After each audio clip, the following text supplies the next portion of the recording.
Okay, go to the page back. Go back to the page. Here, good news is we're good because I'm getting an input signal. Let's go.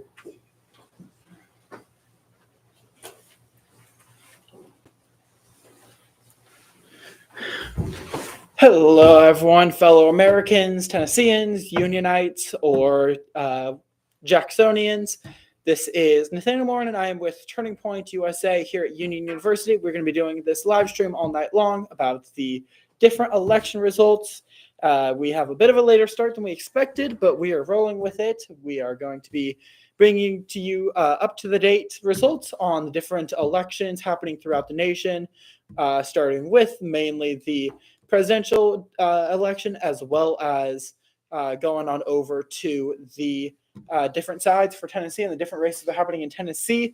Coming to you right now, it looks like it is 6:28 Central Time, and it looks like we are going to be starting off here with the states of Kentucky, Indiana, and Vermont, where we have already had 3 calls with plenty of other states starting to tally their votes, plenty before the official end time of the election or the closing time for the different states.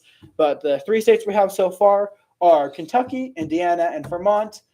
Kentucky, looks like those 8 votes have gone towards the Republicans and towards Trump. We were looking into this before the stream started, and we noticed that Kentucky was pretty Republican down ballot, that those votes ended up going towards the Republican Party, both for the presidential and for the different Senate races. There were a few Republicans in Kentucky who were running unopposed, who naturally did win their seat. The second of those House races closed at 6 o'clock Central Time. Again, we're going to be dealing with all times here in Central Time, so that is where we are going to be streaming from. A few things to note as well is that this stream is going to be purely bipartisan, as Turning Point is a 501c3 nonprofit organization, which basically means we don't support and we don't endorse either side. We strictly report and endorse whoever is currently in office and currently represents the U.S. in an elected position. And so tonight we aren't going to be reporting from one side or another. We're not going to be saying that we want Trump or we want Harris to win. We're simply going to be saying that we want America, and we just are going to be reporting on the facts, and that we want whatever is best for America to be what happens in the election. And so, again, we have these few states that we started. A quick overview for those of you who might be unfamiliar, or this is your first time voting in the election and you don't know how it's done. I've had a couple people come up to me and ask me the question of, when do we find out? When do they decide, or when do they tell us who's president? And so I've loved getting that question, because I've gotten to explain to them there's never, not really a time. It's not like there's a judge that walks out with an envelope and announces to the nation who it's going to be. It's not like that, not like something you see on a contest or a TV show. This is definitely something that's ongoing throughout the night, takes hours to get through, as the whole process of figuring out is with the 538 state electoral votes, which is having a state have an amount of votes that are proportionate to its population, plus 2 extra votes to bring it to up to a third of the electoral college votes, being not based upon the proportion or being on the population of the state, but instead based upon the other factors as well. A few things as well to note that can happen. I don't predict it happening, and I'd be surprised if it does. However, something that could happen is that every electoral college vote is not bound to whatever the popular vote is for the state. It can vote for that state. The electoral college vote can go however the electoral college of that state deems it that vote should go, and they could also split up their vote. So they could, hypothetically, if Kentucky wanted to, they could split it up and say, hey, we want to go 4 for Harris and 4 for Trump, or 4 for the Republicans presidential nominee and 4 for the Democratic presidential nominee. There's a couple instances of this happening if we look off to the side. Here where it says split votes, there is Maine and Nebraska. Those are states that have decided to split up their electoral college vote based upon the population. And as you can see, both of those have those 2 votes, and it has the 1-1. Then Nebraska has the 3 1s. Those are based upon the population, and those generally are split. What we're projecting for those 2 states is that Maine is going to be a state that has the 2 votes that are going to be going towards Harris in this election. Then they're going to have the 1st district of Maine, which always tends to be voting towards the Democratic side. At least historically, that's always how it's gone. So Harris is probably going to win the 1st district of Maine. What we are predicting, though, and what a lot of pollsters are projecting is that Donald Trump is going to win the 2nd district of Maine just based upon the location, since that's more based upon the popular vote, that one electoral college vote. So we are going to be at least imagining that Trump is going to get that 2nd Maine vote for the 2nd district of Maine. There is no 3rd district of Maine. There's only those 2 districts with how they have decided to do those votes. And Nebraska, again, what we're predicting is that's going to be red for the 2 non-populist votes. And then also going to be the 1st and 3rd district are going to be conservative, going for Donald Trump most likely, whereas the 2nd district is most likely going to be going towards Hillary Clinton, or towards Kamala Harris, where that district tends to be in a more urban area of the state where it always seems to go more Democratic. So that's what we're imagining with those. Again, 3 states that we have, it seems that Vermont is pretty strongly, it is a safe Democratic state. The next call that we have coming in, again, we are going to be using Real Clear Politics as well as a few other sites to be checking what races are being called, so that we are going to be calling those only when those are being called safe. It seems as if West Virginia is coming in right now as a lean state for Donald Trump, which means he's winning right now and leading that state around 4% as these 4 to 6% as these ballots are being counted as they are being brought in. Those states have yet to close, I believe. If we want to flip on over, we're going to be actually going over to the to the page. We're going to be examining the different times that different polls close. We're going to be doing that before things start. That way we can just be clear if we want to go. Right now we have this whole map, and then if we scroll down, these are all Eastern time, so Central Time is going to be an hour earlier. We have started with Indiana and Kentucky. We're going to be starting off here. Those closed about 30 minutes ago, and those are closed about an hour and 90 minutes ago. Those were Indiana and Kentucky's House votes. Those were the ones that we could first call, and then at 7 o'clock, Florida, Georgia, Indiana, Kentucky, South Carolina, Virginia, and Vermont had their elections and their polls closed for the evening. And those are going to be coming 60 electoral college votes that should be worked out here, since those closed 30 minutes ago. Within the next 25 to 30 minutes, those should be slowly be making those way out about how those end up going. And then here at 7:30, which is what just passed, we just had North Carolina, Ohio, West Virginia close. Ohio is an interesting one to watch. It'll be interesting to see how that one goes. There's speculation that one could go both ways. And then the big one is the time that we're really going to be tracking here is going to be coming up in 30 minutes, where we're going to have the first bulk of the Electoral College votes closing, 171 of those.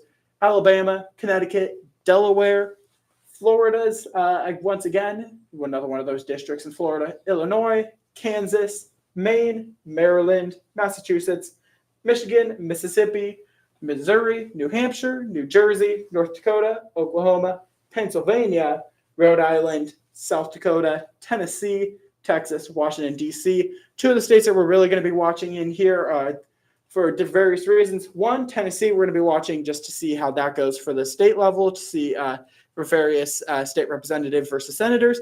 We're going to be seeing how that goes and how that election ends up going.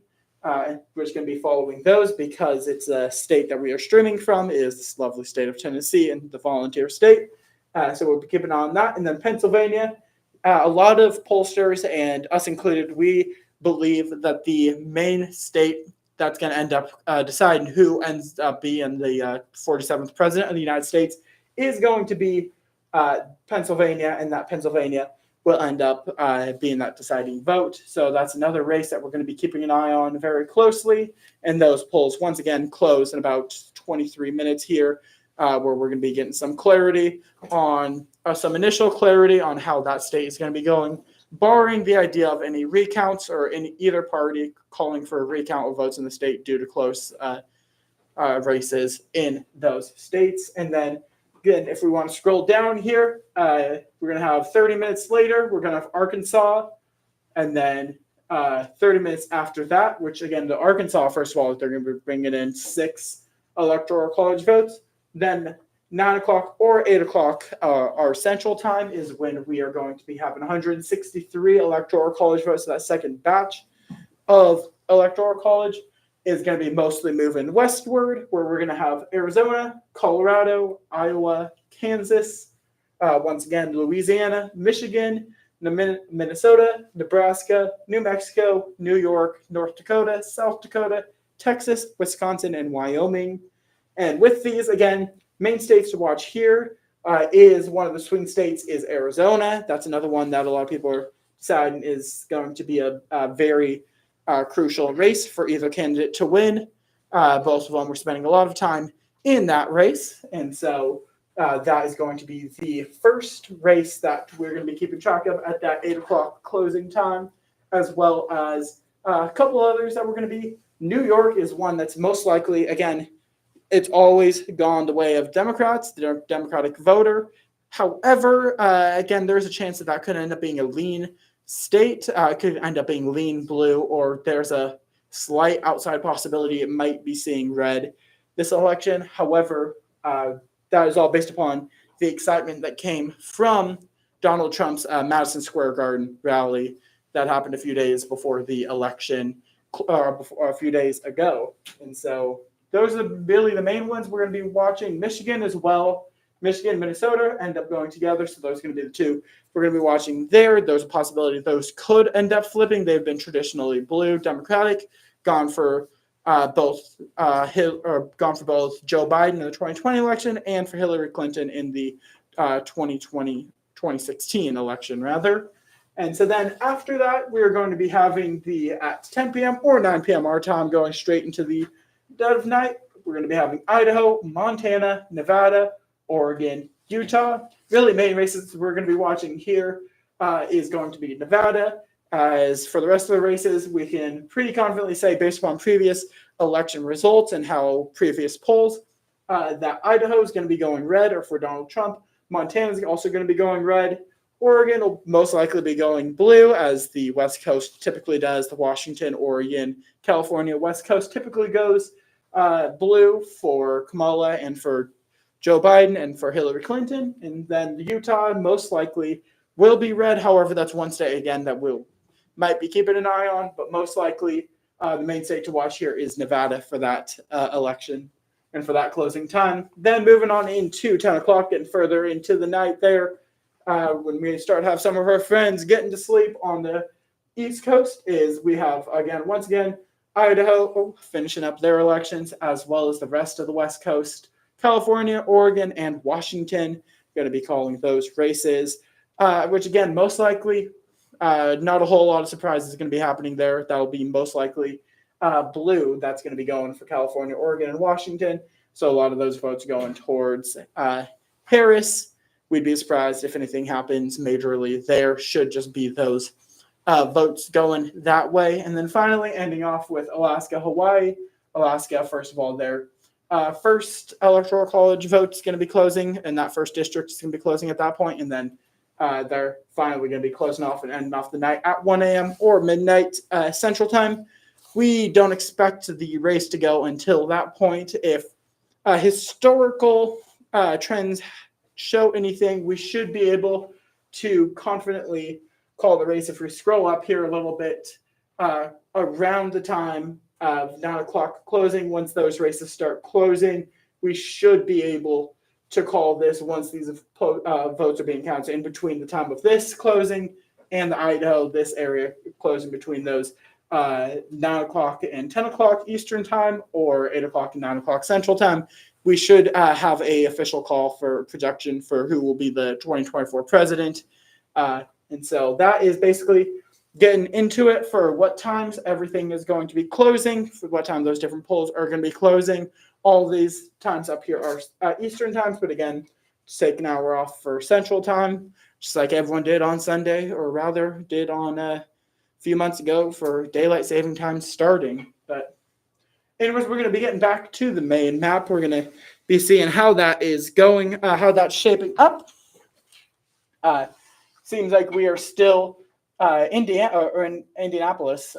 Indiana seems to be going red. It seems like we have that race going on in there. That is 11 votes that seem to be going. If we want to jump back into West Virginia, we're going to be going through West Virginia, seeing how those votes are shaping up, seeing how those elections are shaping up. I know there's a few in there to be keeping an eye on for that, as that's a possibility. So it seems the main one that started, it's still a really close race, still projected for Trump, but with 12,000 apiece, around 24,000 ballots counted currently, with that average going up. Again, this is a pretty safe Republican state, which is why this has already been called in favor of Donald Trump. And so we have that just with that first district going red. And then going down into the Senate race, it seems that we have Jim Justice for the GOP or Republican Party that has 49.7% of the votes, getting that majority of votes and winning that with that seat in the Senate for the Republicans once again. So again, continue to scroll down. Let's get down to see how the governor election's going there. So it seems that it's a pretty close race right now between Patrick Morrisey and Steve Williams. It seems that Steve Williams right now has the slight edge on Patrick Morrisey, and that should be called, I'd imagine, pretty soon for Steve Morrisey, as that seems that's going to be a pretty good, safe one for him. And so with that, it seems like that is what is happening right now in West Virginia with those races. The Attorney General of West Virginia seems to be going John Boccuzzi and Teresa Torres-Rivera. Those seem to be pretty close, but it seems that John Boccuzzi currently has that upper majority of 51%. That should be, if that remains, which I don't imagine should be changing, should end up going, that Attorney General should be going to John Boccuzzi. So it seems like that's currently there's races. Secretary of State. Let's get into Secretary of State of quickly and then knock out the House after that. Chris Warner up 52.3 to 47 with around 24,000 to 25,000 ballots counted. So getting a large majority of those counted. Still a lot to go in West Virginia for that. And then finally, U.S. House, I believe was the last thing we're looking at in there. Carol Miller and Riley Moore winning it for the Republicans in that state. Nothing out of the ordinary there. That was to be expected. 63 to 30 and 52 to 48. And then finally, the state Senate general election with 5 seats in there. Ryan Weld running unopposed. So getting back into the state map, or into the U.S. map, that seems that is the main thing to be keeping an eye on right now. Again, all those states that have the boxes off to the side seem to be the ones that are going to be going blue. So it's going to be Massachusetts, Rhode Island, Connecticut, New Jersey, Delaware, Maryland, and District of Columbia, D.C. Seems that those are going to be going all blue in this election, so I would be surprised if those end up changing and those end up going the other way. So those will be ones to going to be a pretty safe call once those close. Florida is right now, if we want to get into Florida, it seems that we're starting to get some early calls there with them working on those first ballots being counted and giving Donald Trump the majority edge in Florida. If we want to actually flip on over to Florida, I want to check to see how those state elections are going. See how everything's going in Florida. Likely Republican. seems right now with a good amount, 6 million of those counted, with Tampa going blue. Miami is actually going red, with West Palm Beach going blue, as well as Tallahassee, the state capital, going blue. Jacksonville is red. And then it seems, let's see, looking at the, let's check those blue areas. Start with Tampa. Let's see if we want to go back to Tampa, it seems Hillsborough County, pretty close. It's that 257, 255,000 that separates the two there. But again, wouldn't be surprised if Kamala wins there. Let's go to West Palm Beach, see how that one is shaping up down at the southern border of Florida. Seems that we have Kamala Harris up 50.3%, up to 48, having a clear lead there of around 10,000 votes. And that should be pretty consistent. Hopefully one other person votes for Claudia De La Cruz. I don't like that amount of votes that she has. Very telling. But then going up to Tallahassee, let's check out Tallahassee finally, see how that is going. We got Kamala Harris at 61.1, Donald Trump at 37.9, and then the other independents, Stein, Oliver, and De La Cruz. Seems that one, again, is pretty in the palm and pretty safe for Kamala Harris for this one. And then let's head on over just to see, compared with Jacksonville, something of a Republican seems to be going. And that seems that's 205, 204, so 1,000 ballots to separate. It's a very close race there with 415,000, 86% in. So that, again, that's pretty consistently should be called. And actually, the last one I call is the one that's still hasn't closed yet. Let's check out Orlando. That should be one that is my former home. For those who are unfamiliar, he lived in Orlando. Yep, as I expected, that's going to be closing here in 12 minutes, as well as the rest of those gray counties in there, and those will be the final ones. So that, again, shouldn't affect it too much. Orlando should be going blue, as well as the rest of those counties should be going pretty consistently red. And looks like that is with 700,000 votes. And that looks like that is going to be a pretty safe call for Donald Trump, leading in a 10%. That should be a strong Republican state, and a state that was not too long ago in the 2020 and even in the 2016 election, lean and also a swing state considered in 2016. So those should be two. That should be a state that goes pretty good towards Trump. Let's see how how the other races in Florida are going right now. Seems that Rick Scott is going to be leading over Debbie McCarcel Powell, up 54.3 to 44 with 68 or 6.8 million ballots in and counted. So that should be consistent, should be a pretty safe margin of victory for Rick Scott in the state for that Senate seat. And then if we go down further, see what else is House, looks like Yen Bailey is leading the Democrats in the general election, House seat 2 in there with about 40%, 48% ballots in. It seems like that should be about pretty safe for Yen Bailey of the Democratic Party for winning that House seat, with the Matt Gaetz and Gay Valmont race still yet to begin. That'll be, again, closing here in 10 minutes, and those votes should start getting in pretty quickly after that. But going down here, general election for the House, Kat Kamick is going to be winning, has been called to win that 150 to 111. That should be a pretty safe margin of victory, and it looks like Aaron Bean won 55.2 over LaShonda Holloway. And so let's get into general election 5. Michael Waltz leading 231 to 127. That's going to be a pretty, seems like that's safe to call that one as well as John Rutherford, which is already being called for that general election for that House seat. And then finally, we have a few other House seats to get into. Corey Mills is still in a close race with Jennifer Adams, albeit that race I would not be surprised if that gets called here in a couple minutes, as well as that Haridopoulos already getting called at 234 to 144.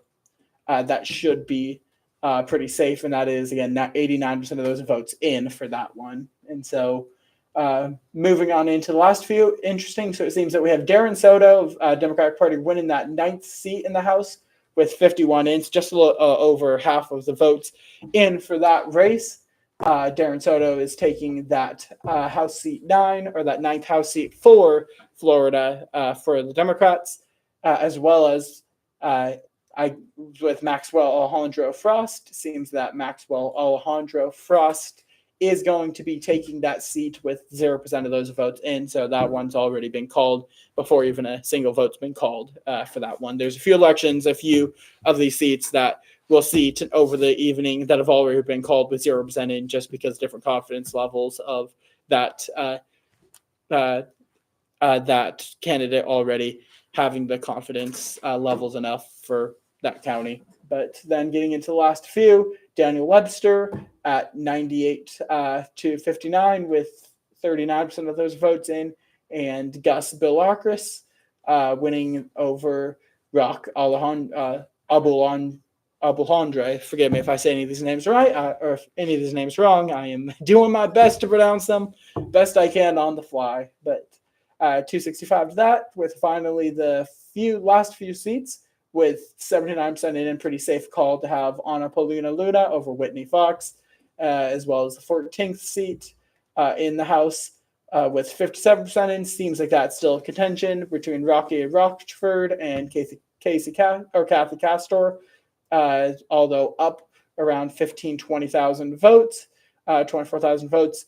That one with 57 in, that one should be called here within the next 10 minutes for Kathy Castor. Seems that she will win that 14th seat in the House for Florida, as well as the 15th and 16th seats. We have 91 and 85% in, both being called for the Republican candidates, Laurel Lee over Pat Kemp, and Vernon Buchanan over Jan Snyder.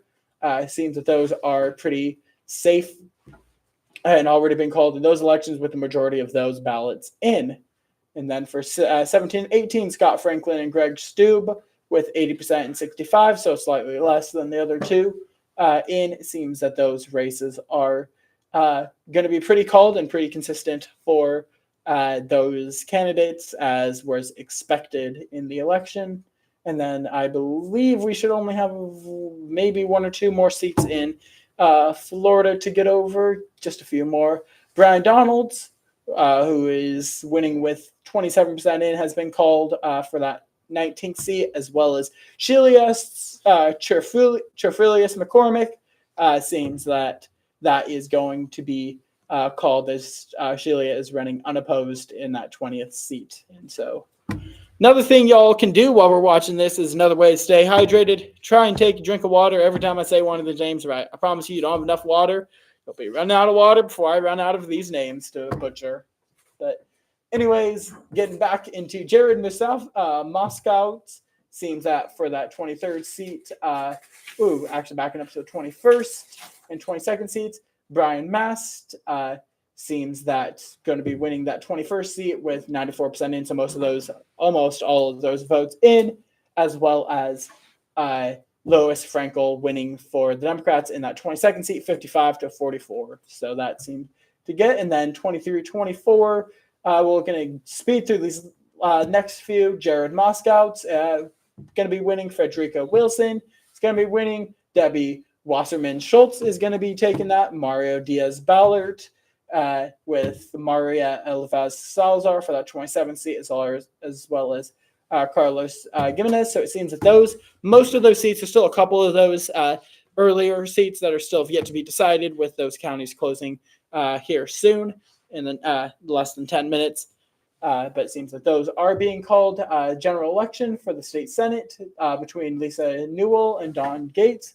Seems that one is starting to come in, albeit nothing is yet to be called in there, with pretty typical spread. Tallahassee, that county going red, or Orange County with Orlando going blue, and then Miami, I believe that's Miami-Dade County, that's going to be going for Brian. I could be wrong on that, but I believe that is Yep, Brian seems that's up 111 to 47. So that should be a pretty consistent call here coming up for that. But then we have the general election for the House between Michelle Salzman and Francine Mathis.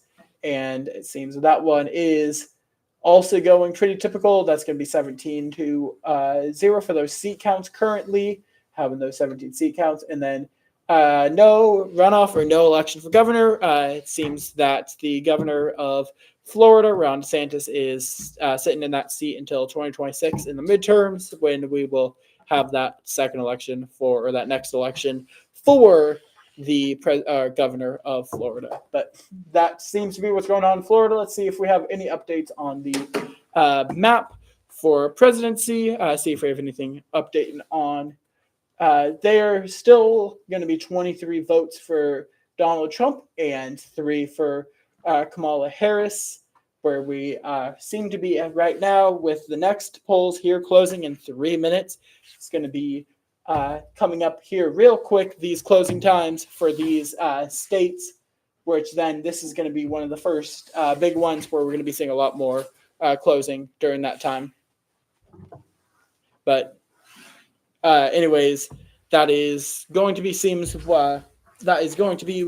what's happening initially here with these state races, with most of these states being pretty confident for their respective candidates. Not really any surprises so far on the map. We still have yet to see it. Again, long night ahead of us, long path ahead of us on the Electoral College and for the different state races. So again, we're going to be coming up here real quick in 2 minutes on the next one.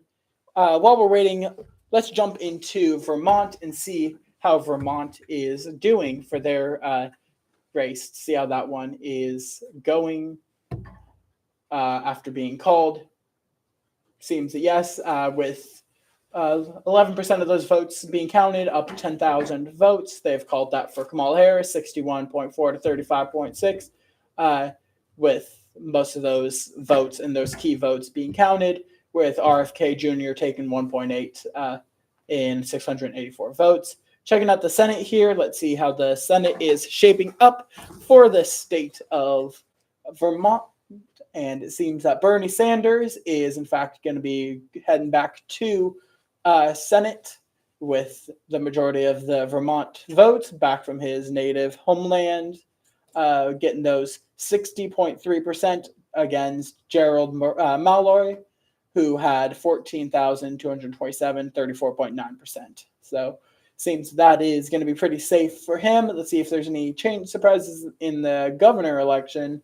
No, it seems that is going to actually be going towards Phil Scott with 12% in. They've called that up around 23,000, 22,000 votes up, 76.2 for Phil Scott. They've called that, and most of those are reporting Republican, and votes for Phil Scott to be the next. So Phil Scott will be the next governor of Vermont heading into the 2025 year. And then let's see if what's happening with the lieutenant governor. John Rogers seems to be up right now over David Zuckerman, who is the incumbent lieutenant governor. So it seems that John Rogers up 3,000 right now. Still a bit too close to call right now. It's still a bit too early before we can make any official calls for who's going to be winning that seat for lieutenant governor. But it seems that is a pretty close race right now, but would not be surprised if it ends up going toward John Rogers overtaking the incumbent in that state. And then moving on from there, we have the Attorney General election, and that election seems to be going pretty good right now, with Charity Clark is up 54.6 to Tyra Nelson, who is only has 40.4% of the votes. So that seems that is the race that is still ongoing. That should end up going, could go either way, actually, but it seems that the incumbent Charity Clark is going to end up taking that with 12% of those votes currently in. So let's see if we have any surprises moving down for Secretary of State. seems that the Hansis, the incumbent, is going to be taking that 55.5 to 44.5. So no surprises there. Incumbents winning with 12% of the votes in. Nothing official called yet for that one. Then for the U.S. House, seems that we have Becca is going to be winning that one. Becca Belaint has been projected with 12% of the votes in, up 58.9, is going to be winning that election for the Democrats, and is going to be winning that seat. And so over Mark Coaster, who has only 13,000 votes, only 33.1. And again, the other two independents, Adam Ortiz and Jessica Diamondstone, who don't have strong votes, but again, would be surprised if there's an independent who does win.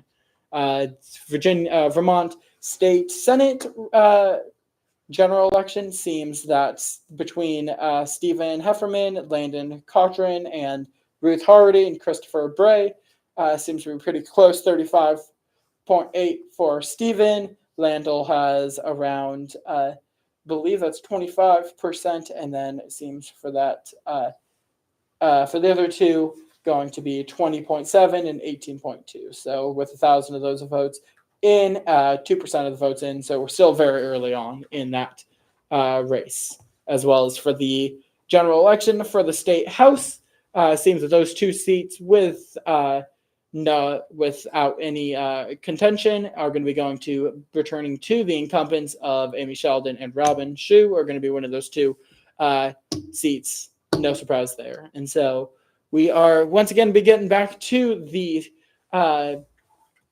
country map. We have some races that are coming in. We have some new polls that have been closing. We have passed the 7 o'clock mark here in Tennessee, which means that we have new races that have closed, new polls that are being counted, and some new data, which is the first one to be called which is not too much of a surprise, is Florida going pretty safe for Donald Trump winning those 30 electoral votes, which puts him up 53 electoral votes to Harris at 3. And then once again, Alabama is another one that has recently been called. That one is, in fact, going to be going towards Trump. 62 electoral college votes for Donald Trump to currently 3. With another one is Mississippi being called as well. So those 6 votes, as well as the 9 in Alabama and 30, are going to be going towards Donald Trump. Those, again, the reason we're able to call these so quickly to them being closing is because these are ones that are expected to be going more conservative, and most people have polled them to be going towards Donald Trump in the presidential race. And so those ones are, again, not surprised, are going to be fairly quickly and fairly ably quickly to be called on for those sides, as well as when a lot of these eastern U.S. states are called. Those are going to, once again, be going very quickly towards Harris, going to be called for that. Once again, Maryland, for example, as I was saying that, 10 votes, that one has been called officially or has been projected for Kamala Harris. She is going to be taking those 10, as well as a few others. State of Tennessee, which we'll be getting more into throughout the night, as well as Oklahoma, Massachusetts, and a few others of those have been called accordingly. So like I said, these states are fairly going quickly. DC as well being called for Harris, which leaves us currently right now at 96 for Donald Trump, who is leading up to 27 to Harris. Again, this is going to be adjusted fairly quickly once more of these eastern U.S. states, the Rhode Islands, Connecticut's, New Jersey's, and Delaware's get called. Then those should be going fairly quickly and should help even that out. As the one thing that we are not expecting tonight is for either candidate to win in an absolute landslide. We expect for both for the race to be fairly close between the two, and for it to go to be pretty close to a flip of the coin for certain states. And it seems that another race that we have been called is New Jersey. It's going to get those 14 for Harris, bring her up to 60. Illinois, as well as one that we were wondering how that one was going to go. That one has been called Illinois, with it being closed now, is going to be called for Kamala Harris. 19 votes towards Kamala Harris, bringing her up to 60 votes, as closing that gap between Donald Trump at 96 currently projected votes for him that have been called in these different state races. And so it seems that we are currently going to be doing it. And so once again, recapping right now where we currently stand, we have Oklahoma, Missouri, Illinois we have Oklahoma, Missouri, Mississippi, Alabama, Tennessee, Indiana, Kentucky, West Virginia, Florida, all being called for Trump currently, whereas we stand, as well as Illinois, Vermont, Massachusetts, New Jersey, Maryland, DC, all being called for Harris currently. We expect there to be some more that end up being called here fairly quickly, as those polls are closed now in those respective states, and those votes are officially being tallied to be official. But it seems, again, another thing to note on this is a few things I want to point out is that might cause some confusion, is we have this map here with a few of these states being colored in blue without any of the names, where you might see over here, these just coincide with these off on the side here.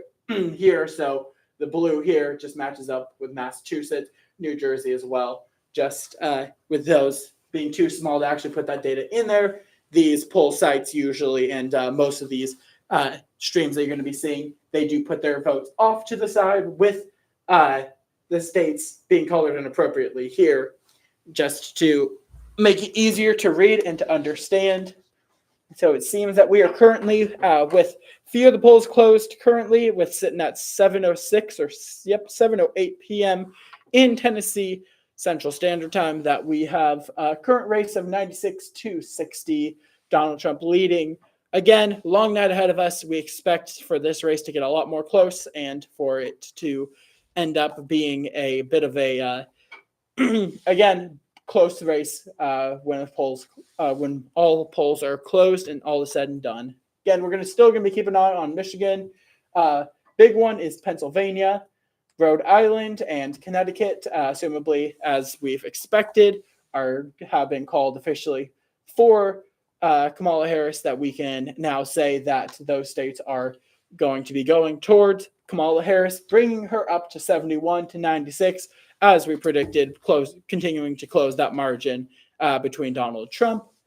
But again, as I was mentioning, the ones that we're going to be keeping a close eye on here are going to be Pennsylvania primarily, as well as Georgia. As soon as those states end up and getting any significant details, we are going to be keeping an eye on those. Actually going to be hopping back into Georgia. I want to keep an eye, check on Georgia right now, see if there's any activity in there with any early reporting coming out of Georgia.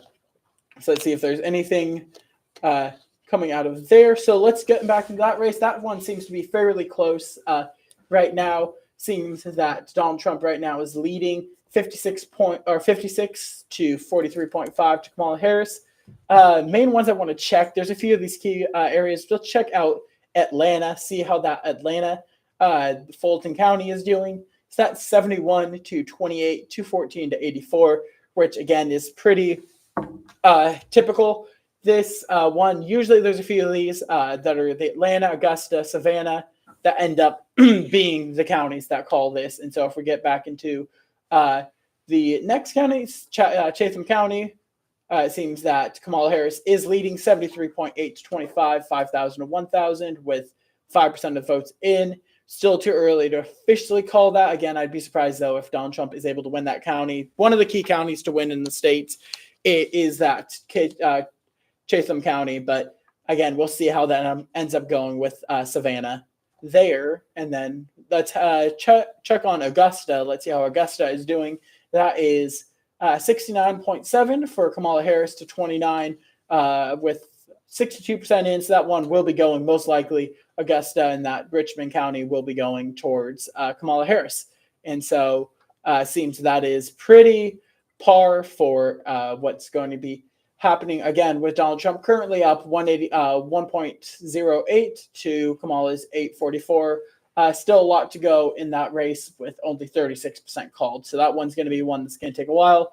In 2020, this one was a race that was fairly closely contested with continuing on past election night. A lot of debate over certain counties and their votes wanting to have a recount for Donald Trump, I believe it was, that was asking for a recount in some of these Georgia counties. So again, this is going to be a key one to keep an eye on. Heading quickly down to the other races in Georgia that we have Earl Carter, who is end up winning that first U.S. House seat. He is going to be taking that 68 to 31.9 with those 46% of the votes in. Then Sanford Bishop has a pretty strong lead over A. Wayne Johnson, 52.3 to 47.7. So that with 126,000 in, making up those 40% of total votes to be counted in that general House election spot, seat number 2. And so then getting into the next few, Brian Jack has been called with 51% of the calls in for the Republican Party, 133 votes, 133,000 for him, 268 for Mara. And then Hank Johnson and Eugene Yu have yet to be tallied, yet to be started. So we'll see how that one goes throughout the later as nights as these polls start to close. And then with the House election 5 and 6, it seems that we have in the House general election 6 that we have 49% of those votes in, 30 for the general election 5, which makes up 2 seats that have been called for the Democrats in Nikema Williams and Lucy McBath. Both of those are going to be have been called convincingly for the Democrats. So those will be 2 seats that the Democrats will be taking in the House. And then as well, moving on into the next few, going to be going through those quickly. Rich McCormick with 57 has been called, as well as Austin Scott with 39 over there. Bob Christian and Darius Butler. Seems that those are going to be pretty going towards the Republicans, 2 votes in those counties for them. And then quickly getting into the other last few, Andrew Clyde and Mike Collins winning 80 and 74 respectively, as well as Rick Allen and Barry Loudermilk winning those seats with 72 and 80. I believe that's 82% of the votes in, 52 rather, for Rick Allen has been called, 58 to 41. And then getting to those last few are going to be David Scott, 81.6 has been called, as well as the big one, at least if anyone who's been following recent news to keep an eye on that is the incumbent Marjorie Taylor Greene, who was big if anyone was familiar with the Say Her Name, Laken Riley event that happened. There was a fiasco with a college student who was murdered while out on a jog. The reports are claiming that her murderer was an illegal immigrant, and so a big case that Marjorie Taylor Greene did champion was the race of Say Her Name and to secure the southern border for the Republicans. That was she was mainly the champion of that. So anyone who may have heard of her name, that is where she ended up getting most of the familiarity is in that. So Marjorie Taylor Greene winning that 14th seat, as well as David Scott winning the 13th seed with those 23 and 56% of the votes in. And so moving on quickly to the state Senate, seems to be for Ben Watson, as it's uncontested. It should be going to Ben Watson. That's already pretty easy to call when there's no opponent running against. So Ben Watson taking that, as well as moving finally on into State House's last one we're going to look at for Georgia before we move on into future states and to other states. Ashia Roberts and Robert McNeely, 62-37. Seems with those 30% of those votes in, still a lot of way to go. Only 8,000 counted so far. It'll be interesting to see how that one ends up going. Pretty typical in terms of the voting patterns there, with most of those counties around Atlanta, Augusta, and Savannah voting pretty typical fashions. But we're going to be getting back into the state map now, taking a look at that once again. We'll be checking out how that's going. Again, we have 71% for Democrats and for Kamala, and 96% for Republicans and for Donald Trump. That is currently where we stand. Most of the East Coast, those smaller states, Massachusetts, Rhode Island, Connecticut, New Jersey, seems the only one that we're still waiting on to be called is Delaware, which again, that will be going blue. Those 3 votes will be going to Kamala once that does, once they get enough of those votes in, as well as Maryland, those 10 votes going towards Kamala, and DC's 3 going towards Kamala as well. Nothing really of a surprise out of the ordinary here. Illinois was really the biggest one, but again, there was a lot of talk about Kamala being able to flip that state, and it seems that is one that did happen, was taking Illinois. Actually, while we're waiting on future results, if we hop on into Illinois in just a second here, we'll be able to see what that margin of victory was, see if it was a strong victory, if it was more of a lean or a tilt victory that ended up winning for that one. So checking on into Illinois, seeing how that is going. So it seems 0% in, already being called. So it was one that was called without most of the polls closed. So it seems that is one that we've decided, and that our partners as well over at Real Clear Politics, RCP, have decided is going to be going towards Harris without much being called. So again, jumping back out towards the country map once again to see how those ended up going.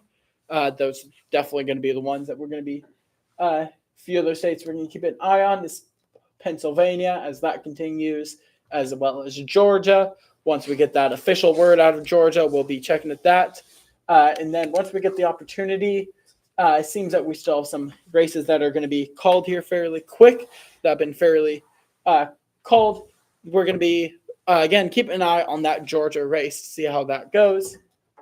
But anyways, I believe we should be jumping right now into Tennessee to see how Tennessee is doing for all of our local Tennesseans, see how that race is shaping up, as I know that one is important, is the one that a lot of people are going to be doing. We'll be returning to Tennessee a few times to see how these races continue to go.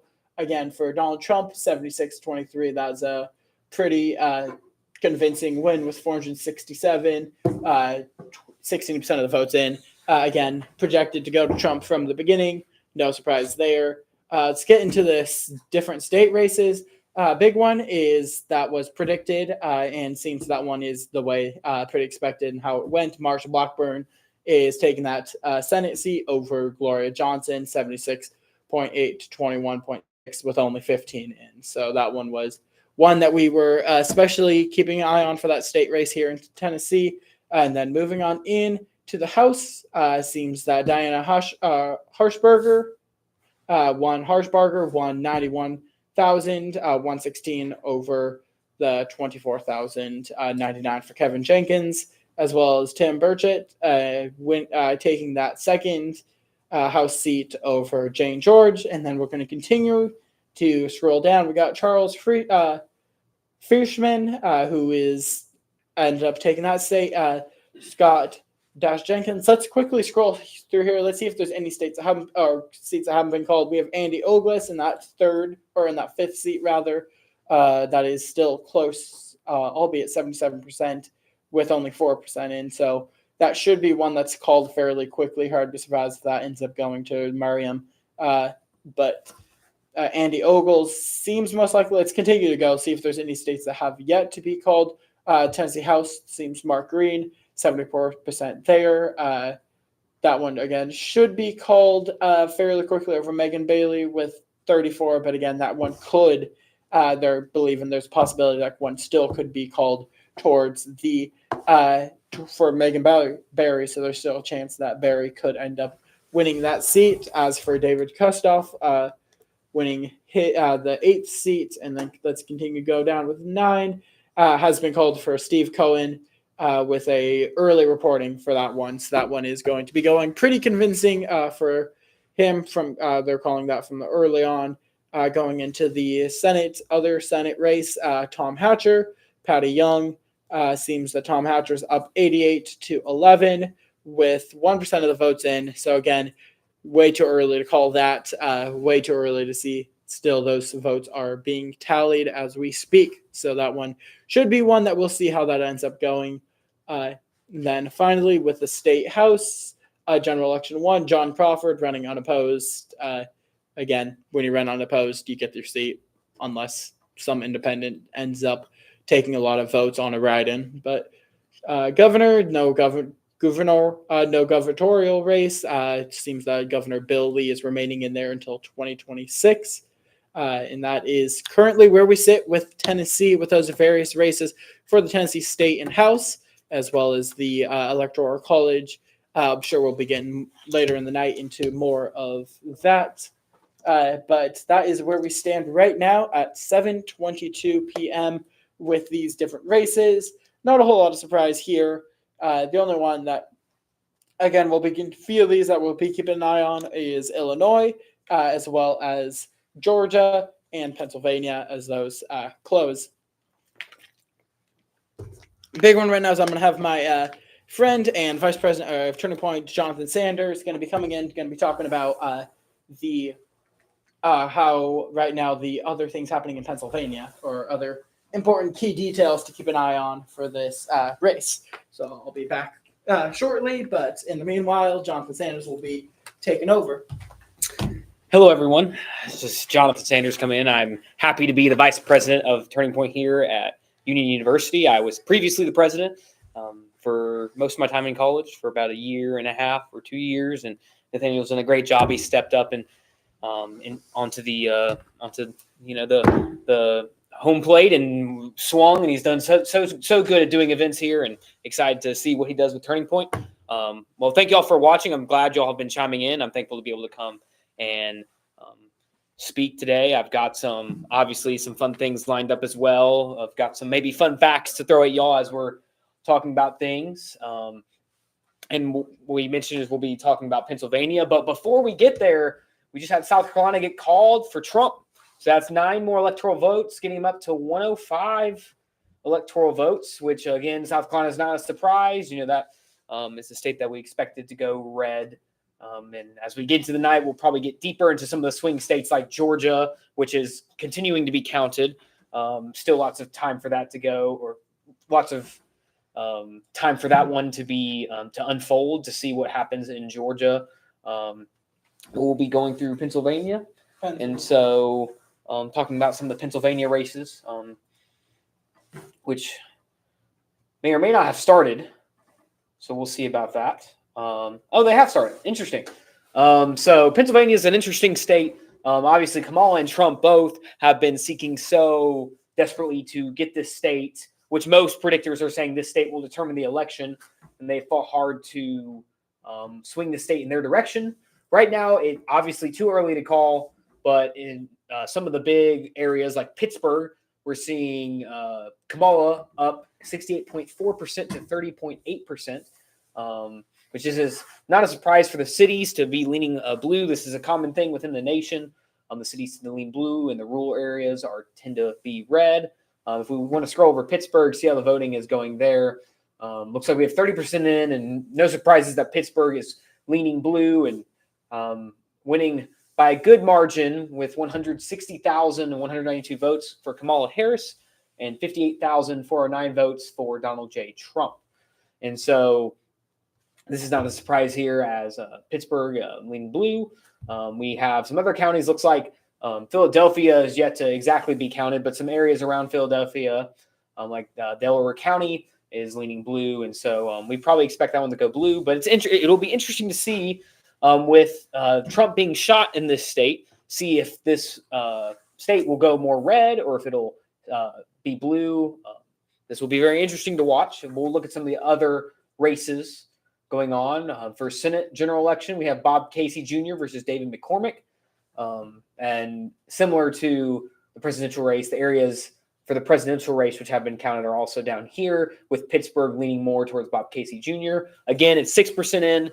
This is probably too early to call, especially if the areas which are being counted tend to be more blue areas.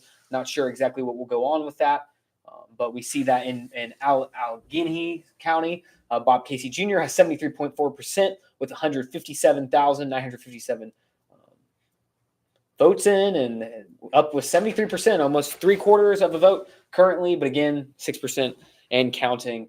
So let us keep going and scrolling through here. We have some votes for the Attorney General. Again, same counties that have been releasing information. We got Pittsburgh being one of the big city in this early reporting.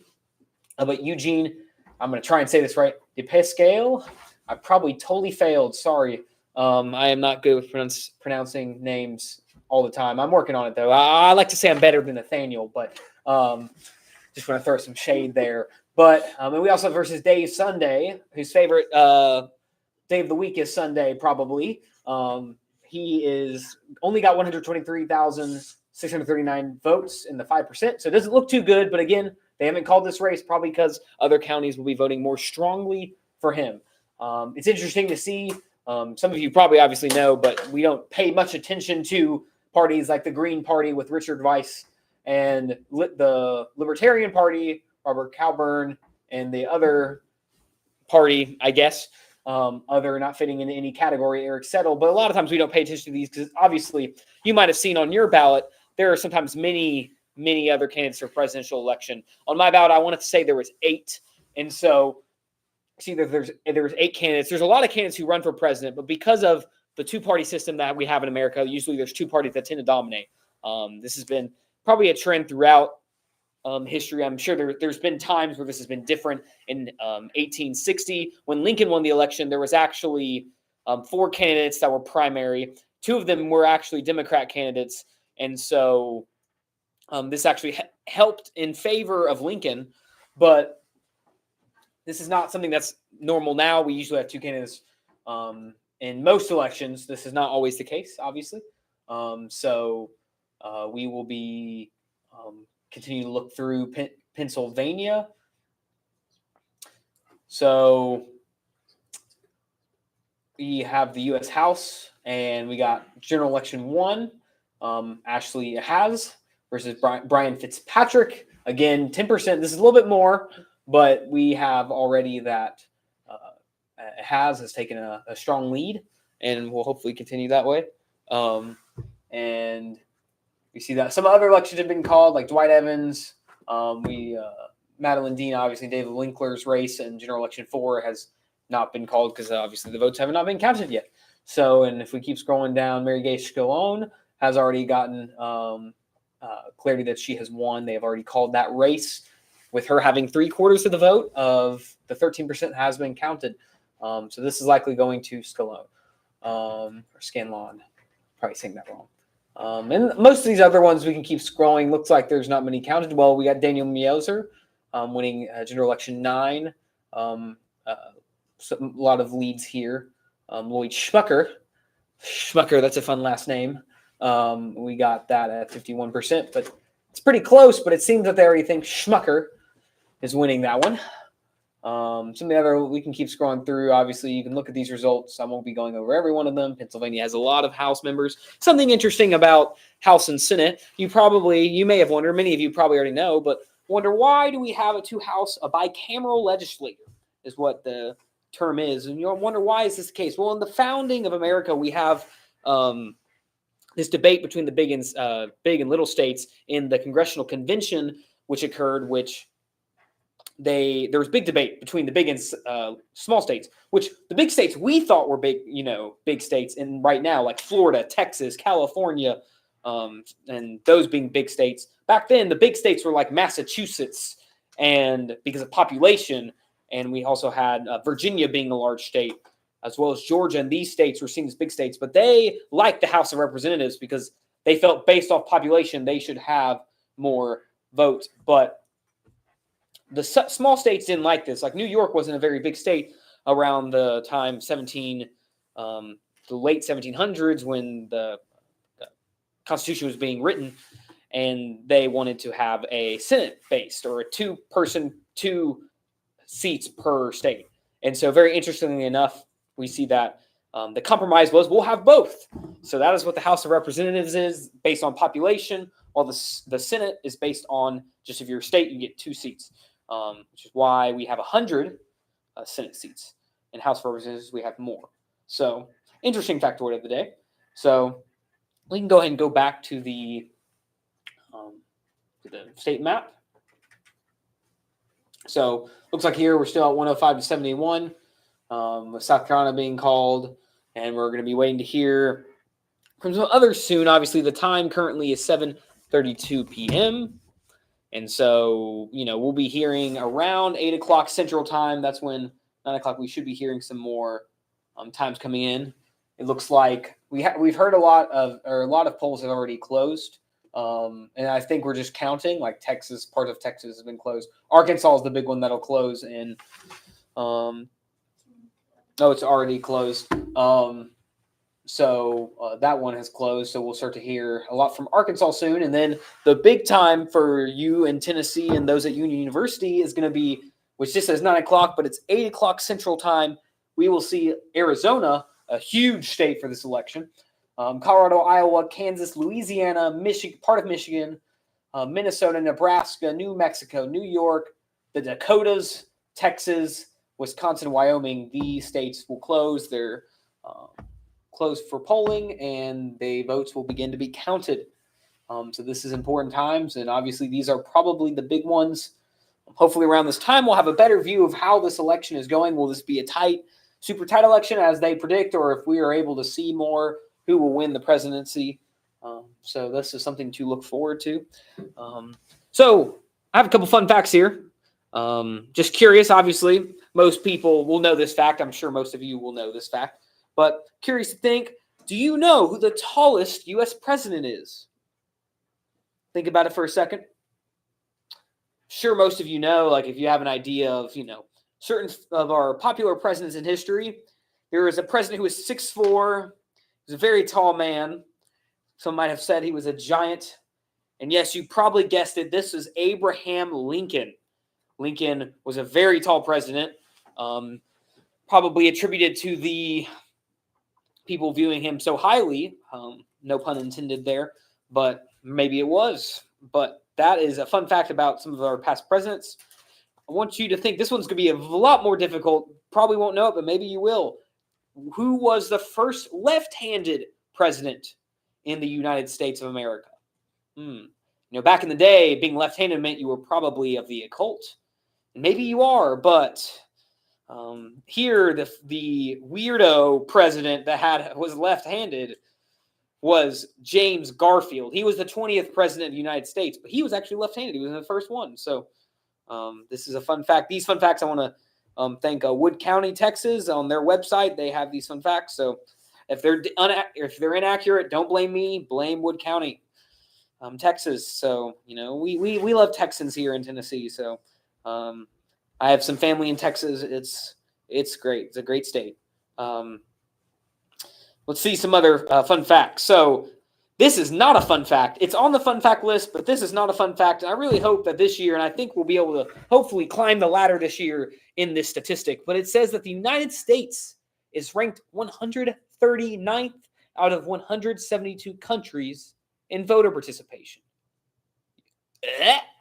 That's embarrassing. In the country of liberty and freedom, that we're in the bottom rank for voter participation. Yes, I know some of you may not like either candidate, or we are a country that has freedom of press, so we disagree all the time, and we don't actually have to vote, and there's not this, reason. But I think we should be higher on that, especially being the land of the free. So I would tell you to vote, but it's kind of too late.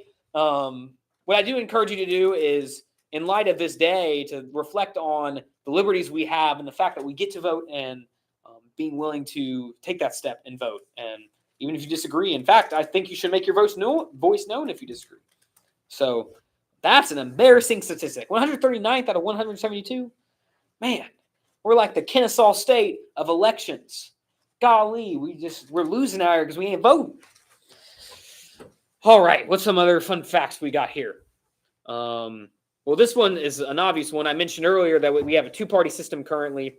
The only president that did not represent a political party was George Washington himself. And many of you probably know George Washington was very against political parties. He did not want it to be divided into two political parties, even though he wrote this in his, I think it was his will at the end of his life, or a letter he wrote towards the end of his life. America didn't listen. So, but it's something to think about that, Washington did not believe in political parties and was not a part of one. But he was such a well-respected man after winning the American Revolution, especially after that victory at Yorktown. So we know that makes more sense, that he didn't need a party. He was a very well-respected man at the time. Let's see. Well, let's do one more fun fact. I'll ask you this. When was the first website for the White House? When did it come into existence? When did it go online? Or maybe which president's term did it go online on? Think about it for a sec. You probably have no idea. Or maybe you're smarter than me. I would not have guessed this.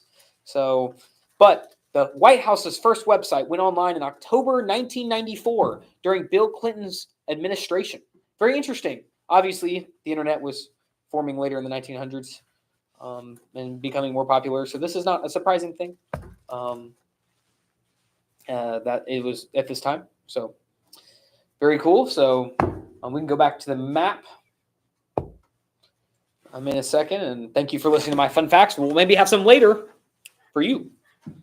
But let's see what's going on here. I think we've got some other call. Maybe not. We're going to see here. We're in West Virginia here and their live results. And we got Jim Justice being called for what position is this? Is this attorney general? No, Senate general election. He's being called in the general election. So we have that done and a done deal. So I'm going to mute this for a second. Give me one second.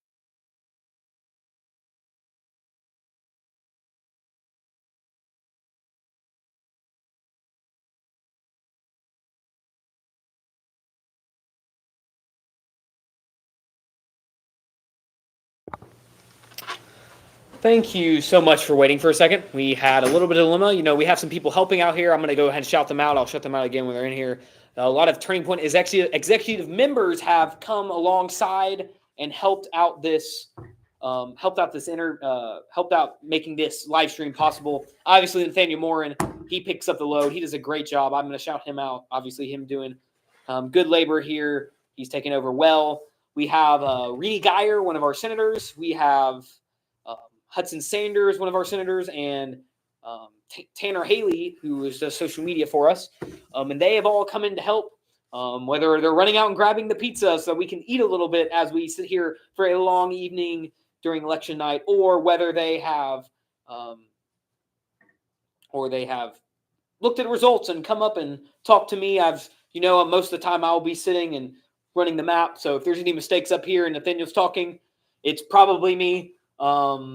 But you could blame Nathaniel. Obviously I don't want to take the blame. No, I'm just kidding. But I've been doing that and it's been fun. It's been a pleasure. I think this is a great thing to do. Obviously, these mainstream news, obviously they, are more popular for people to watch, but I think supporting local is a great thing. So thank you for tuning in to Union University's live stream. We hope to continue this tradition, maybe make it better, make it a little more fun. And so, yes, we are thankful for those people who've helped us. And thank you for that team. Some of them aren't here to see me or to hear that, but I will thank them again. I just want to shout them out on here. So we also have new results in. No surprises here. Arkansas is being called for Trump. Again, the South leans very heavily Trump. That is besides Georgia, which tends to be a flip state. Obviously makes sense with Atlanta, Savannah, and other bigger cities in the area being, more blue, which is interesting because in America's past, the South was typically very Democrat, which obviously was a more conservative party. because if many of you understand, liberal and conservative is a term that changes over time. Liberal just means once changed. Conservative means once tradition. And this changed over time. Like Lincoln was a liberal, but that's not saying he was a Democrat in the present day 21st century, but to say that he was advocating for change of the day in the Republican Party then. And so liberal and conservative are terms that are more flexible with the time, while the party is a little more steadfast. But the South used to be very Democrat and has flipped Republican, but no longer is it only solely votes one section, even though it votes pretty heavily towards Trump. We'll probably see that with Louisiana, and my guess will be that Texas will lean that direction, even though Texas is always decently close. Looks like we're going to go over to Arkansas and see what's happening with that, because obviously it's been called for Trump. Let's see how the statistics. Well, as Nathaniel mentioned earlier, a lot of times they'll call stuff early, which personally I don't entirely like. That's just my opinion. This is not Turning Point USA at Union University's opinion, but I get why they do it, because they can find out, like, especially if a state has been historically voting one way and the polls have shown one way, they might go ahead and call that, because obviously they put a lot of analytical work into this stuff. And so I would trust them to think that, even though I bet you that this county right here of Little Rock will probably be blue, and obviously nothing with that now, but wouldn't be surprised if it was. And then maybe Fayetteville, but I'm not sure about Fayetteville or its history. Can look that one up, but we'll keep scrolling down. We'll see if any other results have been started. No, it looks like even though the polls have closed, if the counting has not been, it's going to probably very soon start reporting. But so far, not too bad. Rick Crawford is already projected to win, and he's the incumbent. So it looks like the incumbent will continue to take the victory again. French Hill probably loves hills in France, or maybe French fries, but he is the incumbent. But this one obviously hasn't been called, so they're going to think will be a little more contested. Marcus Jones might make a run for French Hill's position. We have Steve Womack and Bruce Westerman. These two are already called as well. No surprises here. Arkansas is a very red state, has always, maybe not always been, obviously, history, things have shifted. The South, I mentioned, was a lot more blue, because the Democrat Party, it was a little bit different than the one. Now, again, things change over time. Looks like we're getting some votes in, though, but it doesn't look like it looks like maybe more people are being called. We've got Libertarian versus GOP. This is very interesting. We don't see this often. Libertarians, if you don't know what Libertarian is, very, very summarized version of this is Libertarians believe they're extremely focused on the freedom to do what you want, the freedom of action. And so that's like their number one thing. And so obviously it looks like there will be some running there. We've already got some projections for Jeremy Woolridge because he's running by himself. I mean, if the air beat him, you might be that bad if the air beats you or nothing wins. But looks like to me that will be going that way. It looks like a lot of these, as Nathaniel mentioned, a lot of like other races are something that happens in 2026 and skips over a year. So you see that here. So Arkansas will be counted soon. Very interesting. Wonder if we could go back into the state of Tennessee and maybe see some things. Because obviously, this is my home state. I grew up in Shelby County, which I will be highlighting that a little bit. And no bias, obviously. It's not because it's, it's my dear home. But currently, it's not actually counted yet. This is not a surprise for Shelby County. Probably taking a little bit more time to come in. It's a bigger city, Memphis, Tennessee. And so it's a likelihood. It's a good call here. I mean, Memphis has voted historically blue for a while. It'll probably go blue. But very clearly, Trump is continuing to take almost 3/4 of the votes. He's got 844,344. That's pretty good for Tennessee. No surprises, though. What'll be interesting is to see if, like it was in, I think it was 2020, maybe 2022, will everything be red but Shelby County, that southwest corner? Because Nashville flipped red, but also Nashville is a flip area. It could go blue. Knoxville could go blue, but I doubt it. It'll probably stay red. So something to look at. We'll continue on here. Marsha, we already knew she won. Things are still I'm going the same way we thought. No surprises there. These elections we also mentioned Harshbarger and Burchett already won and have over 3/4 of the votes. And Harshbarger has got 69% reporting, so that's for sure. But keep scrolling down. Let's see. We've got. I think some of these results were not in. Fleischmann is 64,002, and he's got 3/4 of the vote, and looks like he's got a solid victory there. And Scott Desjarlais, I probably said that wrong, but I tried and I attempted. That's what matters. Andy Ogles, they have not called yet, but it's looking pretty strong for Andy Ogles and his general election 5, which I want to say this area is around Columbia, Tennessee. I have some connections over there, so I'm pretty sure Andy Ogles is that area around there is where he is running from, and he's doing pretty well and has already been called. So Andy Ogles will be holding that seat. John Rose as well. Let's see if there's anything else. Super new. Mark Green still hasn't been called yet. It's 41%, but it's a pretty large lead currently with 71.6% for Mark Green. And Steve Cohen is winning election 9. I want to say I've heard the name Steve Cohen a lot, and that makes sense with me being in Shelby County. I want to say he is a rep for Shelby County in that area. And so I think Cohen is coming from there. And so no surprises, he's the incumbent, and so he will probably win again. So Tennessee, nothing too new. We're still waiting to hear on Mark White's election. That one where he is leading heavily and will probably be called soon. So, yep. We can go back to the state map. I'll sit back down. I don't know if there's anything too new going on yet. Thank y'all for tuning in. Give me 1 second. I'm going to mute.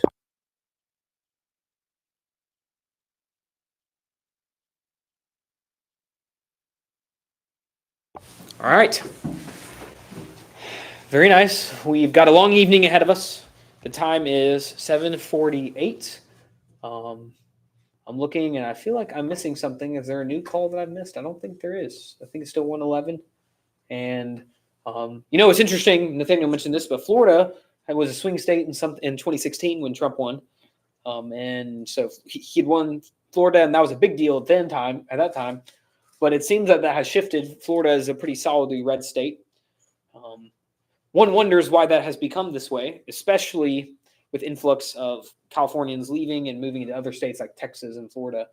You would think that maybe some of the blue would spread out, but interestingly, Florida has become more red. Maybe due to the works of popular figures like DeSantis, maybe having influence, or some of the more popular senators like Matt Gaetz. Some of those guys are from Florida, and they do a brilliant job at getting influence and getting traction. And so that makes sense that state would be red. But let's see. So we have some other fun facts. This is an interesting one. Jimmy Carter was the first president born in a hospital. Some of you might think, what? What is that? What do you mean? When were they born before then? I don't know. But apparently that's a fun fact. So again, I tell you, if these fun facts are wrong, it's Wood County, Texas's fault. You can blame Wood County, Texas. What are they doing? I don't know. I hope they're telling me truths. But they're saying that he was the first one born in the hospital. This is probably because hospitals have become a more popular attraction later in time. But this actually would make sense with American history. As I think about it, during the Civil War, large hospitals became more popular. So this would be around 1861 to 1865. Hospitals will become a more popular thing. And so there's no surprises here with that. But it's very interesting how this is going. We are looking at Texas. Texas is something that could flip. We have some important counties being looked at. Some have not been counted, obviously. Wood County, oh yeah, look, Wood County. This county, which we don't know how they're voting yet. We'll keep an eye on them because they're giving me the cool fun facts. Likely, if it's a small county in Texas, it's gonna go red. So we'll probably see some red there, while the city boys and girls will go more blue. And so looks like, as I mentioned, the cities, we have San Antonio, Austin, we'll look at San Antonio first. No surprise here. San Antonio is actually a little bit closer. Probably being not as big of a city, and it probably has a little bit more influx of red.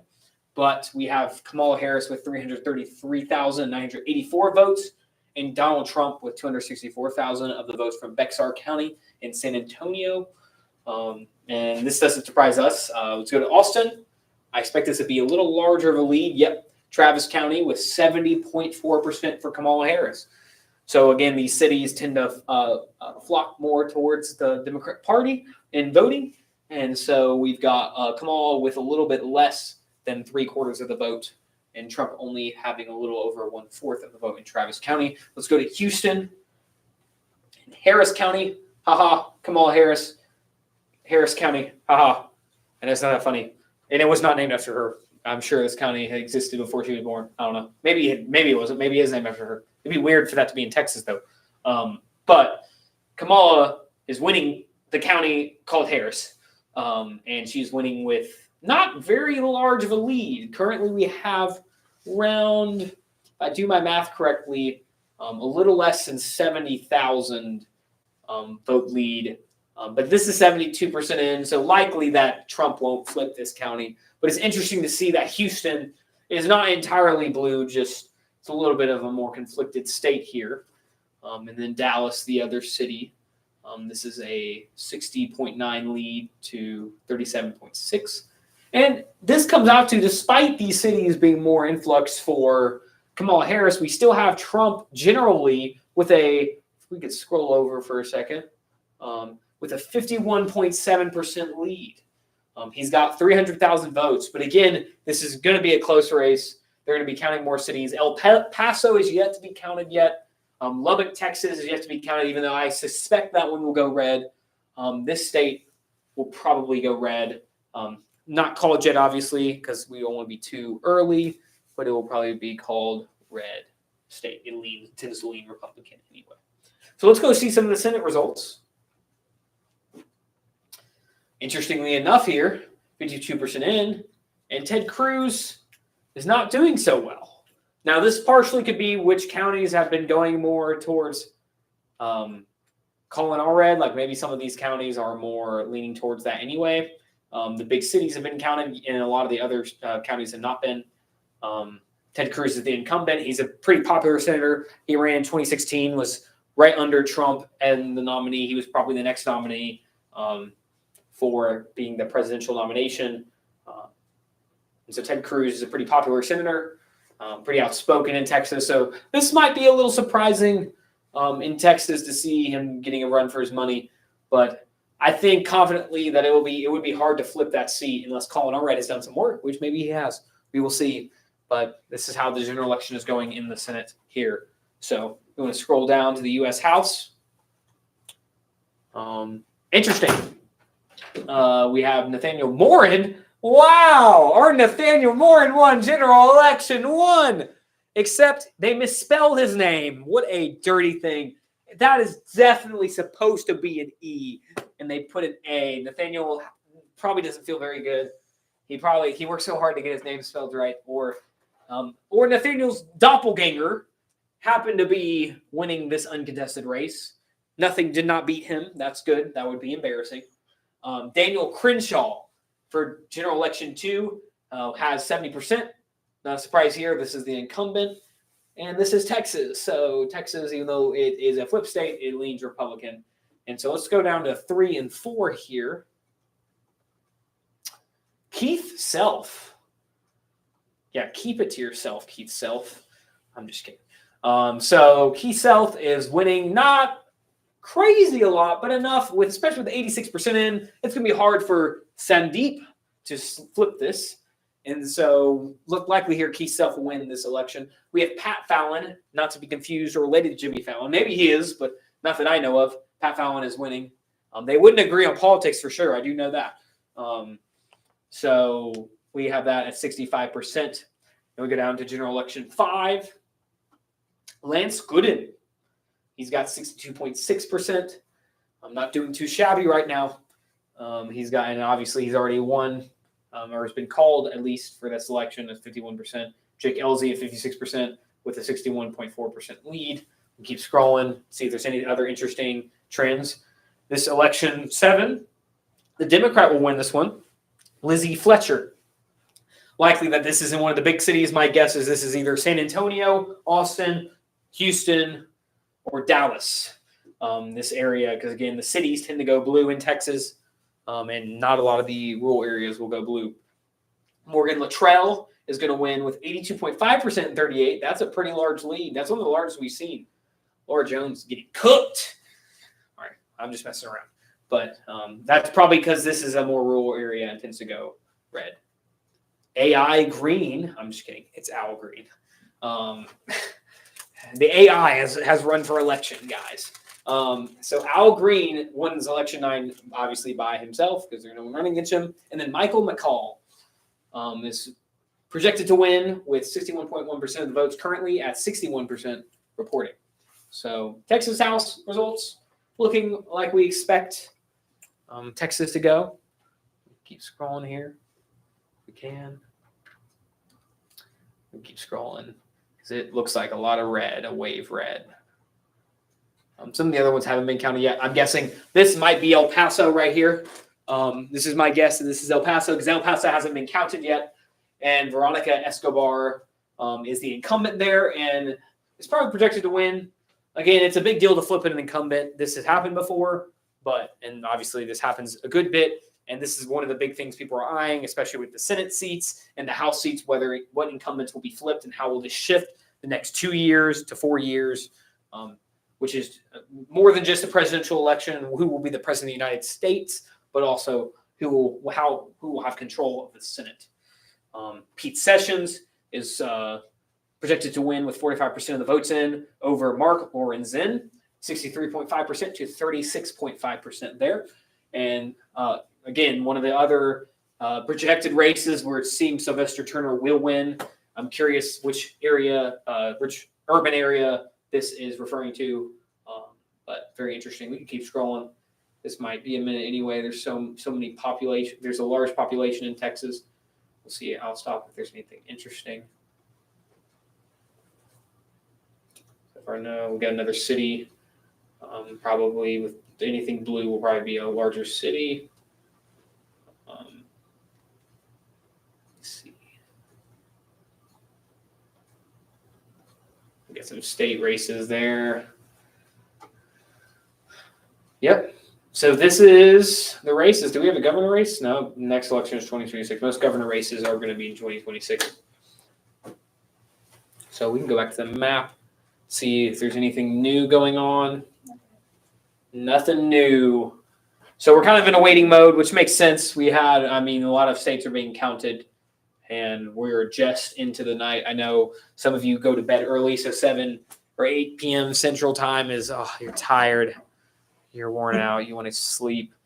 While us college students, we're night owls. We don't sleep. We work all day. Some of us don't work. Some people don't work. I may know some of those people, but we have plenty of the night left. It'll be interesting, some of these other states to look at. Obviously, you probably know the swing states being Arizona, Georgia, North Carolina. North Carolina and Virginia are kind of swing states. They can shift year to year. Virginia, I think, tends to go blue, but could maybe go red. North Carolina, I think, tends to go red, but can go blue. These are projections. Again, Pennsylvania, huge state. Ohio is one we'll see. Michigan, Wisconsin, and Minnesota will also be important states to look at as we get into the thick of the night. But let me see if we have some other fun facts for y'all as we continue into this night. Maybe we'll have some weird one. This is a really weird one. I don't know how we're going to feel about this. Again, this is Wood County. They say that George Washington blew his entire campaign budget on 160 gallons of liquor to serve to potential voters. Now, this would make sense in the fact that Washington was pretty much unanimous because everybody wanted Washington. I didn't realize he would have a campaign budget. I'm not sure how this exactly works, but man, that's a lot of liquor. Man, that's a lot. It's a lot for people to drink. probably a crazy time. That voting season when he had the campaign, he was just like, "Hey, here, have a drink and vote for me." That sounds like what will be the modern view of things.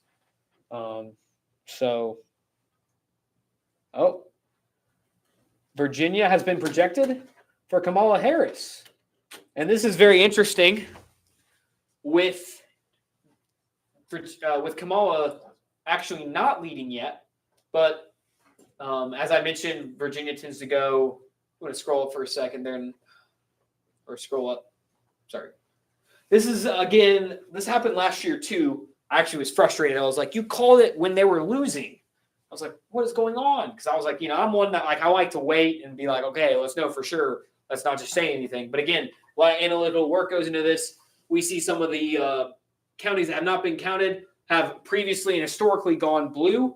And so what likely will happen is Kamala will edge this one out with a close win. Again, this is a state that tends to go blue anyway. And it's because of areas like Arlington, which is right next to D.C., and that tends to go blue. D.C. is very blue. Richmond, we see Alexander City and Arlington is around 66.3%. That's Fairfax County, 66.3%. No surprises there. Arlington County is 71.5% for Kamala Harris over Donald J. Trump. And then Richmond is 56%, which is a little bit closer than what you might think. And Cornell West is super close. Cornell West might actually win. No, I'm just kidding. Cornell West has no chance. And Richmond City has 70.9%. And obviously that is not a surprise with big cities. Again, big cities tend to go blue. It's very interesting to look at the age of whichever period of time in American history and see what trends occurred. Obviously, before the Civil War, the Democrats were typically in the South. In the North, there tends to be like maybe Democrats, but a little more liberal Democrats at that time. And now we see that it's really a battle between rural and urban. So we have Virginia going blue for Kamala, I think. That should be appearing here soon, maybe. We got Wyoming is going to be red. Again, no surprises there. I got to drive through the great state of Wyoming. I think it's a beautiful state. I never got to go. I've never been able to go. Sinclair is everywhere. It's great. That's where Sinclair was founded. There was a town called Sinclair over there. I have a Sinclair hat. Clearly I might be a little bit too much of a fan. Green dinosaur, right? The green dinosaur. South Dakota is going red. Again, no surprises with South Dakota. Pierre being the capital city. We got some more coming in. North Dakota. The Dakotas team up together to vote for Donald J. Trump. Again, this is not surprising. This is not a new trend, at least in our present age. So you have some coming in. And then Texas has been decided to be red. Again, this is not surprising. The big cities have tried to influence what we saw. I think it was San Antonio was pretty close for Trump. So again, those big cities, even though they normally go blue, a big factor to tell whether Trump will get more of the votes is if that is a tighter race in a city, because that means that there's more people who came out and voted for Trump in the city, and those tend to have more populists. So not surprised there. So we got 160 to 71. Now, someone who's Democrat might be like, oh, this is terrible. We have to understand some of the big Democratic states have not been counted, which are pretty much shoo-ins like California, which have 54. That would bring y'all up to 125. So looking here, we've got Nebraska. 4 of the electoral votes has for sure gone to Trump. Looks like there's one we're waiting on. And New York, no surprises there. That's a blue state. Looks like we're getting influx of votes. This is the time to be here, 9:05 p.m. Eastern Time, 8:05 Central Time for you Tennesseans and Union University folk. Looking very interesting. This is how we kind of expected it to look. Again, for those people who might be wondering why the Democrats are so far down, it's like big states like Texas and Florida combined have 70 electoral votes for Trump. That's a large amount. That's almost, not almost half, but it's a very large chunk of the Republican electoral vote, while California will be the same way, over half of the votes for Democratic Party, and we'll make it pretty close to equal. So again, these swing states will be important for this election. And that must be understood. But so we're still getting more in. Hope you're holding up okay. Thank you again for chiming into our live stream. We're thankful you're supporting local over mainstream. Nothing wrong necessarily with mainstream, but we like to do local things. Again, we're college students here. You should support us. You should, just because, come on. It's fun.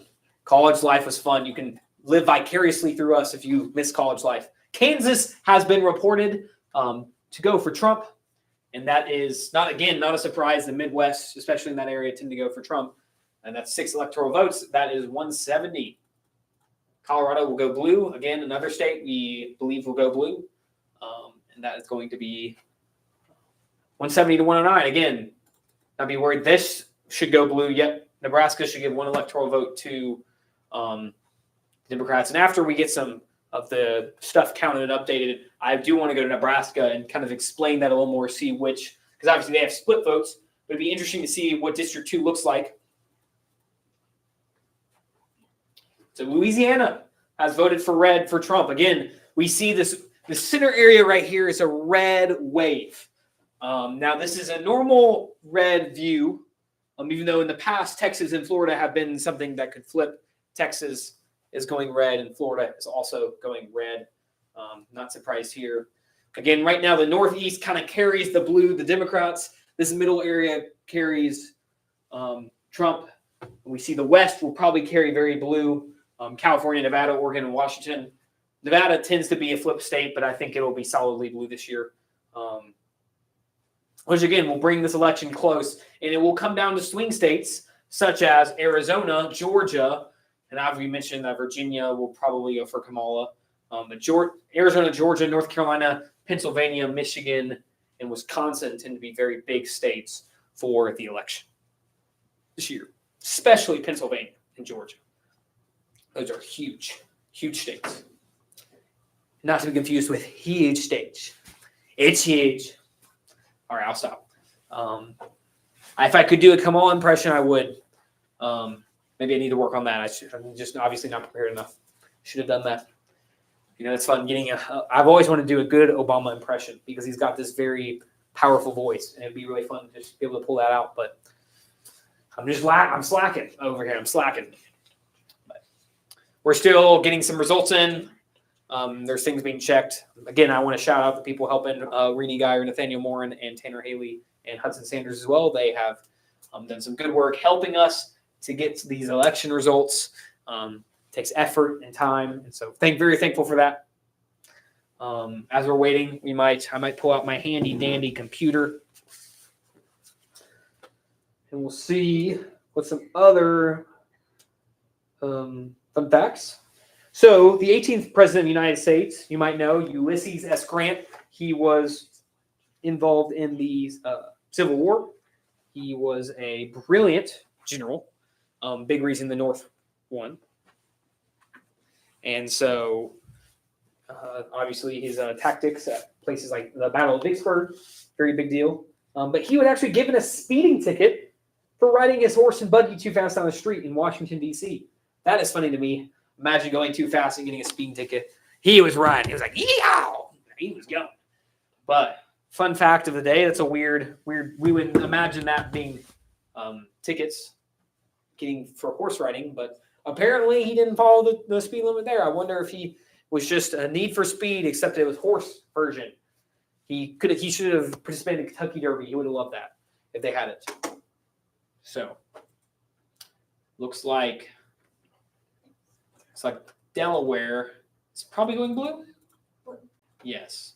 And again, the Northeast does not surprise us that it'll be blue, even though I do suspect that Maine, one of the districts, will go for Trump. That tends to be how it goes. But New Hampshire is still up for grabs. Again, I actually had a friend who projected that this one might lean more red. He feels as though this one might lean more red, but we're not quite sure yet. So they're working out things. And so this is very interesting. Let's see some other fun facts. for us today. So we actually only have one president who studied to become a medical doctor. And so who do you think this president was? Think about it for a sec. Which president studied to be a medical doctor? This would be William Henry Harrison. He was the 9th president of the United States, and he studied to be a medical doctor. So he was probably a pretty smart guy. I mean, I don't know too much about William Harrison, but that is your fun fact of the day. Again, updates. We have 178 electoral votes for Trump. Texas and Florida carrying the big load there. Very interesting to see that Florida is now basically a red state. Ohio is going for Trump. This one, there was worry there that Trump would not win Ohio, but his vice president, J.D. Vance, being from there, maybe there was a little more of a pool for people to vote for Vance, which is interesting because there was controversy, as there always is with every candidate. You know, there's always people who are like, oh, that guy's or that girl is a piece of garbage, you know, piece of trash, which doesn't mean they're lying necessarily, but it just means that that's just the nature of how things are. Again, we're not making statements here about any candidates. We are just pointing out what is occurring and what is being said. So, but Vance will be taking that. That's 195. That is a pretty solid red for Trump. I know that probably makes him feel good to have those views. Kamala's probably not sweating too much yet because, again, there's the promise of these states. Again, California, Nevada, Oregon, and Washington will probably all go blue. No surprise on California. Nevada sometimes tends to be a swing state, but Nevada will probably also go blue.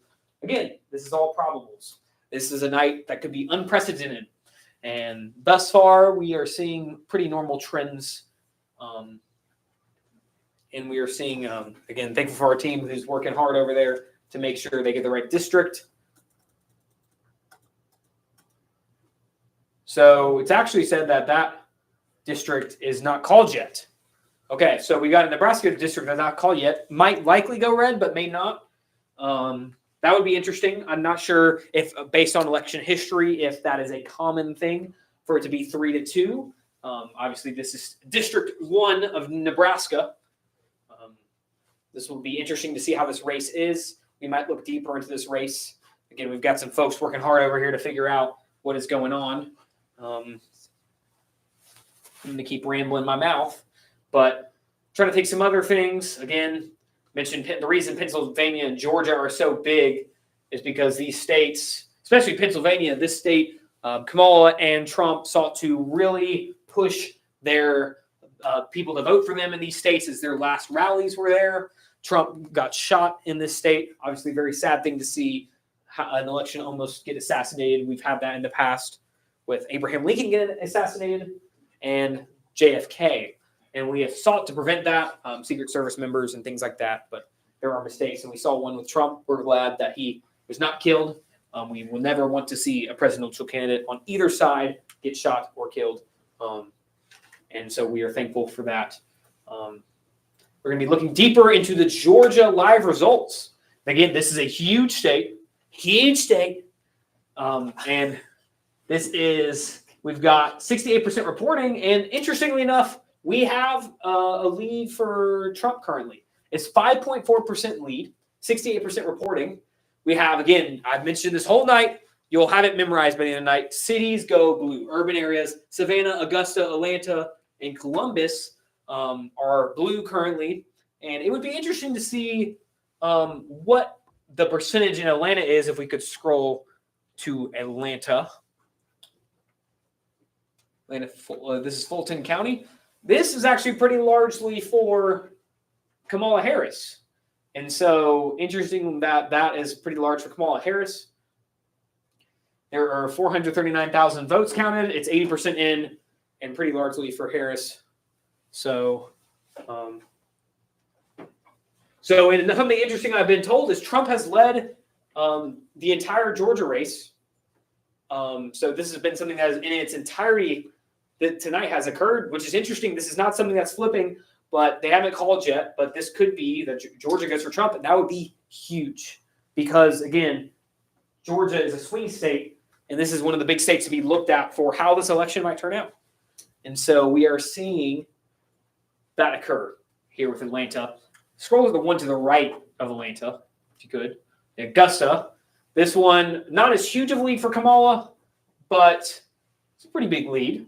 46,417 votes to 21,189 votes. That's not too shabby. So we are seeing that go on here in Richmond County with Kamala taking the lead there. Scroll down to Savannah County, again, 73% Chatham County. Again, these cities will go blue, and the other counties will go red, which seems to be how it is. So this is pretty close. This is very interesting. We'll need to watch this one. We'll see, can Kamala flip this one? It might be harder with a lot of these bigger cities already counted. But again, we have many of these counties. Let's go down to the ones below Columbus that are empty. What counties do we have left to count? Clinch County is one of the counties left to count. Not sure exactly how that's gone in the past. Atkinson, Coffee County. Oh, they must love coffee. Man, they must love their coffee. They name a county after it. McIntosh County, they love Max. I'm sure all these counties would be offended if they heard me say these things. These probably not true things. Brooks County. We've got Mitchell County. We got Crawford County. We have Wilkinson, Washington, Jefferson. Ooh, there's a lot of Lincoln. Oh, Georgia, a really patriotic state. Hey, Georgia has 3 presidents. They were Washington, Jefferson, Lincoln County, Spalding, and Henry. So these counties potentially could flip for Kamala if she can get more voting in these counties. Again, I am not the most well-versed in what these counties have looked like in the past, but it is likely that these counties could flip the state. And so they are, again, not calling it yet. But Trump hasn't led the entire night. This is very interesting. This is a very important thing to point out. In Pennsylvania, we are going to look at for tonight. And thus far, 20% in. And Kamala actually has a big lead. 20% in, 58.9% for Kamala Harris, and 40.2% for Trump.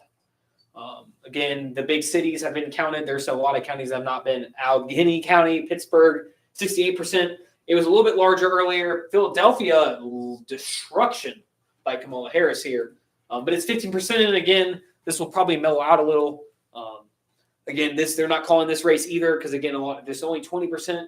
Again, 15% of Philadelphia County has been counted, but we should see Philadelphia trend more towards Kamala Harris for the city. Again, this will be an interesting state to look at, especially with the importance and the work done in this state of whether Trump or Kamala will win the election here. This could be the state that determines it. Some people might put too much hype on the state. We'll have to determine that after this election is formed. So let's see some of the other races in Pennsylvania, if there's anything important going on. Bob Casey, we saw last time Bob Casey had the lead, still has the lead. Nothing has changed there. And Du Pascal, who I probably mispronounced her name, and I've done it twice, so do not sue me. Dave Sunday, remember Dave Sunday's favorite day of the week is Sunday. He didn't tell me, but I'm assuming, if his last name is that. And then we're seeing some other general elections like Brendan Boyle is beating Aaron Batcher, and probably likely will take that one. Election 2, Dwight Evans. Fitzpatrick is not entirely out of it. We saw has had a strong lead. Looks like that lead remains strong at 57.7%. And so we look at some of the other House general election stats. We've got Madeline Dean with 50,812 and has been projected to win. With Skin Lawn, we've already gone over. She's won her thing called. We're going to move on to Michigan. This is another swing state, very important state. We will see how this one's going. Looks as though Kamala Harris is currently winning, but this is likely because of areas like Grand Rapids and areas around Detroit. So Harris dropped largely down from 60% to 53%. That's a large drop. This is probably because the counties that were being counted first were more urban areas, like Detroit, around Detroit area and Grand Rapids, and we're seeing more other counties get counted. But it shows you clearly this swing state's going to flip. And so that's one thing you have to note when states are counted early. They might be counting certain counties early that go one way or the other. So when we see a big flip, that's not always surprising. That's like, okay, other counties start to put their votes in, which might lean more red or blue or not green because no one votes green, but apparently 4,728 do in the state of Michigan with Jill Stein. But my point is being that the two big ones to look at are these. And actually, so Trump is actually at 49.2%. So it looks like there is a mistake going on here on 270 or just hasn't been updated. But again, that's a lot closer. That shows you that this is, again, going to be a swing state that could go either way. Michigan has been a very controversial one, and it is one that will stay that way. So we will keep an eye on this election. Interestingly enough, so some of you might wonder, well, didn't RFK Jr. drop out of the race? He did. But some people still found it to vote for him. This could be many reasons why, because obviously many of you know that RFK Jr. endorsed Donald J. Trump, which was a big move in shifting Trump's maybe lead or taking a little bit of an advantage over Kamala Harris. Probably not too much, but clearly these 2,513 people either did not care what RFK Jr. said and went him in, or did not hear that he endorsed Trump, or did not care. Because, the way people vote is very different. People have very different views of voting. Some people vote the worst evil, like they never agree with the candidate. Some people are in love with their candidate. And some people, like their view, I actually read an article yesterday, or a couple of days ago, some people view that they actually will write in a candidate because they will find the candidate they think is most primed to run the country, even if they're not one of the two candidates, which I would say most people you're to ask would say that they would disagree with a lot of the policies of the candidates, whether they're Democrat or Republican. But some people will write in their own candidate. I think this one had written in the Georgia governor. It's the Georgia governor ought to be president. And even though this person knows for a fact the Georgia governor ain't going to be the president because no one else is writing in this Georgia governor, they wrote it in because it was, again, their moral views. So it's very interesting how people vote, what causes them to vote. It'd be a very interesting thing to think about, especially in states like this, who maybe look at both sides and are like, what's going on? We saw some shifts. Michigan looks like it's taken a little more of a lead for Kamala, but I don't know if, again, that's accurate or not, or if they are we're reloading the results. It's showing, because we mentioned earlier, it looked like it was 49%. But again, a lot of this could be different groups. Okay, this looks like it's right. So it looks like Kamala has a lead here. We'll see if this starts to shift. This may shift. This may not shift.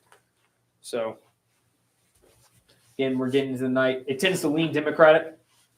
We haven't seen Michigan, I think, might have flipped in 2016 for Trump. Give 194 to 113. And still rolling through the evening. Again, we're getting into the heart of the evening. It's not almost 9:30 Eastern time, which will have a little bit more unfold. I think we should see California soon close their polls. You should see California start to get votes in. And again, states like California will, if I'm correct, maybe I'm not correct. No, California will be 10 p.m. So we've got a little more time, or 11 p.m. My bad. So that'll be 10 p.m. Central time. So right now we're just seeing states like Michigan, Minnesota, Nebraska, Louisiana, Texas going to start filing in soon. Arizona, big swing state, will start filing in soon. So yeah, doing good so far. Let's look at Arizona. See how they started. It looks like 9 p.m. Central time. Tends to lean Democrat. No counting has started. But, some important counties are going to be Maricopa County, which is Phoenix's county, I think. Maricopa, this is a very important county, whether the state tends to go Trump or Kamala. Again, I mentioned a lot of times this likely will go Kamala, but what the important part is how far it goes Kamala. Will it be a large win for Kamala or a smaller win? Because if Trump can get it closer with the other rural areas, like maybe around Flagstaff or Tucson, this could flip this state to go red. But Maricopa is a very important county, also a very controversial county because of election stuff in 2020, which I'm sure that there have been people that are seeking election integrity is a very important thing. We should never undermine that we should always be vigilant to make sure that the election and the votes are counted correctly and making sure that it is done that way. Looks like that Nebraska's fourth electoral vote has gone red. Again, this is not a surprise. This is what was projected. They would send one electoral vote to Kamala Harris, with the other 4 going to Donald J. Trump. So, very good so far. Very good so far. 195 to 113. Again, I mentioned earlier, some of you, let's say any of you who are Democratic, and maybe were wondering, why are we so behind? Well, again, a lot of the big states, California, as I mentioned, Texas and Florida are the big electoral vote states that go for Republicans, have carried 70 weight. And as I mentioned, California is already going to be predicted to be blue. Hypothetically. Oh, this is all hypothetical. Okay. This is good to know. So just like that, you're back in the race. So I'm saying, what we're saying is right now it's still very tight. This is not a somebody has won the election. We're projected, is what will happen, and that we'll see 187 for the Democrats and 195 for Republicans. So do not be totally dismayed. It's going to be close, especially once these start being counted. Remember, California, Oregon, and Washington will be more like 9 p.m. Central Time, 10 p.m. Eastern Time when we start to see those come in, and those will be blue, most likely. Unless things have shifted. I know that people don't forget there is a large California presence of red in the north, but obviously California has some of the biggest cities in the country with Los Angeles. We have Sacramento, we have San Francisco, and these tend to be very strongly blue. So that's what we have thus far. Let's see, do we have another fun fact from Wood County? Our Wood County folks who've given us fun facts, and we hope they're true. So, interestingly enough, it wasn't until 1856, this is 4 years before Lincoln became president, this is 5 years before the Civil War ensues, and in 1856, they removed property ownership as a requirement to vote in elections. Now, some of you might wonder, why would you need to own property? Like, why was that a big deal? Well, in the beginning of the foundings, we would start to see, like Wood County. Like, Wood County largely voted for Trump. Not surprising if this county is a rural county that they would vote for Donald J. Trump. And looks like they have 80% in. Yeah, you could tell it's not a large population. With 80%, that's about 19,535 votes. That means that they have probably around, let's see, I'm going to do some quick math here. They probably have around 23,000, 24,000 people in that county. Very large for Kamala or for Trump. Oh, I totally messed that one up. Obviously, that would be very wrong because Kamala has only 15%, less than 50% in that county. But Wood County has mentioned this rightly, that property ownership was something that was very important in elections. It was viewed that someone who could own property and someone who was successful was probably someone who was had wisdom. The American founders founded these ideals on the basis of British politics, obviously because they were once British. And also they founded these ideas on groups like Plato or Plato's Republic, and the idea of philosopher kings, this idea that there was wisdom in someone who could lead their people well, who could do these things well. So it's not surprising that it's removed property ownership as a requirement. I'm curious to see whether, I'm assuming this happened before. Obviously, James Buchanan was the president that was elected previous to Lincoln, a president that had a lot of effect in tried to stop the polarization of America at this time, but obviously it got worse with the problem of slavery being the biggest topic at this time, 1856 and 1860, which would lead to the Civil War when the South Carolina would secede in December of 1860 once Lincoln got elected. So, interesting fact of the day, 1856, you no longer had to own property. And I'm going to appreciate this because guess what I don't own? I don't own property. So would I be able to vote in this election? No. So I'm thankful that they have allowed that to be a little more. So here we are back to the main map here. Looking good thus far, same stuff. Same old, same old. So if you are in the Jackson and Union area, I would encourage you to follow us on Instagram. It's at UUTPUSA. We tend to do a lot of cool events. We would love for you to come out to our events. We love to be involved with our community more. I know that we have a great community in Jackson, Tennessee. with other cool areas around us. Humboldt, where my birth mother was from, Humboldt, Tennessee, and areas like Milan, Medina. The way we pronounce these things are way different than what is pronounced. Medina is not in Europe. It's Medina, and Milan is Milan. But we in the South do things different here. You know what I'm saying? So we do things different. It's true. But we appreciate these areas. I've been blessed to be able to be around these areas a lot, like Milan and Medina. And, they're great areas, great friends from these areas. So, yes, we will be seeing if there's any updates. Looks like we are going to look at Tennessee. Let's see. Maybe we'll find if there's some House results.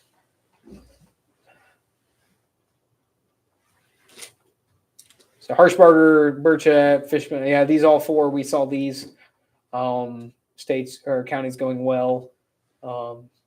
These all four had already been projected to win, so no surprise that they won. We can keep scrolling. Curious about the Andy Ogles race. Oh, Andy Ogles has been called. Andy Ogles has won with 89% voting, and he's won pretty well. I mean, it looks like there is some independents here who stole some of the votes maybe that could have gone to the Democrat, but even then, he still has a 20% lead, 60,000 vote lead.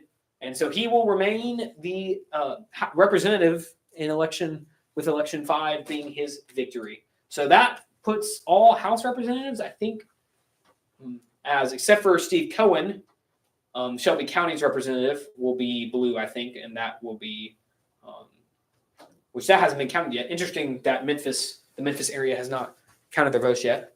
I wonder why that is, but it's likely Steve Cohen will remain the representative there. So let's see what Senate is going on. It's the Senate here. And this is just for Tennessee Senate. Hatcher is a large lead, but it's only 9% counted. Can you scroll over? I'm curious what the Memphis area one is. I haven't heard about this one, but it looks like for state Senate, Sarah Kyle versus Mitchell Morrison. It looks like it is an independent versus a Democrat, which likely will lead most of the time. If it's not Democrat versus Republican, you can pretty easily call whichever party is the one running. So I'd probably say Sarah Kyle will probably win this one. Paige Wally will be the representative here, uncontested race for the GOP. So very nice night.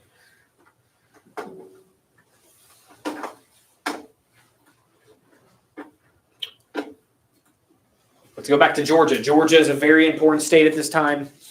We need to keep viewing this. And, oh boy, is it close. But surprisingly, it's not as close as we might think. 5% lead for Donald J. Trump, as we see here. 73% in. This means it's not over yet. And we see this big blob of Atlanta has voted blue, as no surprises there. And again, all the cities have voted blue. But it's interesting to see the large amount that have voted for Donald Trump, especially in light of the strong presence of Fulton County and some of these areas around Atlanta. Trump still has a large lead. Again, this is because he has really received most of the other areas of Georgia, the rural areas. I would like to look at some of these other cities to see how close it was. I think Augusta and Savannah. Augusta is not crazy close, but what's going on in Savannah?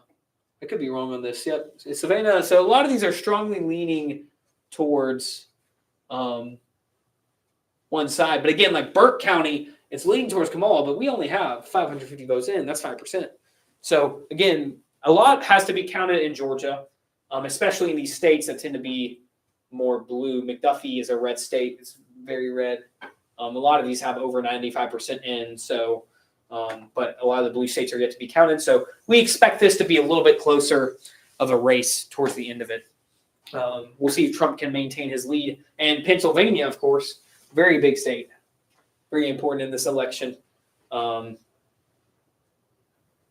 Fun fact: they have voted for the Democrat nominee 7 times of the past 8 elections. So this tends to go Democratic. It leans Democratic. It's only 27%, but it looks like Kamala is taking a little bit more of a lead. She has 12% lead on Trump.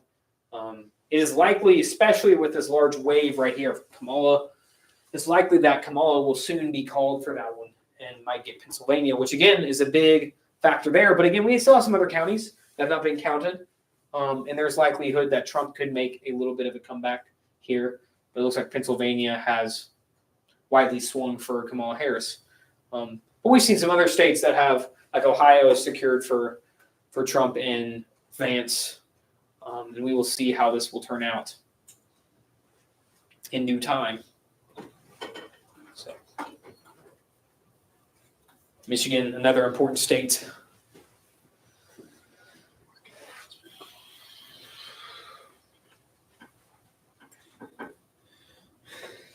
Obviously, the polls have closed, 8 p.m. Eastern time. They've been closed for a minute. We look like we have another big update here. North Carolina has gone red. All right, North Carolina has gone for Trump. They predicted that for Trump. That's 211 for Trump. Now, again, I mentioned a lot of these over here have been counted. And if you think about the time, it makes sense that the East would be done first before the West, obviously, because the night ends earlier in Eastern time. The sun sets in the West. So people in the West have longer time to vote. That is. But so we see, like, you might think 211 and the Republicans are chilling. Not necessarily, especially as we mentioned, if my friend can go ahead and block it or tilt California, Oregon, and Washington towards blue. So if these, with the 211, just with these 3 states, just like that, Democrats aren't too far. But again, even now, though, they will still need a large amount of these swing states in order to pull 260 or 270, which Trump will need 2. As Georgia, again, we saw Georgia. Georgia has a large lead for Trump right now. But again, some of the counties like around Atlanta, around Savannah, and around Asbury have not fully been counted. And those could move Kamala towards getting a lead over Trump. But again, this is to remind you all that it's not a landslide currently. It's just that the western states have not been counted. Probably later into the evening, there will be a better view of what states will the certain candidate need in order to win this election. So, but North Carolina, our last state to come in with a result, is going for Trump. I don't know about the state historically, but I want to say this has gone for Trump. Also in 2016, maybe in 2020, but I also think it might have flipped in one of those years. I think it might have been blue, 2016. Could be totally wrong, though.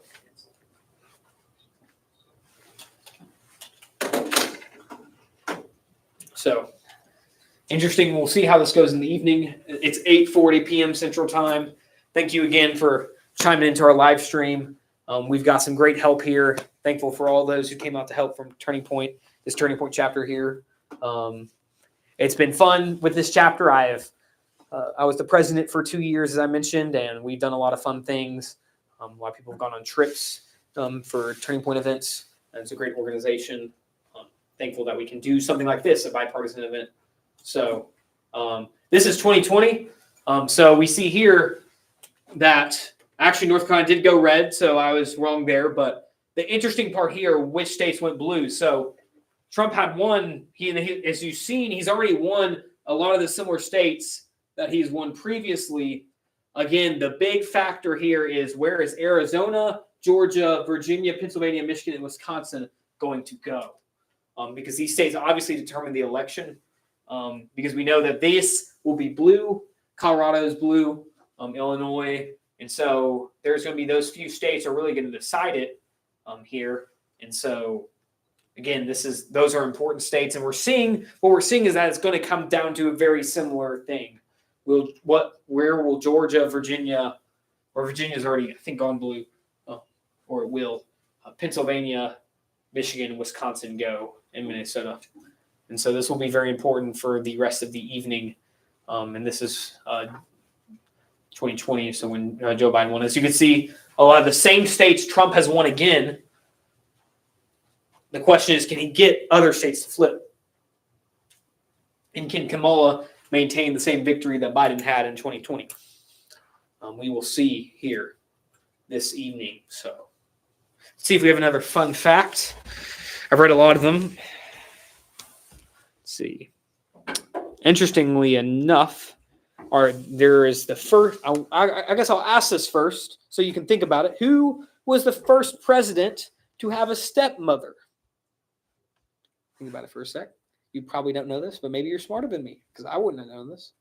Millard Fillmore, the 13th president, was the first one to have a stepmother, which is interesting. So he was the first one. I don't know how Wood County came up with this. Again, Wood County, thank you for your facts. I really hope they're true because if they're not true, I'm really looking stupid. But I'm putting a lot of trust in Wood County. Great state of Texas. So something going on here with Michigan live results. So again, this is a toss-up state. Is one of the 7 battleground states. Let's decide this closely elected or contested presidential race. It looks like, even though we saw earlier, Kamala had a 10% lead here, it's starting to slightly go down a little bit. Looks very similar. Oh, Minnesota. So Minnesota, again, this is one that leans Democratic. Has not started reporting yet. This is one that will probably likely, again, go Democrat.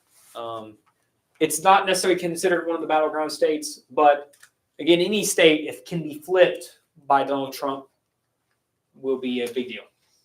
So Minnesota, obviously, in 2020, was a very important state for the election, especially with the incident with George Floyd in Minneapolis, and that being kind of a very big for the Black Lives Matter movement. So a lot of traction for the Democrats was caused in this state. So likely that this will maintain that way.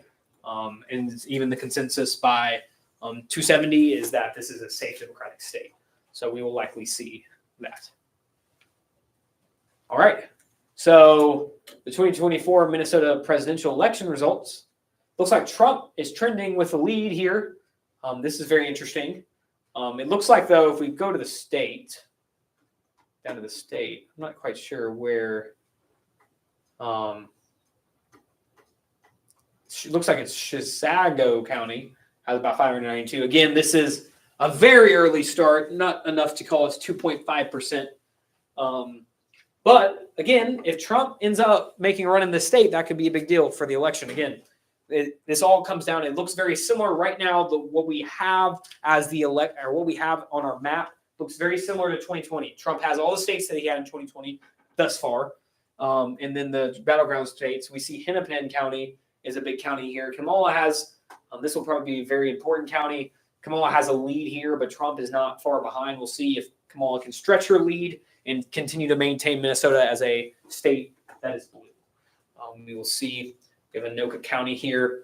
This one, Trump has a lead currently. Again, this is with 1.1%. This is too early to call, but it's very interesting to see that this state could be, as of now, could be something that is not safe Democratic, even though I think likely we will see Kamala win this state.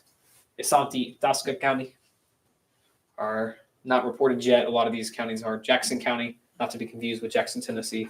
Very different. I'm sure if you go up to Jackson, Minnesota, it is way different.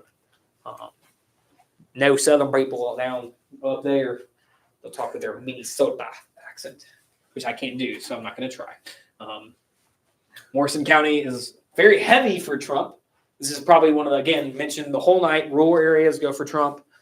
City areas go for Kamala, so this is probably a rural area. It looks like there's 3.4%. So, again, this is probably one of the smaller counties, but, again, still a county that looks like it is trending for Trump. Or a county as well with 35.9%. So this county has a wide, or it's been one of the quickest counties to put electoral vote or put votes in for the presidential election. We have 73.9% for Trump and 24.5% for Kamala Harris here. And then we have, again, Kamala is winning Olmsted County. Again, 0.5% reporting, too early to call.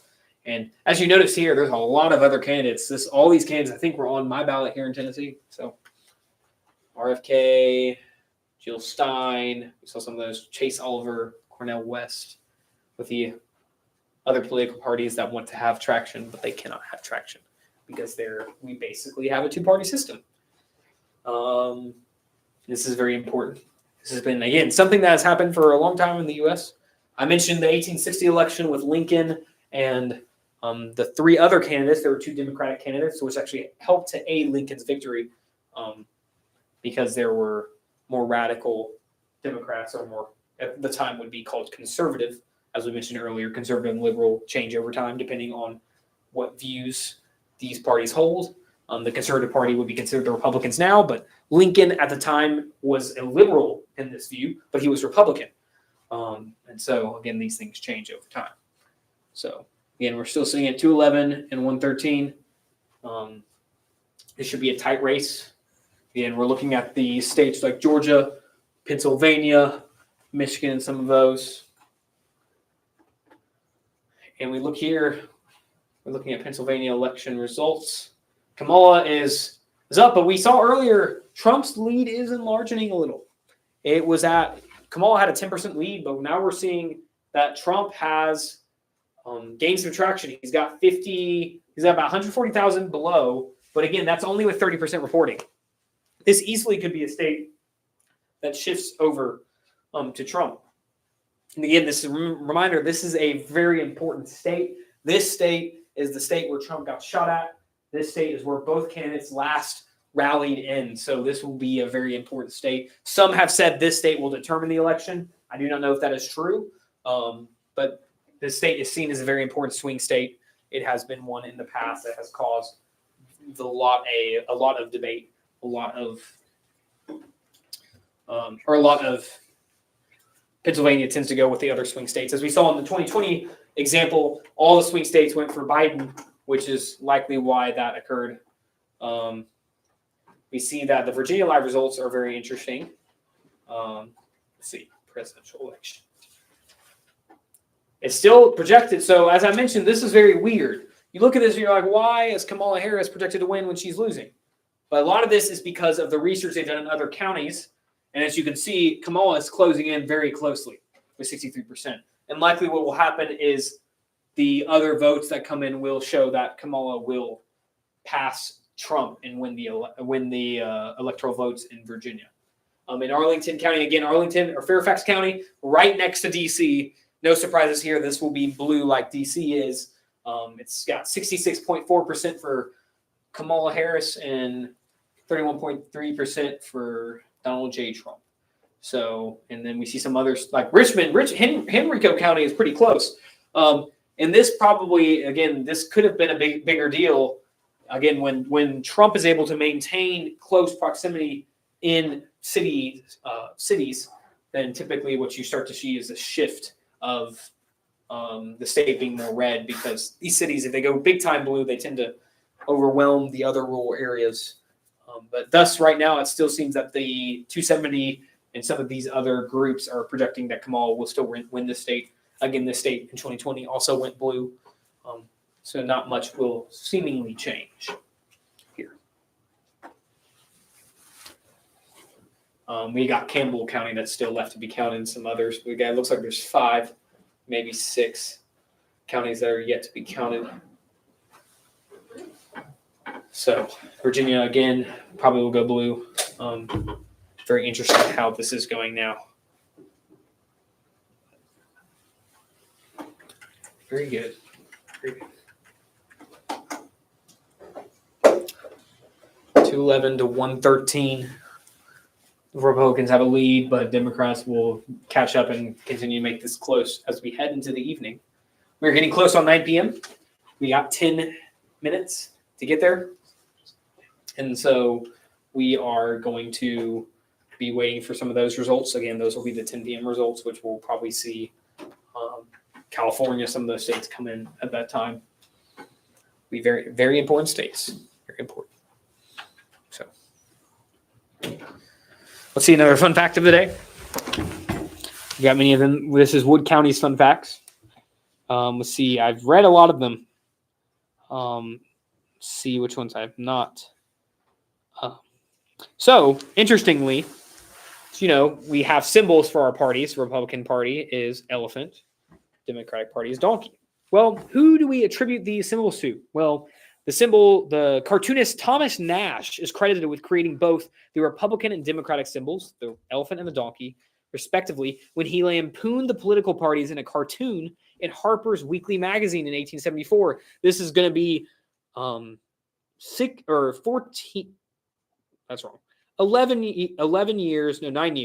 years after the end of the Civil War. And this cartoonist is going to, I'm sure he was making fun of both parties or making some sort of political cartoon. And these people took the symbols and they said, hey, these are the parties. So it shows you that there is, even though the parties do shift, there is some oh goodness, the word is leaving me. There's some, I don't know the word, but my thing is that there hasn't been change when it comes to these symbols. Very interesting fact for you from Wood County, Texas. When we mentioned Wood County was voting largely for Donald J. Trump, had an 85% lead. It's a small, likely a rural county. Thank you, Wood County, for your fun facts. We appreciate it. I honestly just looked up fun facts and you were up there. So maybe the Google masters approved of your fun facts. Maybe woke up some others.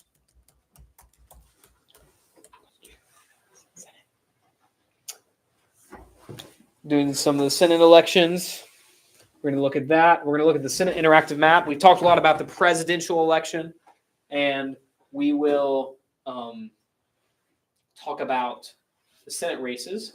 So currently, we have 51 The projection is that the Republicans will flip the Senate. This is very interesting because if they flip the Senate, that means they will control both the House and the Senate, which will be a big deal for Republicans. We see Tennessee obviously will remain Senate with Marsha Blackburn as the rep. Mississippi, Florida's leaning that way. Some of the states that are going to determine this will be states, again, a lot of the swing states. Pennsylvania will probably maintain. Ohio is going to be a toss-up. Ohio might be the big deal.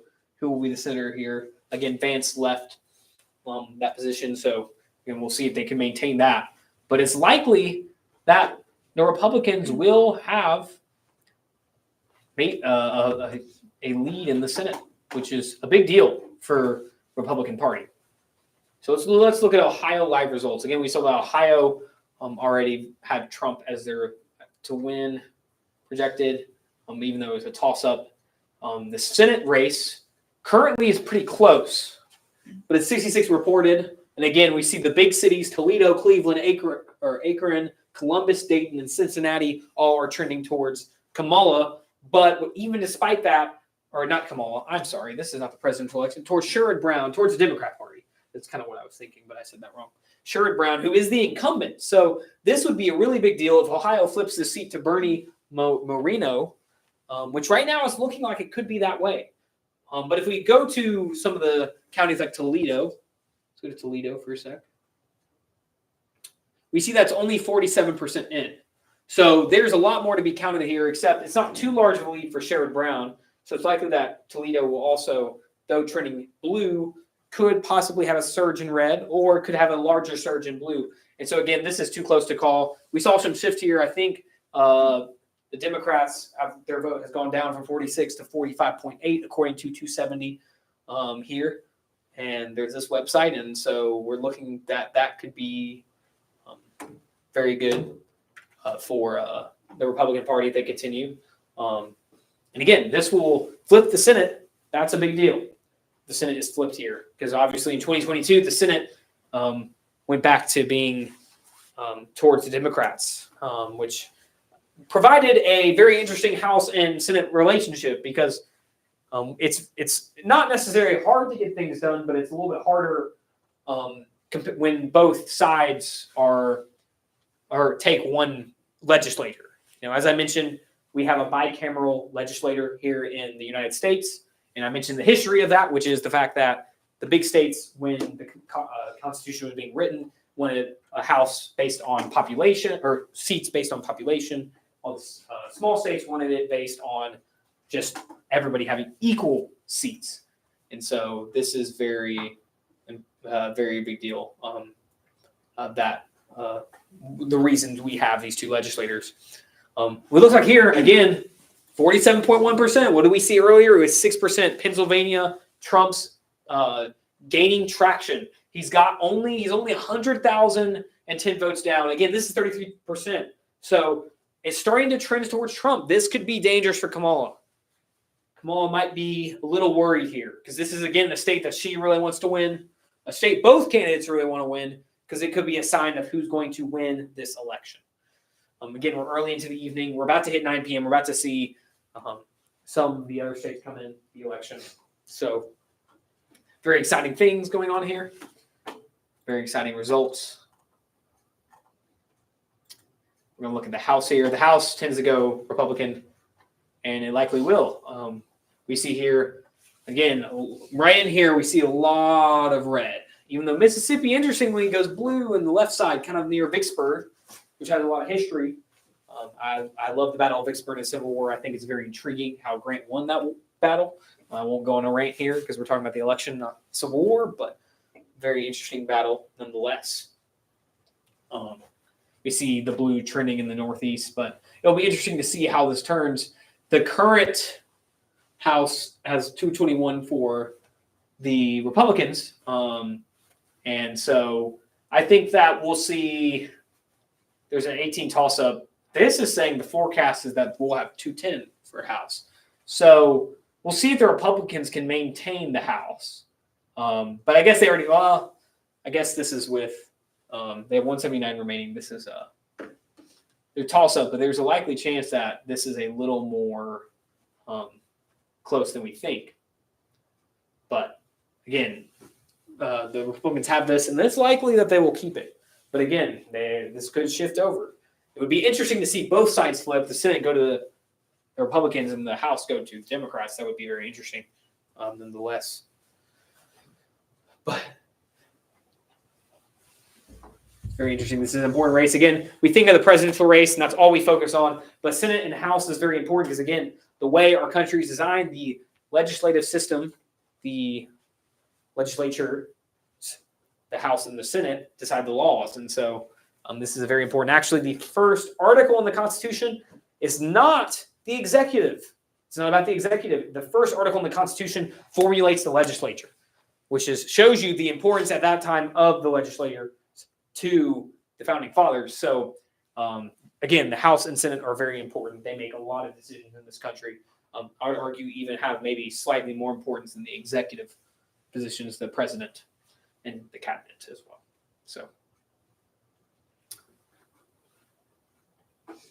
So we're going to see how this turns out. Again, 270 forecasts that Trump will have a 20-point lead with the toss-up also. So this obviously will be closer because Trump had 235 in 2020.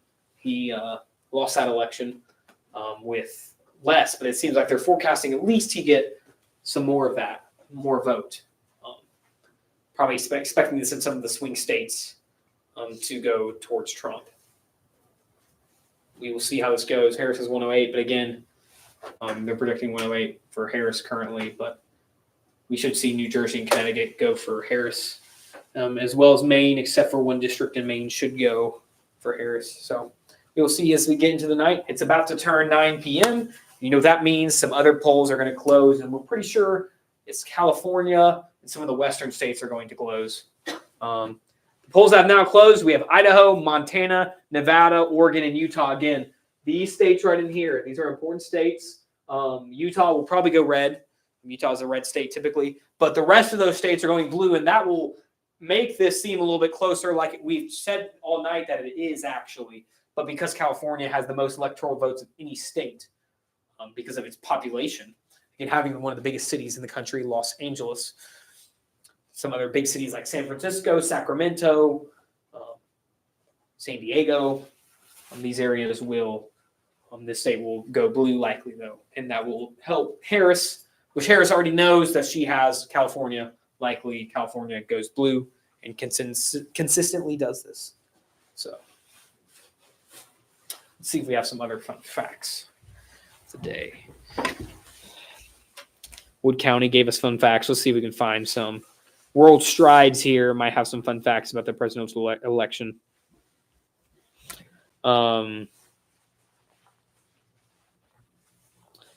So something interesting, a candidate has won the popular vote but lost the election 4 times in our nation's history.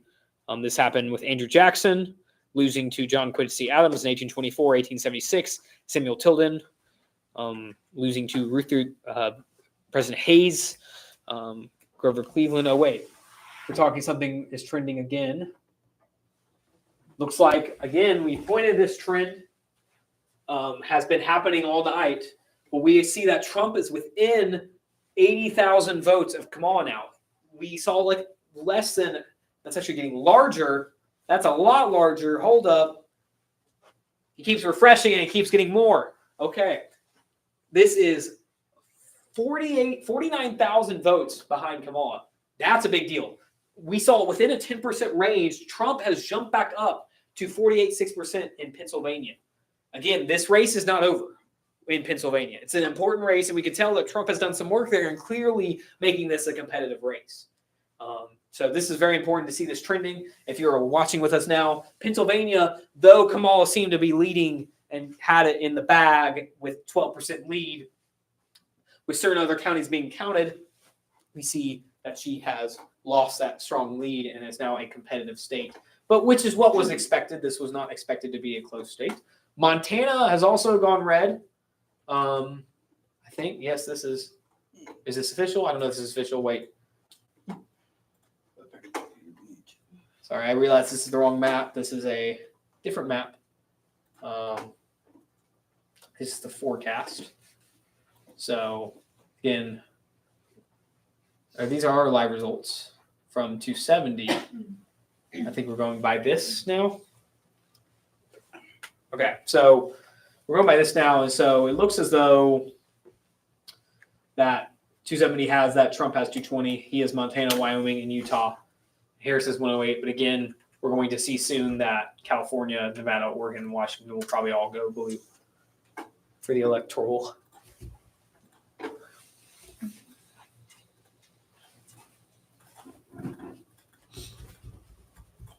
You want to throw me my water from over there? You pass it to me, I'll catch it. Okay. Football.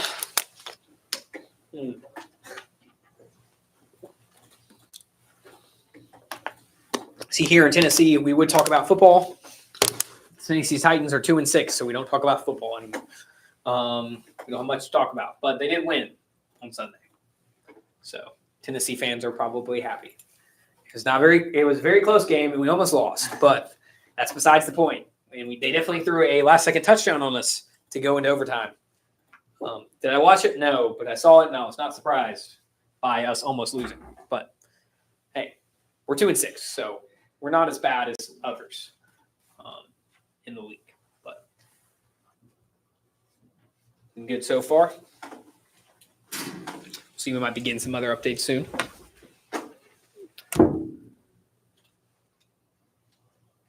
We got up here. We still have the votes. We're about to have a change in the screen. We're about to look more at the results shown for Virginia, which interestingly, even though Virginia was called for Kamala, it has expanded a little bit for Trump. So the call's been reversed. Yeah, so it's not called. It's uncalled. Oh, wow. I wonder if we've had this happen. So the call has not been. Trump has a slight lead, and it's growing. Now, this could throw some things off because, again, projections have not said Virginia would go for Trump. So if Virginia were to go for Trump, we would start to see some different trends. Very interesting, and this is why, again, I've been saying this the whole time here, that people call things too early. They expect things to go the way they're supposed to. They got to stop doing that, okay? You heard it here. They got to stop doing that. I always used to get mad, and then they would be right, so I'd be like, maybe they know. But this is an example where they thought Virginia was for sure for Kamala, and now they're having to see a change. So, again, never count anything out. Expect the unexpected. Well, Trump is potentially going to flip Virginia, which is, I mean, to some people that might be outlandish and like what's going on. But Virginia also flipped their governor 2 years ago. So like, is it surprising that they flipped their vote for president? It looks like Virginia, especially with how much the Virginia governor, and I'm blanking on his name, someone has his name shouted out. He was promoting the school board big time in like school choice and these things that really appealed to Virginia voters, and thus he was able to win. And so we might see this with Trump too, that this state is kind of viewing the big issues being how he's going to deal with schooling and seeing that Kamala maybe not be as strong on protecting parental rights. Glenn Youngkin, thank you. How could I forget Glenny boy? I'm kidding. I know one probably calls him that. But Glenn Youngkin, he flipped the governorship to the GOP, and so we're probably seeing here something similar could be occurring in Virginia, with right now some states trending towards for Trump. We're about to get a new map of the results of our reporting that are coming up soon. So, very exciting, very exciting. But this is what makes things interesting. Like, whoa, a state has been uncalled for, or has been reversed. I totally said that wrong. Has been reversed, not unreversed. That doesn't make any sense. Reverse. And so we are seeing that here with Virginia. 49.5% for Trump with 1,412,542 votes. And that is a 40,000 vote lead, more like 36,000 vote lead over Kamala Harris, who's at 48.6%. This is with 63.4% vote reporting. So this is a big deal because if Trump's able to maintain the state, he can throw some things off with this election. Again, this election is going to be probably tight, or at least for the evening. We will see how those things will shift over these next hours or so into the night. Our new map is about to appear. Boom. 216. So some of the new ones, we already saw the Dakotas. Utah and Montana have both gone for Trump. This is not surprising. Again, I said Utah is a very conservative state. And Montana is also a conservative state. These have gone for Trump. I'm trying to see if I missed anything. Obviously, the whole Northeast is pretty much gone for Kamala. We see that District 1 of Maine has already gone for Kamala Harris. We will see what the state and the other district, District 2, will go for. I think we will see a mixed bag there. It's likely that we will see maybe the state go for Kamala and it's all gone for Kamala. Or no, District 1. Yeah, that's what I thought. I thought we had a mixed bag in Maine. So Maine has one, while District 1 goes for Trump and the state, and the other district, District 2, will go for Kamala Harris. So the Northeast, this is all Trump gets in the Northeast unless he can snag Pennsylvania, which, as we saw earlier, he might do. He might do.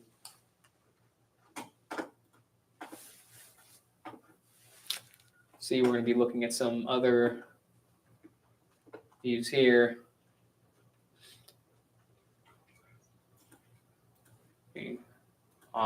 Pennsylvania is now tied.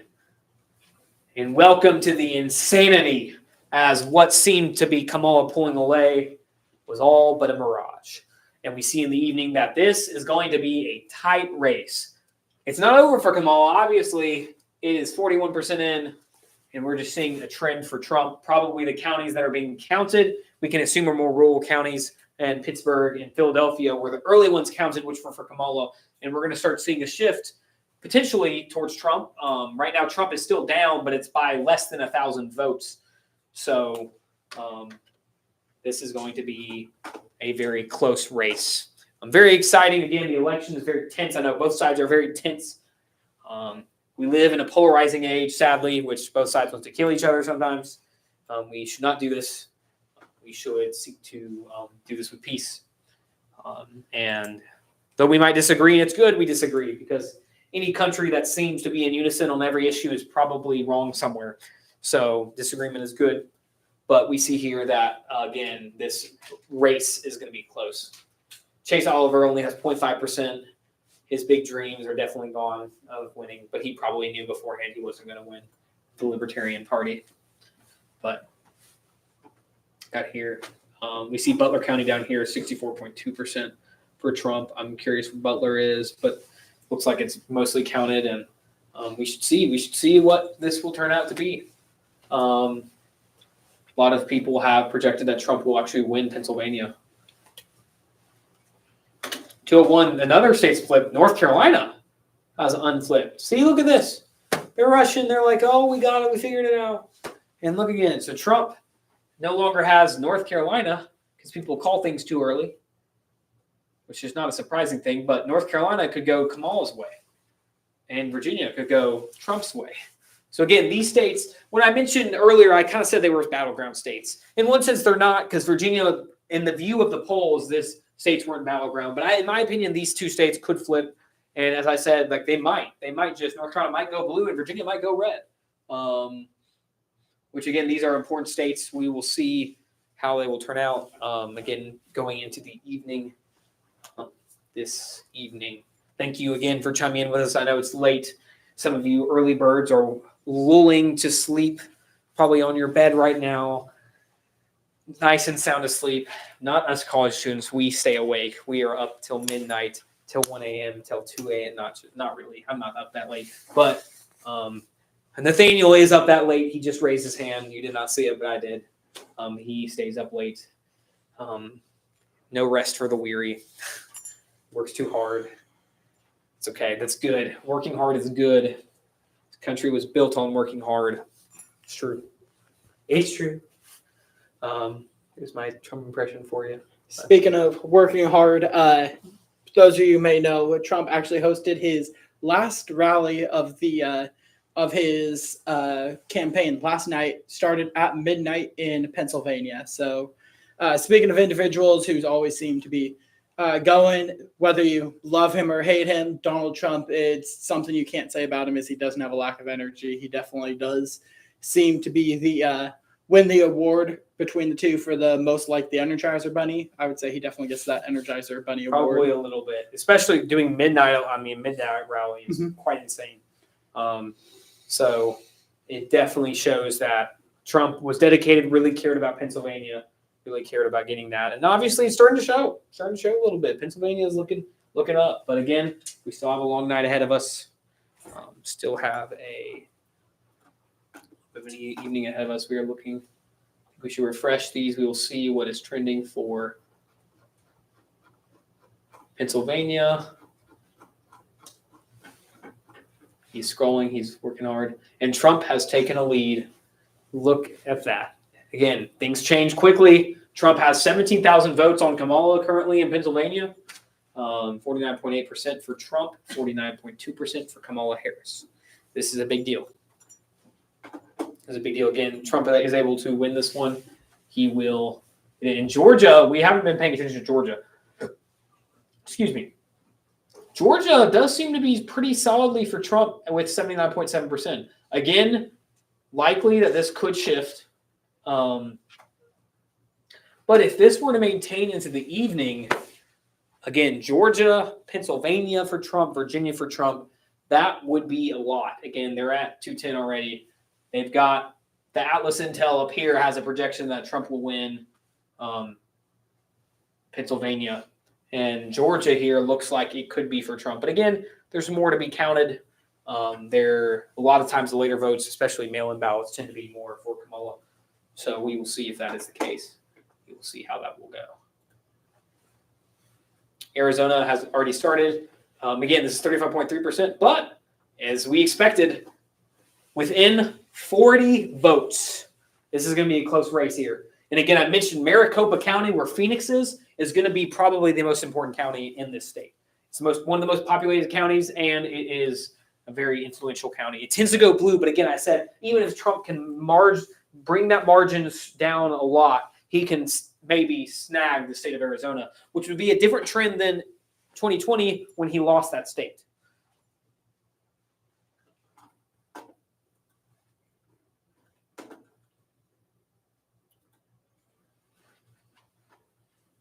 You see here, New Mexico, interestingly trending for Trump. I'm not quite sure what the views on this was, but I was under the assumption that New Mexico was going blue.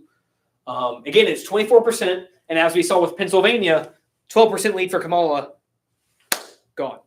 So this could happen here, but at least at the start, Trump seems to be having an advantage in New Mexico. We will see how that will continue, if that will stay or if that won't. But it looks like there is trending there. Wisconsin, another very important swing state. With 35% in, we see that Kamala has the lead. Not very huge lead. It's 11,000 votes, a little under 11,000 votes for Kamala Harris. We can see, again, a lot of these states have switched. So just know that this is going to be tight, too. This is going to be a tight race. It's been, for those who voted, people know that this is going to be tight. And we will see how this will turn out. Will Kamala maintain the lead for Wisconsin? But right now, she is up 11,000 votes.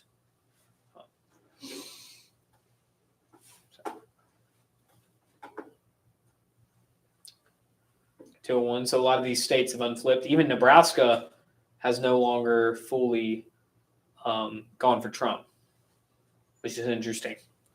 So again, a lot of what happens is they start to call earlier and then they see different voting trends. And so they realize that they don't actually know. So a lot of them call too early. So we saw that with North Carolina, Virginia, and then we're seeing that with Nebraska, which is interesting. We saw that 2 districts go red, but there's likely a chance that District 2 will go blue, but it looks like that's even under debate. So interestingly, Nebraska, the state looked like it was going to go red, but there's a likelihood that it may not. And then District 2 looks like it's going to go blue. This may not. Again, these are unprecedented times. Things can shift. This is a very interesting election. Obviously, all of the elections are very interesting. So let's look at Nebraska and how these trends are looking, how District 2 is likely, and it says the state is safe. But currently, again, Trump is seen to be winning the state.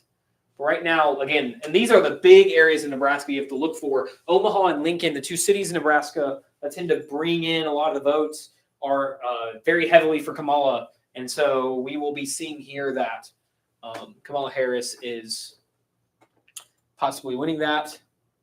That is red. So they have decided that is red and blue. Okay, so that we've officially gotten back to that. Nebraska is 4 for red and then 1 for blue. That is the calling. Again, we've called a lot of things tonight, and you never know. They might switch up. So 203 for Republicans, 110 for the Democrats.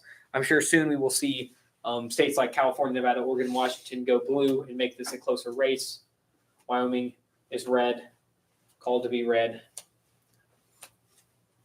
So very exciting. Let's see as more results are put out.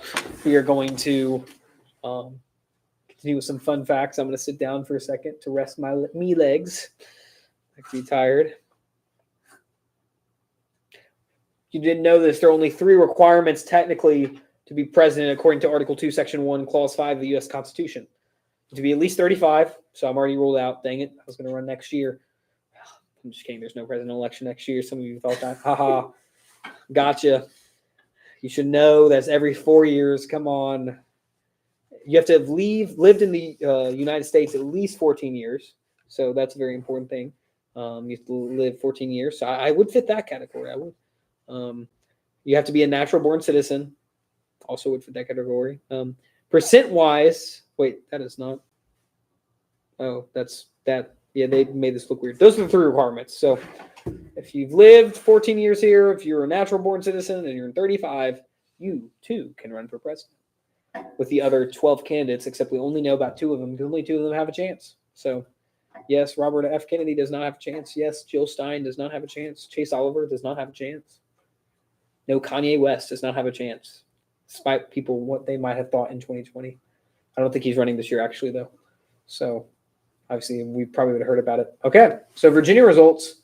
Again, this state was flipped, but we're starting to see a little bit more of a trend towards Kamala again. But Trump does have a lead here. He has about a 3,000 vote lead, but it is a 66.8% reported. We have no idea how this one's going to turn out. Even though this is likely Democrat, people have viewed this Virginia to go Democrat. It has flipped for Trump. We do not know how this will go. It'll be very interesting how it will go. Pennsylvania is trending more towards Trump, largely. So Trump now has a 35,000 point lead over, and he has a 65,000 lead or lead over Kamala. See, look at that. Just within a few percent, actually, it's about 20% reporting after Kamala had a 12% lead. Kamala's lead is gone. Now we will see what will continue with this trend. Will Kamala continue to be drowned out by the Trump wave that has occurred in Pennsylvania, or will Kamala surge back into this race? Because again, this is a very important race, even though most of Pennsylvania has Trump winning, or most of the Atlas Intel, the other polls have Trump winning this election. Or Trump not winning the election, winning this state. We will see what will occur here. But a great lead that Trump has finally gotten back. So, which is contrary to what was going on earlier. Let's look at Wisconsin. Trump has a lead in Wisconsin. Again, this is 38.6%. There's lots of time to go. He's only got an 18,000 vote lead. And this could flip easily, but this is, again, another swing state. Trump looks like he's getting some ground in the swing states, but again, there can be a Kamala surge at the end with some of the mail-in ballots, and a lot of them are too close to call right now. Well, you do see that Trump seems to be in a good position. Georgia has 81%. Again, this is too close to call. It's 200,000 votes for him. Sounds like a lot, but again, Georgia's a large state. There's definitely enough to trend towards Kamala if Kamala were to come back in this election and win this election in Georgia. But right now she is down 4.5%, 4.7% to Donald Trump in this state. North Carolina. So remember, North Carolina flipped. The reason for this is, even though Trump has a large lead right now, they started to see trends towards Kamala. I think Trump had a 9% lead maybe. But because of this shift, they're starting to say, okay, wait, hold on. Hold your horses, polls. We don't know who's going to win this state yet. So they are saying that this could still be close. Again, Trump has, let me do my math quickly in my head, he had 237,000 vote lead over Kamala, which again sounds like a lot, but with the 70% voting in, there's a chance that Kamala could surge back into this election in North Carolina. But it does seem to be trending towards Trump. Oh, they've reported. So they have reversed, unreversed, and now they're back. They've said that North Carolina is for Trump. So again, Democrats will be coming back a little bit, but if North Carolina and Virginia go for Trump, Democrats should be a little worried, especially with Pennsylvania and Georgia trending the way they are. Because if these three states were to go hypothetical. This is hypothetical. If this is hypothetical here, so this is not what actually happened. If Pennsylvania goes and then we get Virginia, that is extremely close for Trump. He only needs 16, which will likely occur with Iowa and Idaho will be 264. And then just Georgia, that's enough right there to win you the election. So this is a big deal. Again, this matters a lot. These states matter a lot. We're going to look closer in the evening. Again, Kamala still has a very strong shot. It's not one way yet entirely. The trends tend to be showing, though, that Trump is polling higher than maybe people expected. Some of the polls had already said that even though it was a tight race, that there were trends towards Trump in this election. Yeah, this is all hypothetical. Right here, Idaho, hypothetically, Alaska, hypothetically. This is all. A lot of this is hypothetical. Just currently, remember, we only have. I think Republicans only have 210. But remember, they will get Washington, Oregon, California, and right then it'll be a lot closer than you think.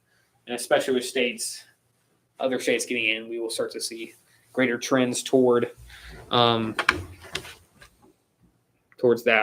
Wow, it is already 9:25. It felt like a breeze here. I feel like I've been up here not that long, but I have apparently. Yeah.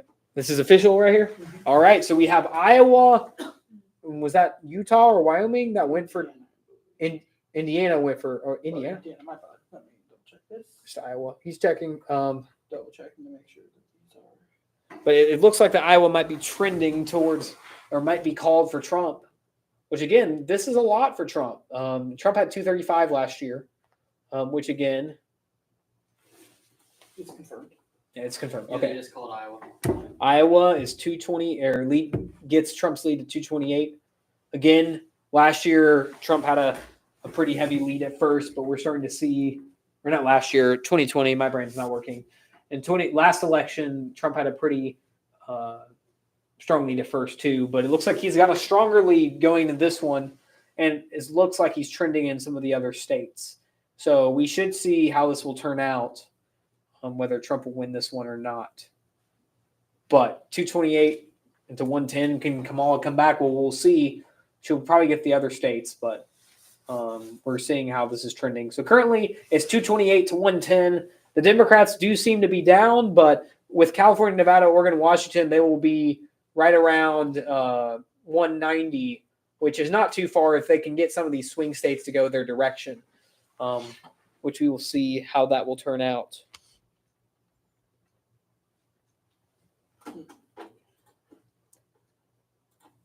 Let's look at some of these trends. Again, we're evaluating the trends of these swing states. We're looking at New Mexico. New Mexico, as we mentioned, was looking forward towards Trump and probably not surprisingly has shifted towards Kamala. This is because the state was projected to go for Kamala, and we're starting to see her surge back. Again, that early influx was probably more of a county that would go more Trump's direction, and now we're starting to see the rest of the counties come in. And with 30.7%, Kamala has taken the lead.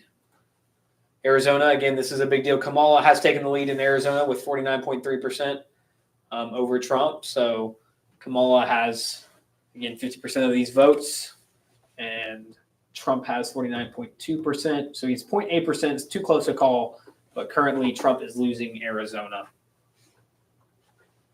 Minnesota, with 2.3%, is trending for Trump. So some people might be like, oh, Trump's blowing out Kamala. Really not yet. Again, don't get too excited. People in Pennsylvania got too excited for Kamala, and now Trump is taking Pennsylvania. And so we will probably assume here, my guess is later in the evening, we will see a closer race here. If not, Kamala surge and take Pennsylvania, or Minnesota. Obviously, I'm in the wrong state. Minnesota again. So looking back here, Rachel Fruit only has 9 votes. I guess people like vegetables more. Ba-bum. Bad jokes with Jonathan Sanders, and they're going to kick me out of the university. So let's go to Wisconsin. Oh, Wisconsin looks like a close one again. Again, we saw Trump was winning there. Now with 43.9%, Kamala is slightly in the lead in Wisconsin, 0.2% lead over Trump. And this is shocking, but not entirely. It's shocking how fast it turned around. But again, this is what we should expect from a swing state. That will be probably bouncing back and forth between these two candidates. And Kamala currently holds a lead. It's only 3,000 votes, but it's still, and so it's still a tight race out in Wisconsin.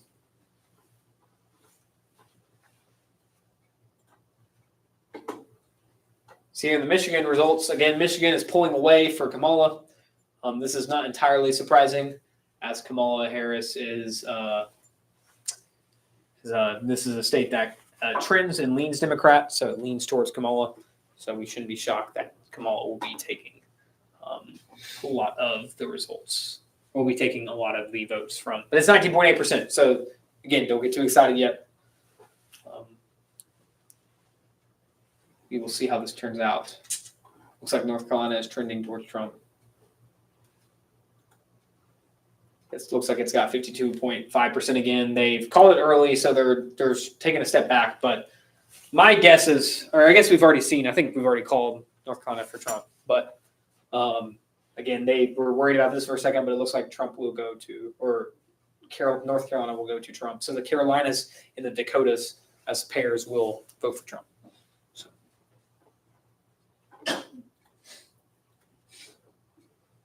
Here's our map. We start to hopefully getting some new things soon.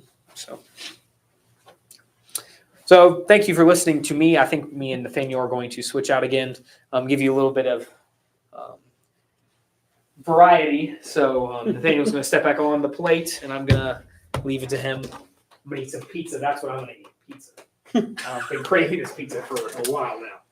I feel that Jonathan's been giving too many cheap shots at me that I have to give a chance. Actually, what state was it? Texas that had Nathaniel Morin that we It did. should we misspelled check Nathaniel. back on that? The misspelled Nathaniel Morin. I think we should go check back on that. In my so humble opinion, the most important race in the whole election. I will be in tears if he does not win that. So hopefully, Nathaniel Morin. That's really the main one I care about right now. Didn't know about it before we started doing this, but found out about my Mr. Nathaniel Morin, and now we gotta naturally follow Mr. Nathaniel Morin. In I believe that's in the House race. Yep. Is He's what right we're here. looking at. Nathaniel Morin has been called unopposed, so I beat air. I beat a pebble on the ground. You did a good job. It was close. The pebble was really attracting some real attention, but apparently wasn't human. Didn't test well with the whole Supreme Court of Texas. So I wasn't eligible. it was really a split vote of the Supreme Court. Supreme Court should have been a unanimous decision, but it wasn't. But no, it's now that with that, I feel a whole lot better with that out of the way. Knowing that I won that race, I will be proud to represent you in the wonderful state of Texas that I have most definitely stepped foot in, and I have definitely been to Texas. Wow. I definitely have been to Texas. I haven't. I have not yet. The fun fact is the rest of my family somehow I have a father, a mother, and a sister, each on independent trips from each other somehow, have all been to Texas, and yet somehow I have never been to Texas. So really strange fact there. Still hoping one day to touch grass in Texas. That would be a wonderful thing to do. Get outside in Texas, bear the heat. But anyways, getting back to it, looks like we're still at 228 over Kamala Harris. I believe that was 110 or 112. The main thing is, if any of you guys might be following along on side of Real Clear Politics or other sources like that, real again, love saying this word, RCP, as I'll call them. They have right now yet to call North Carolina to Trump. That is the main deviation between the two of ours maps, is that North Carolina is still uncalled there, so they've yet to give that to them, whereas certain other sources, we again use a variety of sources, and the main one for us that has called it is right now that we've used is Newsmax, among a few other Fox and CNN polls that we have been keeping an eye on, and so that's the one that we have called ahead of the real RCP polls. So that seems to be the way. The split votes in Maine still seem, and in Nebraska still seem accurate. Only difference as well with there is, again, we might be off a couple points there just because they might not have called all of those districts, but those districts are in fact going to be the way that they are and the way that they have been called by various sources as well. So that is how everything is shaping up right now. Once again, I know it's been a while to see if we have any new viewers. I want to go back to Tennessee, just review back Tennessee, see, know that everything's been called there, but for all of our local friends here, all of our Tennessean friends, just getting back to that to see how that was. 1.8 over 958, so definitive for Trump in Tennessee, which is, again, not a surprise. But then getting into the other races, I believe everything should have been called. Marsha Blackburn, as we expected. That one was, what's that one county that, is that Madison county that is yet to be, there's Madison, but what's the, that's Hickman. Interesting. That has been not called yet. But anyways, Marsha Blackburn is going to serve another few years in the Senate for Tennessee. Gloria Johnson was her main competitor, and independently, with a favor of a friend who is actually working on the Marsha Blackburn campaign trail. I actually was in Shelby County in the Memphis that Memphis is in, knocking doors then for the Marsha Blackburn campaign. So again, that was something that it was interesting to see, meet Marsha, and then be able to work with one of her campaign managers, Peter Holmquist, former union student. He's a union alum, so that was a great time getting to help him out. So he would also come and speak at one of our Turning Point meetings. That was fantastic. And another thing as well, got to give Peter, another shout out here in the middle, just because this whole thing was actually something that he orchestrated 2 years back in the midterm elections. And so because of that, I saw how well it went. I was actually helped out with the reporting. I was in the backseat of that, doing all the reporting behind the scenes. And that was a definitely great experience to be able to do that. And I enjoyed being able to do that. But this is all inspiration from him. Peter Holmquist, great guy, hard worker. Anything he puts his heart into, he can do. So it's enough of a shout out, especially because Jonathan, within his first 5 minutes, especially wasn't as nice to me, taking cheap shots at me. So, maybe I'm learning that I should be more vicious. Isn't that the whole sport of politics? But looks like we are going more further down on Tennessee here. Just quickly recapping the House.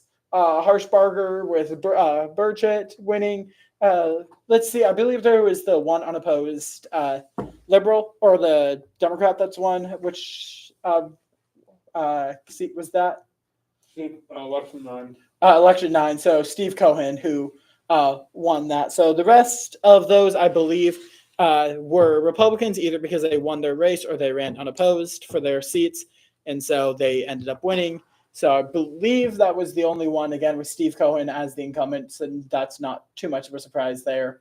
Then anything else for Tennessee? No, John Crawford, governor, again, is going to be Bill Lee, is going to be up for election in the midterm elections of 2026. So that is Tennessee, hitting that quickly.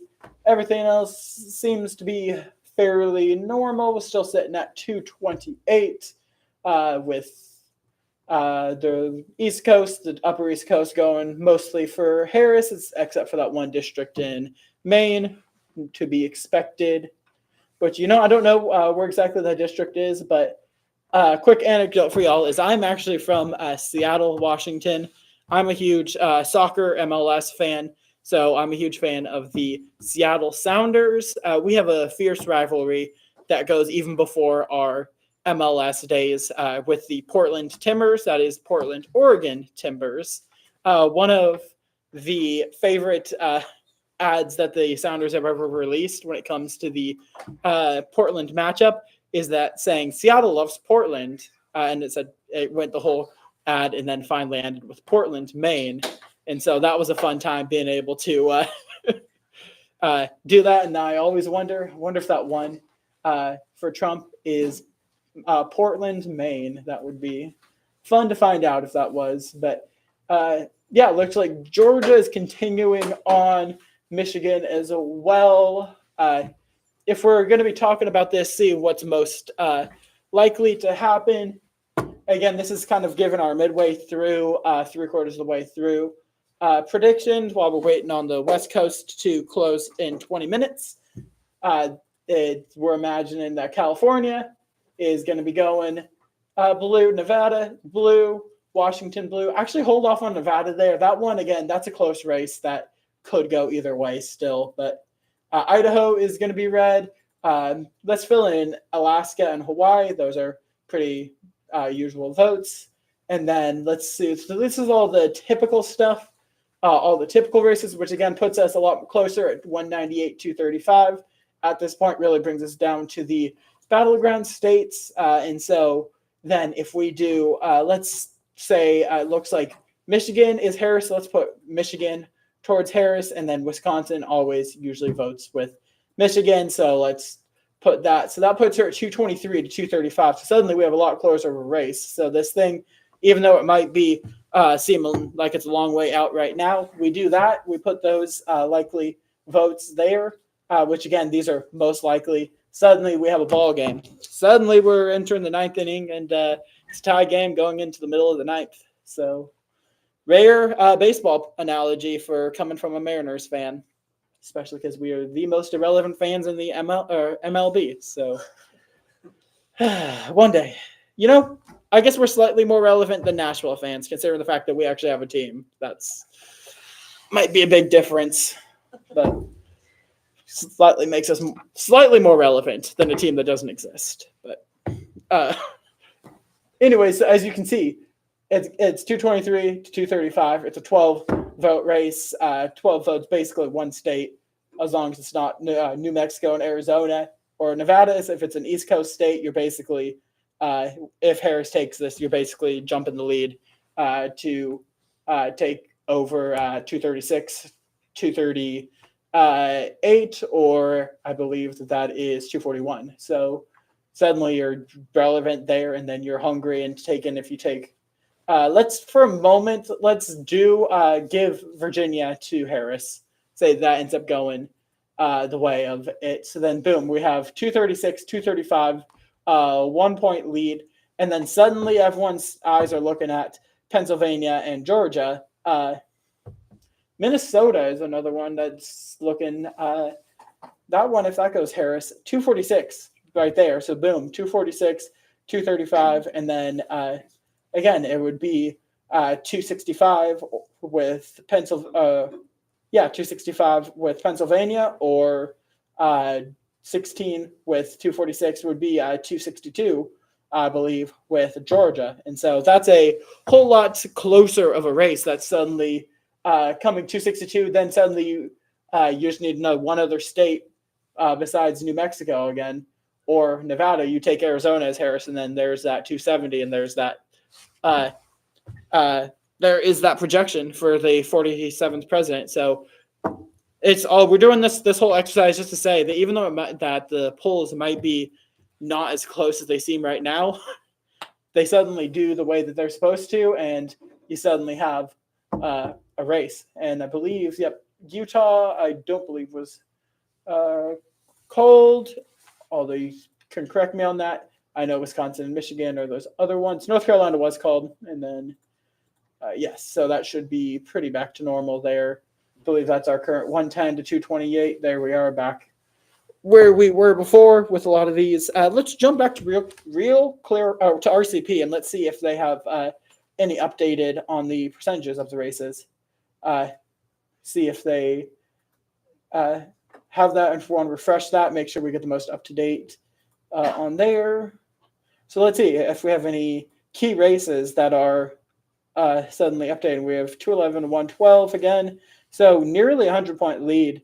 But again, as we pointed out, that 100-point lead suddenly goes away a lot quicker, and suddenly you have a race. But let's see if we have here we have Georgia, which is a 51.2 to 48.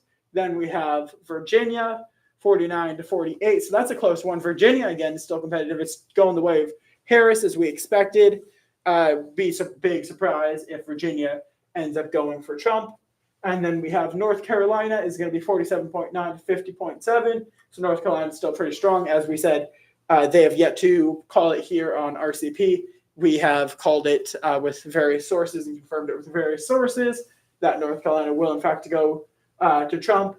Then we have Michigan, which, again, is 48.8 to 49.3. So Michigan is still – Trump has that slight lead. And is that with 23% of the votes counted? I believe that is. Yes, 23. And so with that 23, still a lot more to go in that state, but still strong start for Trump. So if we take a look at that, 49.3 with 647, and then it would be 48.8, 641,000 with Harris. And so that is, again, looking competitive, albeit hard to say with 23% because that's still really early on. Still got a long ways to go. A lot of ballots to count in Michigan. So still going to be a while to go in there. Interesting to see how that shapes up. Then with the other ones, we have Pennsylvania, which again is continuing to grow a Trump majority, being now at 51 to 48%, 2.08 against 1.959. So again, this one's going to be going down for a while.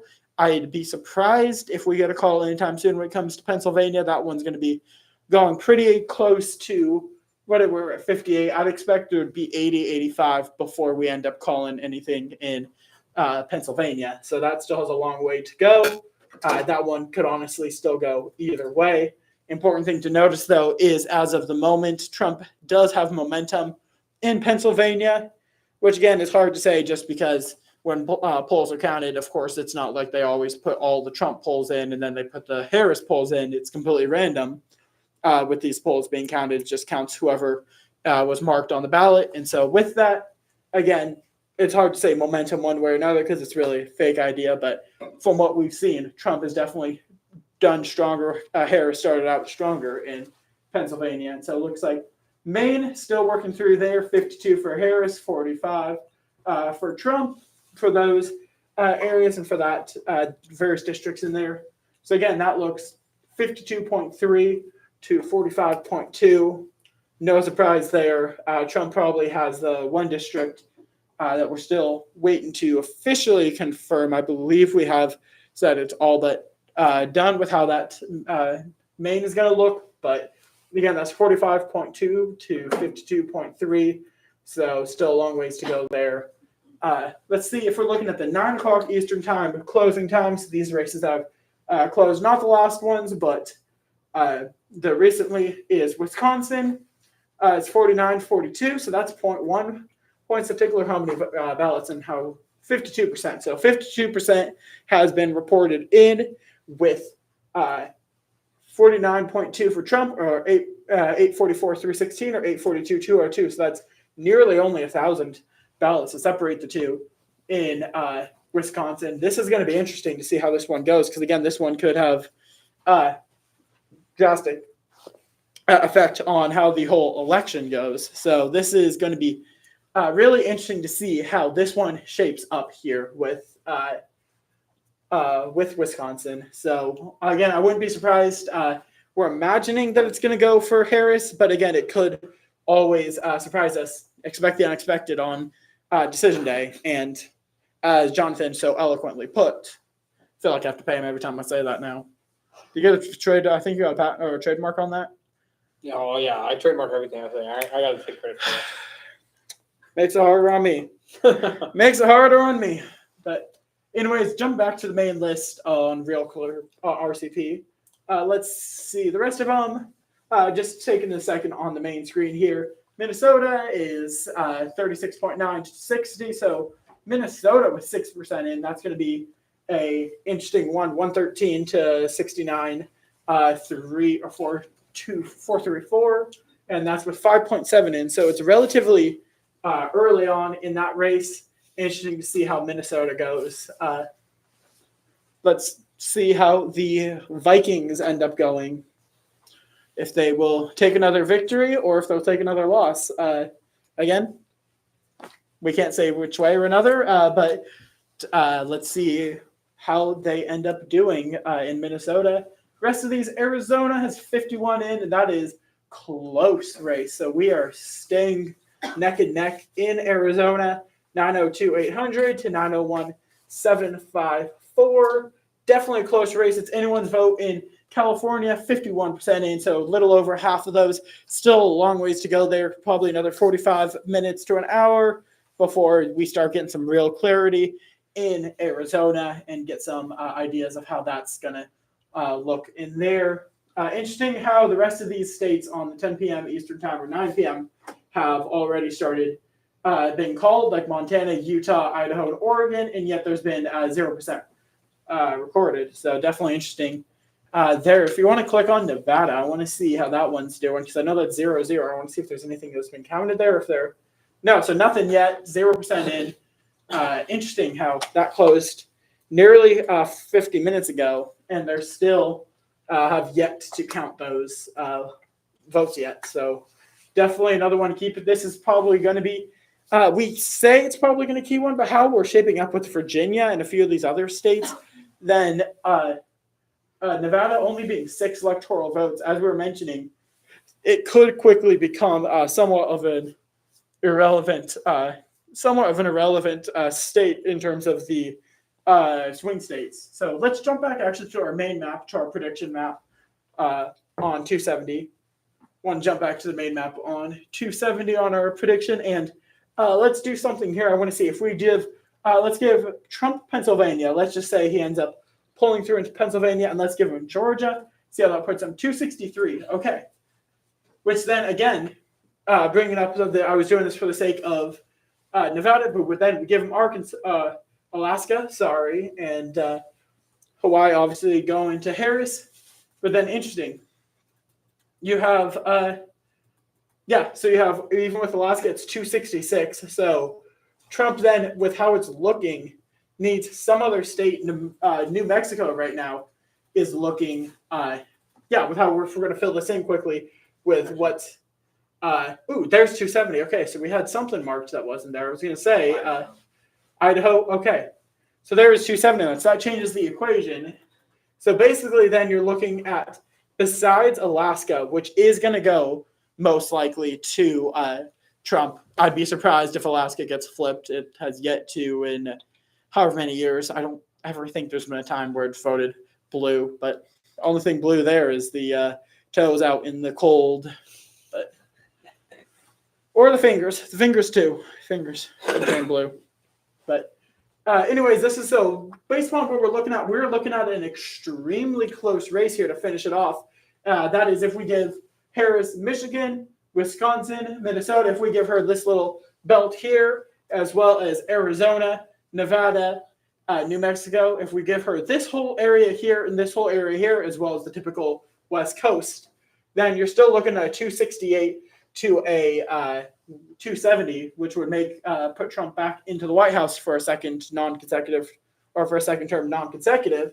And that's as well assuming with that Trump wins Pennsylvania, ends up winning Georgia, and ends up winning, I believe that's the two main ones that we were looking at. Because even again, that's giving Harris Virginia. And so assuming that she wins Virginia as well.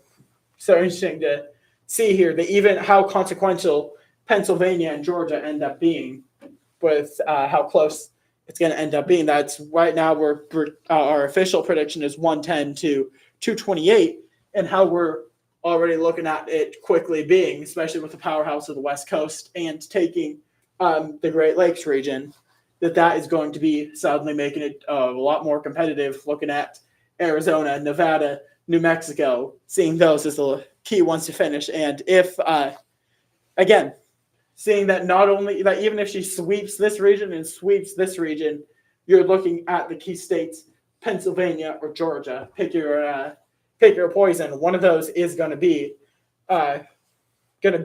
definitely the key determinant state, as they were saying from the beginning, and as we were saying could have been. We weren't clear yet, but again, it's looking like that's going to be the couple of key states is to get to 270 for either candidate is going to be Pennsylvania or Georgia, because again, you flip those, go back to give them both blue. Put them both on Harris. Again, there you have a 303 to 235 landslide with Harris.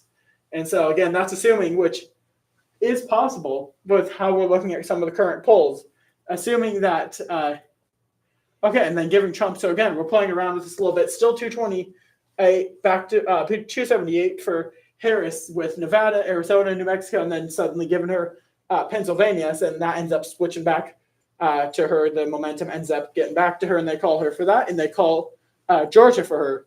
Then boom, it's 260, 278, very close. As we mentioned, that's also assuming Trump gets Wisconsin and Michigan. And so, again, these are kind of a couple combinations. These are probably going to go the same. Wisconsin's probably going to go the same way as Michigan. We'd be surprised if they don't. They always tend to vote the same way, to be sisters in voting. And then I imagine, I don't know, I feel like it might be too early to say, but I think we're bundling. I think it's fair to assume who takes Georgia is who's going to take Pennsylvania. Still can't officially say that, but with how it's looking, let's jump back to RCP and the main menu on RCP to be able to see this, just refresh it, make sure we get those most up to date. And then let's just compare those two states that we were looking at, which is Wisconsin, and there's Wisconsin and Michigan.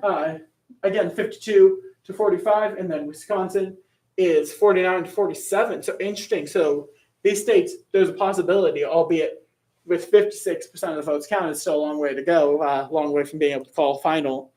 It's looking like there's a possibility that the sister states could end up divorcing each other and voting different ways.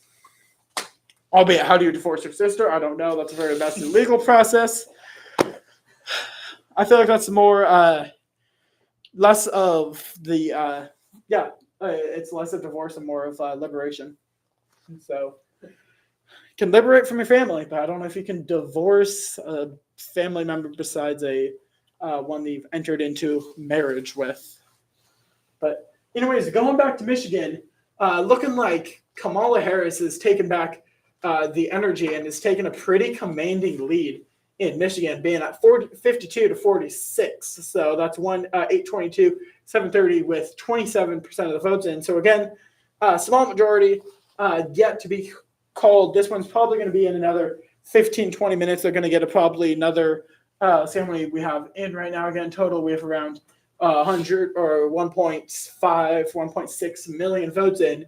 So given that another 15 minutes, or 30 minutes with how long it's been, I'd give that around 40, 45, 50%. And I think that we could end up getting a call for Michigan, especially if this Harris lead ends up growing more, then we could end up getting that there. And so we are definitely doing some have momentum for Harris in the state of Michigan. So it looks like we're going to be heading back to Tennessee, going to be reviewing those results again. All those seats besides Steve Cohen again are conservative, and then going back to Texas with my man Nathaniel Morin. Always good to see that he's still won. They hadn't reversed that. Man, I'd probably book a flight down to Texas if they end up calling back that race, protesting that.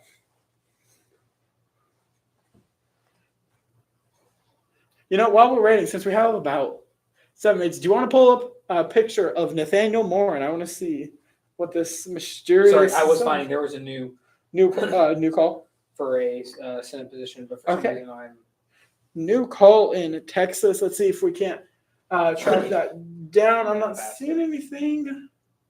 Oh yeah. Oh, Ted Cruz. Okay, so interesting. So we checked back about an hour and a half ago, and Colin Allred was leading Ted Cruz, but it actually looks like Ted Cruz ended up getting called for the Senate for Texas, which I don't know. Shouldn't be a surprise, but with how Texas is starting to turn purple, flip from being red to a lot more purple, especially with how it went in the 2020 election. Definitely interesting to see that Ted Cruz winning that for the Republicans over Colin Allred. So another thing was people were theorizing, I think the idea was out there that with all the assassinations on the former president, that Ted Cruz was getting ready for his campaign to ultimately take over as the presidential nominee for the Republicans if something did happen to Trump, where either he was seriously injured or he was, heaven forbid, killed. As I, again, don't wish death on anyone, not even my worst enemies, but Ted Cruz would have actually taken over for him. So that was another one that we were keeping an eye on to see how that went, to see how that news would help him out in his senatorial race. And it seems that ended up, overall, he ended up getting that seat again as the incumbent, returning to Texas, or as a return to Senate as Texas. So definitely good to see that. And that's with 77% in. So that was a good call that we have. Going back to RCP, again, before we click on anything, I just want to check to see here, as we were talking about a while ago, between Georgia and Pennsylvania. Let's see. So we have Pennsylvania at 50, so still getting close. It's going down from about 51% that it was at. Now it's at 50.7%. That's definitely interesting to see how that is going, getting a bit closer once again. A lot more ballots coming in for Harris, 2.34 for Trump and 2.2 for Harris. Going through these different, Chester County definitely is a Democratic county, going 59.8 for Harris, and Donald going for 39.2 with 44 reporting. So interesting to see these different counties and how they're going. Butler is 65, which is interesting. Butler County is actually the county where the assassination attempt was on Trump. I do believe I don't know, actually, it was Butler, Pennsylvania, so I don't know if Butler is in the county of Butler. It'd be great if someone could check on that, get that back to me. But if that is, definitely interesting to see how he's doing in that county. And then Cambria County as well is 50.1 for Harris and 48.8 for Trump. with Butler 2020. Yes, to Butler. So yes, okay. So Butler County again, being the county that the assassination Trump did attempt on Trump, 95% reporting seems that Trump is going to take Butler County. So again, one of the things we're theorizing is that Trump could have a strong showing in Pennsylvania because of the assassination attempt. It seems that at least in Butler County, where it did happen, that there is that strong rallying for Trump there. So that's interesting to see is how that happened, checking through the different counties. A lot of them for Donald Trump besides, and there's Butler once again in the middle, 77 to 38. So always interesting to see how the cause and effect of events, major events like that, especially because of how there was quite a few months ago that with how polarized the election can be, it definitely does make it more difficult to be able to, every event is a huge thing. Thank you. But yeah, it's the whole idea as well that everything is turned political, that they had a squirrel, Nutty the squirrel, that I'm sure a lot of people have heard about, the squirrel that a man owned in state of New York ended up getting, he took care of it. He had a whole TikTok account for the squirrel, and apparently the next door neighbor complained about the squirrel. Apparently she called the police. They swatted his apartment, took out the squirrel, and then ended up killing it. I know very little of the story. That's about all I know is those bullet points, Spark Notes version, and so it's just interesting to see how everything is becoming a political or opportunity for each candidate in this election. So definitely is interesting to see. Anyways, getting back to RCP. Looking like everything is close. Virginia is looking like it's going to go the way of Harris with 72% in. Is that 72 or 77? That is 77 in 50.1 to 48, 2-point lead. So that probably is going to get called here in the next few minutes. Going to be going the way of Harris. And so that is definitely to see how that lead has grown from Trump to the area, or to go to the advantage of Harris. And so another thing as well that about this time, I know some people, especially on the right, may be thinking that we're going to just before we're going to have some more breaking news here. But before then, another thing that I just want to address is the idea of fake votes and the idea of rigging the election. That again, we don't support the idea of that. We can't say again. We don't believe until we see any actual physical reports of it happening on a major level. We believe that the elections are still honest and secure, and how it's reported here is how it honestly comes in and how the American people vote. And so, again, we do not support it, and we speak down about all about fake voting, whether it's a illegal alien voting who's come into the nation, or a foreign exchange student who does not have U.S. Citizenship. That again, we do not support the fake voting, but it'll be interesting to see. Again, without all the way, we're at 232 to 164. A lot of action. California has been called for Harris. So with these times, it's 10:04. So the West Coast has closed. California's been called. Then which one? Let's see. What has been called for Trump? What am I missing here for Trump? Idaho has been called for Trump.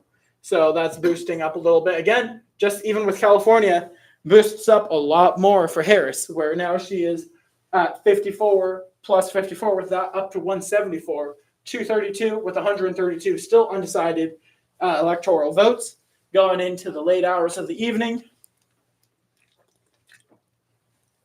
We're here in the next hour where it will turn to midnight on the East Coast, and we will no longer be on November 5th. It will start turning into November 6th.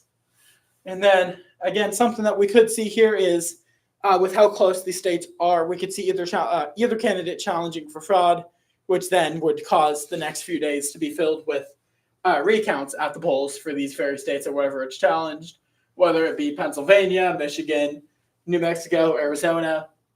I don't believe there to be any of the states that we have so far to be challenged. I believe all of these are going to be fairly confident for their results. The only one out of everything that we've done so far that could be is North Carolina. That one could end up being challenged by Harris with how many times that's been, how close that's been in that whole race.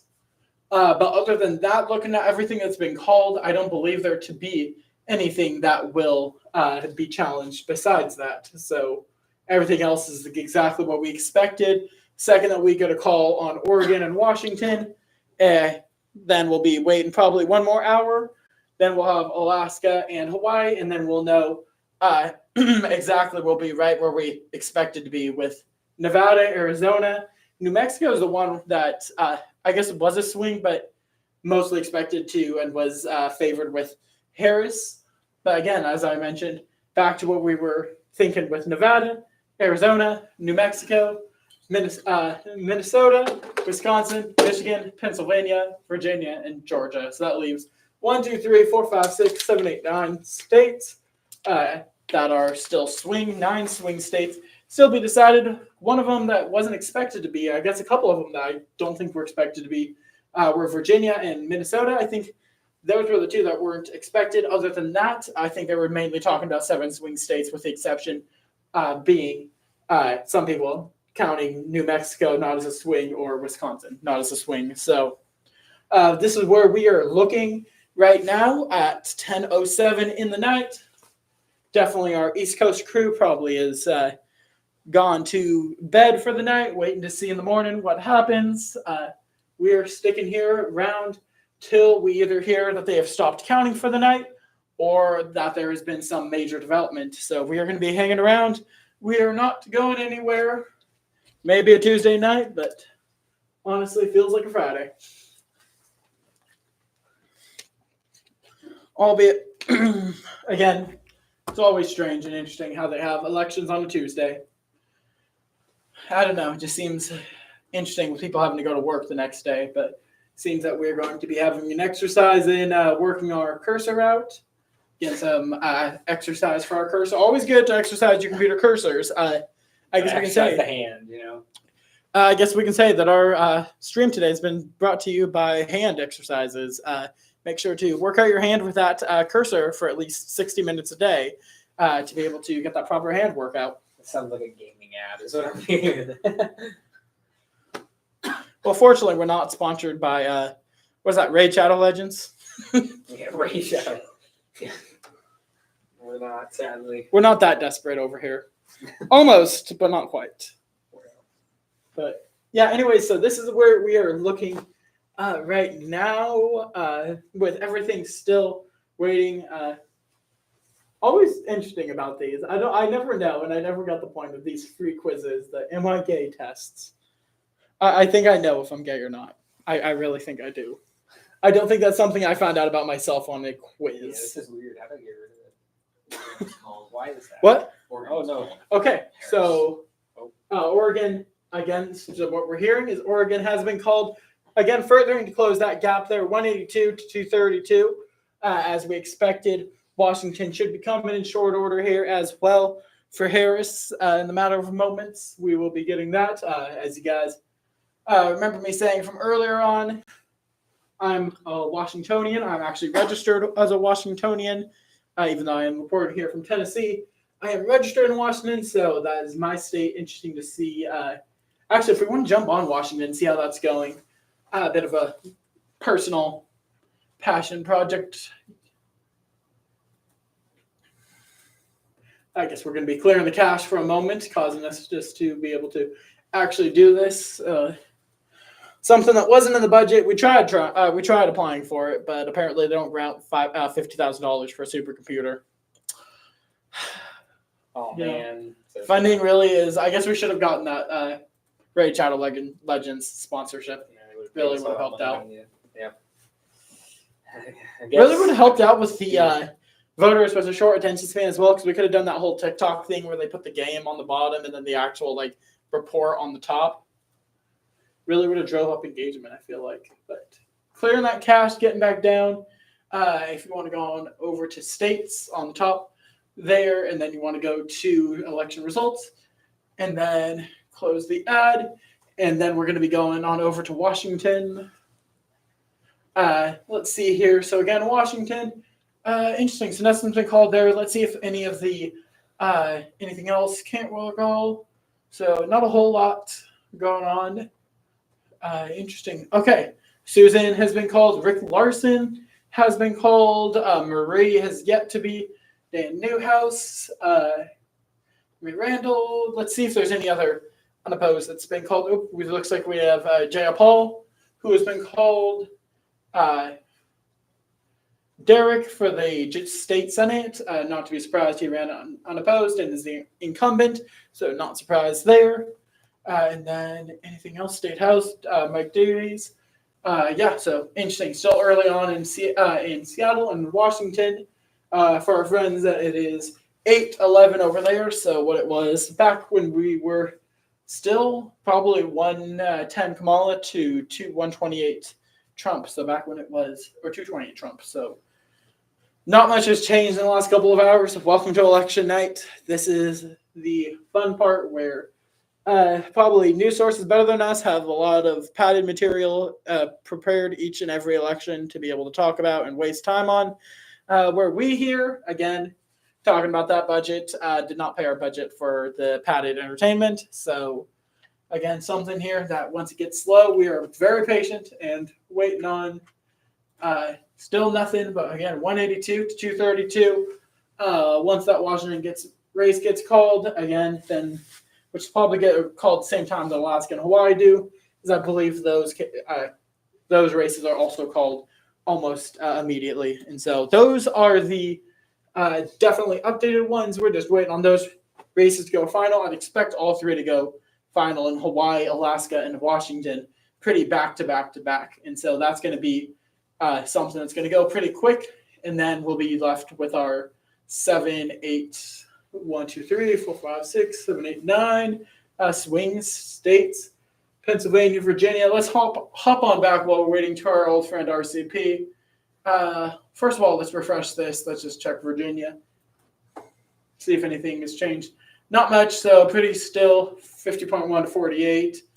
Pretty consistent with 80% in. So that one, again, maybe that'll get called. I'd be surprised if that doesn't actually get called sometime in the near future. Checking down. Let's keep it on the big board here without selecting on anything. Let's keep it on Georgia, where it's looking like just going to quickly go down the list here. Georgia at 48.2 at 52. So it looks like Trump still has that strong lead in Georgia. Virginia is still, again, as we just looked at, 50.1 to 48. North Carolina is 47 to 50. So North Carolina is still looking like that is. Trump, I might believe, might be losing some ground, and Harris might be gaining some in North Carolina. So that'll be interesting to see how that ends up. Michigan looks like we're still at 50.7 to 47.5. So that Michigan's still in favor of Harris with that 52. Or is that, I believe that's 52. Or how much percent has been counted for Michigan? How much has been counted? Oh, yeah. 32%. 32%. Okay, so earlier on, less than I thought, with only 32. But again, still sticking with Harris in Michigan. Maine, still weird. That hasn't been called yet. We've called that. A few other rest of our sources have called that. Still waiting on RCP to call that. Pennsylvania, again, still looking that way with 74% of the votes in. Then looking at our 9 o'clock states, 9 p.m. Eastern time states, Wisconsin is at 50.2 with 62% of the votes in. So still leading. Trump's interesting. Trump still has that lead and edge in Wisconsin, which should cause Michigan and Wisconsin to go differently from each other, and with at least how it's looking right now. And so that Arizona is still with 51 in. That is a closely contested race. That is, this is going to be close. We're going to go there in one moment. But anyways, finishing out on the big board. Minnesota, 37 to 60 with 14 in. Again, too early to say anything about that. Definite. New Mexico, 52 to 46, shaping up as we thought. New Mexico is most likely going to Harris, with Nevada still yet to be counted. Idaho and Oregon been called. California has been called very early on. And Washington with 13% is 48 to 49. Hawaii and Alaska. Hawaii's next, and then Alaska to finish us off at midnight on Central Time. So that is where we are looking right now. But again, as I was mentioning, let's head back to that close state of Arizona. Let's check back on how that race is doing with how many. So that's 51.4 in, 49.6, 49.5, 905 to 902. Close race. Trump has the lead right now. It's Maricopa County, which is the one that we're keeping a close eye on here.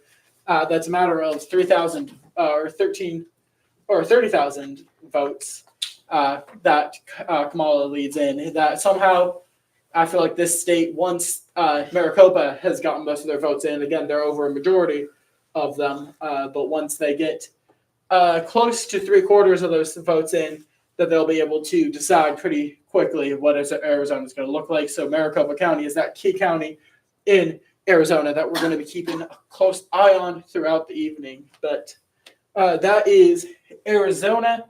Looks like, actually, before going back, let's check on the other counties. Let's see how the other counties are doing. So we had Navajo, Pima, 50, Trump and Navajo, Pima with Harris, Pinal with Trump at 58, Santa Cruz, Kamala at 62.6, Yavapai with Trump with 57 in, Yuma with Trump, Apache has yet to start being counted. I've known from the past that Apache tends to go towards Trump, so it'll be interesting to see because that with that one yet to be counted, that'll be interesting to see how that gets affected. Cochise as well is more of an rural area, so that's going to be more likely towards Trump, and then Cochino for, and then a few other of these, Gila at strongly Trump, Graham for Trump as well, Greenlee at 60.4 for Trump, La Paz again just more liberal, so that's going to probably go for Harris. And then let's get this MSNBC news out of here. Let's jump back. We don't need to hear them and what they're saying. We're already keeping an eye on that in the background and comparing that with other sources as well. I just know that a lot of these other sources tend to call things a bit earlier and tend to jump the gun. Actually, so now while we have a moment, while we're waiting, since we're now ultimately playing the waiting game, let's actually take a look at some of these other major sources and see how we compare to those right now if we want to get those numbers in for something like MSNBC or CNN or Fox News. I want to see how we compare to those states with our current callings and our projections. Yeah, with with sites like Fox News or CNN or MSNBC, I want to see how we compare to sites like those. So let's see how they are doing right there. Let's see how they are, how we differ with them. We'll see if we can. Oh, up there, up at the top, that's 153 to 214. Interesting. So still with comparing with MSNBC, ours with MSNBC. Looks like the ones that they've yet to call are Virginia. They've yet to call North Carolina. That's the main one that's putting Trump down. And then for Harris, there's a couple other ones here. We're switching through, we're trying to figure out which one here. Maine, I think it might be, and I think it might be a couple of the districts around Nebraska as well. So those are mainly the differences right now with NBC. MSNBC. Let's check Fox News. Let's see what Fox News is saying right now. See how they are putting things.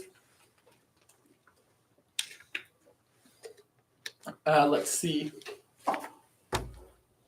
Believe this is a story. If we go up, looks like on the corner here, we have 293 to 216. See if we can click on that. See. Yep, there we go.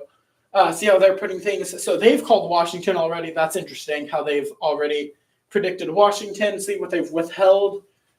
Same things as us. They've also withheld North Carolina, as well as the other ones as us, as well as the 2nd District of Nebraska. Maine's been called for them as final. All those districts, and then only ones we're missing that are sure are going to be Alaska and Hawaii. So.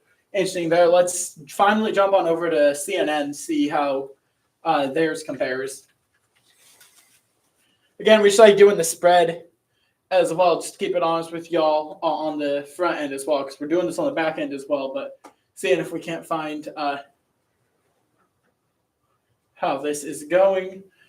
153 to 211. So again, what are they missing here?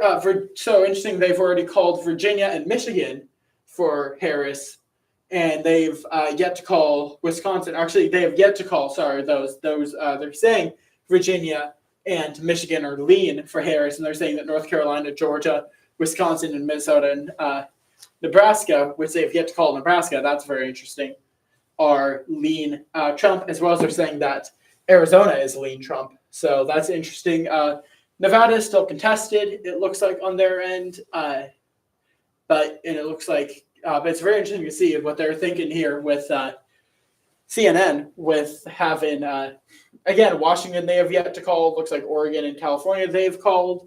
But again, this is interesting to see how everything but Nevada, they basically have, since there's no polls yet in those, or in that state, or is it no polls, or is it polls closed in Nevada?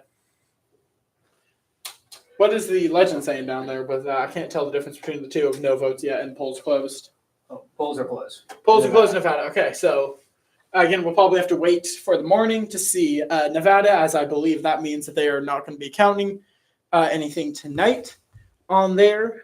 But that is what CNN is saying. Interesting to see what they're thinking with saying that Georgia, North Carolina, Pennsylvania are going to go the way of Trump.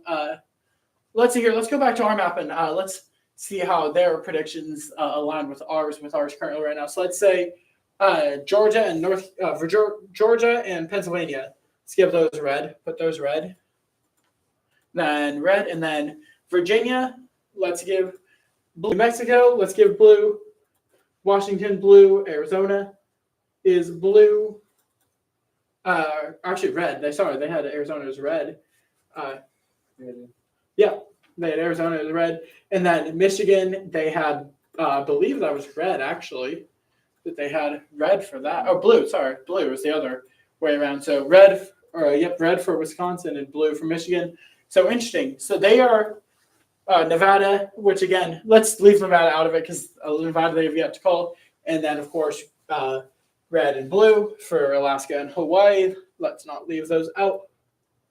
So interesting. So with leaving that out of there, they're ultimately, with how they're saying that's going to go, they're giving Trump a 18 or a 21 point win, or a 21 point margin of victory in the election, or sorry, a 31 point margin of victory. So that'll be interesting to see, because this is what CNN is saying right now with their projected, with the shading of the states of how it's going to go with everything except for Nevada, which again, I don't believe, with how Nevada being closed, I don't think that's going to be a consequential state as much as it was a swing state. I don't think it's going to be, with how we're looking right now, 301, that margin.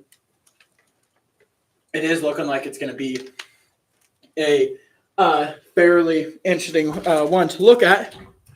Giving ourselves a chance to rest here for a moment.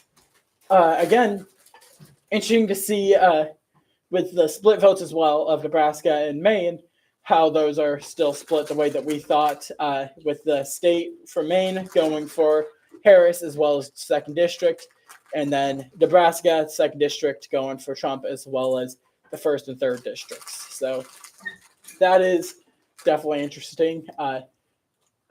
What's also interesting up here is how loudly you're just enjoying that popcorn. That was good, man. It's good? Good popcorn? Oh yeah. Yeah.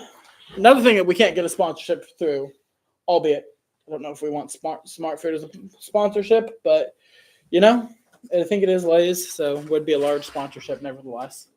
But yeah, looks like that's the what we're looking at right now. Let's back it up to what it is with what it is currently. So taking away Washington, Alaska, Hawaii, Arizona. Minnesota, Wisconsin,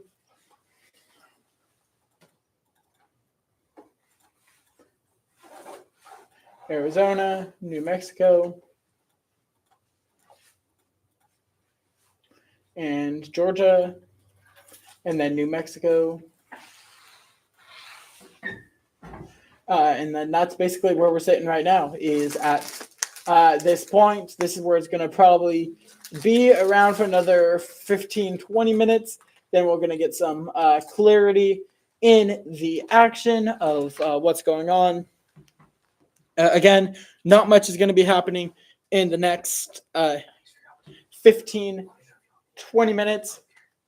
Here on our end, we're actually going to be taking a short intermission. We're going to be pausing, leaving this map up here with how it's looking, but we're probably going to be taking a short 5-minute intermission here. Just chance to take a break, get ready for the evening shift, and see how things go until they end up closing that. So again, we'll be back with y'all shortly, but probably going to get a chance to refresh with everything and then be back with renewed vigor. So stick with us as we will be back shortly to continue this reporting.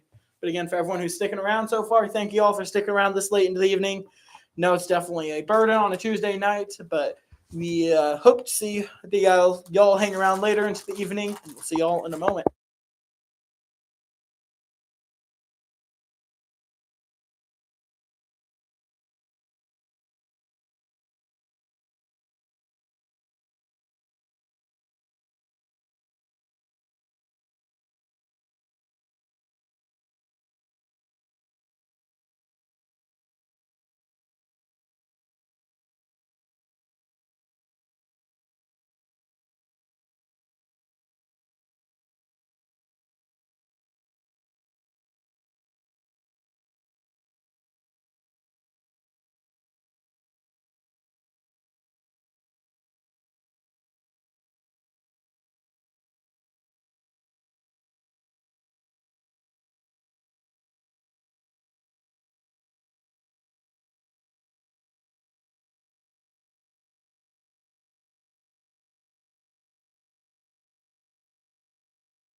All right, y'all, we have actually breaking news. We're cutting this break short. We have just received word while we were taking a break.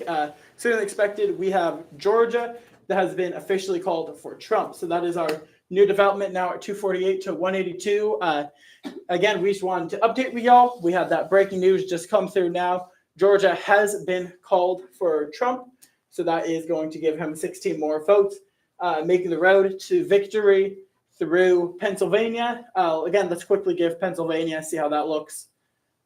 Once again, for that math, 'cause that's pretty close. That's 69, 67. So that would be 67 for Trump, which then with Alaska. So basically, if you're Trump, you're just looking at Pennsylvania as your final victory state that you have to take strong before you end up getting it. So let's take Pennsylvania off.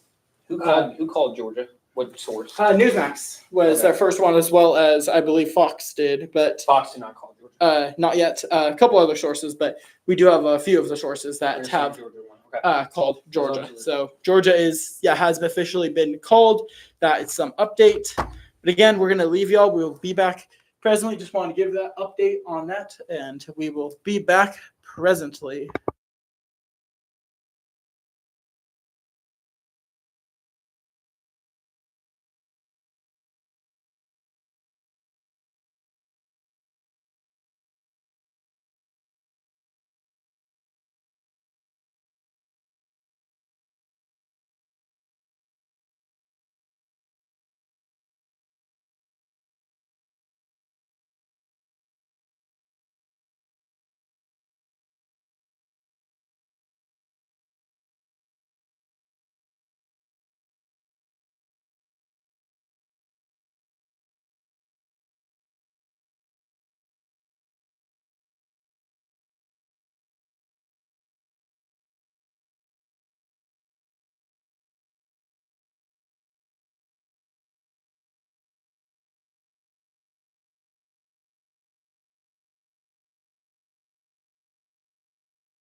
All right, as we were taking a break, we had one more breaking news. Poll be called at least by RCP, as well as a couple other sources, mainly though RCP. We have the state of Virginia is going towards Harris. It has been called that race with 82% in. It looks like that state is going to be going for Harris, and so that looks like that is going to bring it up to 195 to 248. Still a really close race. All eyes on Pennsylvania right now. Everybody's keeping an eye on that state of seeing how that turns out. But anyways, it looks, getting back to it, like Virginia, 51.4 for Harris and 46.8 for Trump with 86% of the votes. Let's jump on over to RCP there on our big board for RCP.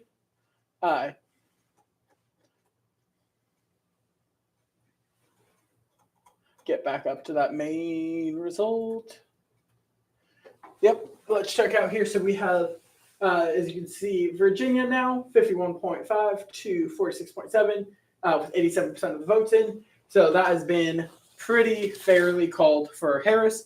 So it seems that that one is fair for her. As you see, they have 206, 232 right now.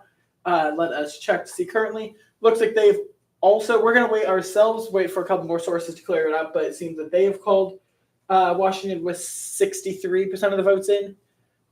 So that should be pretty clear coming up here. Actually, let's go mark on our map Washington. Yeah, Fox News called it too. Fox News. If Fox News is also called it, then enough sources for me. So again, 207 to 248.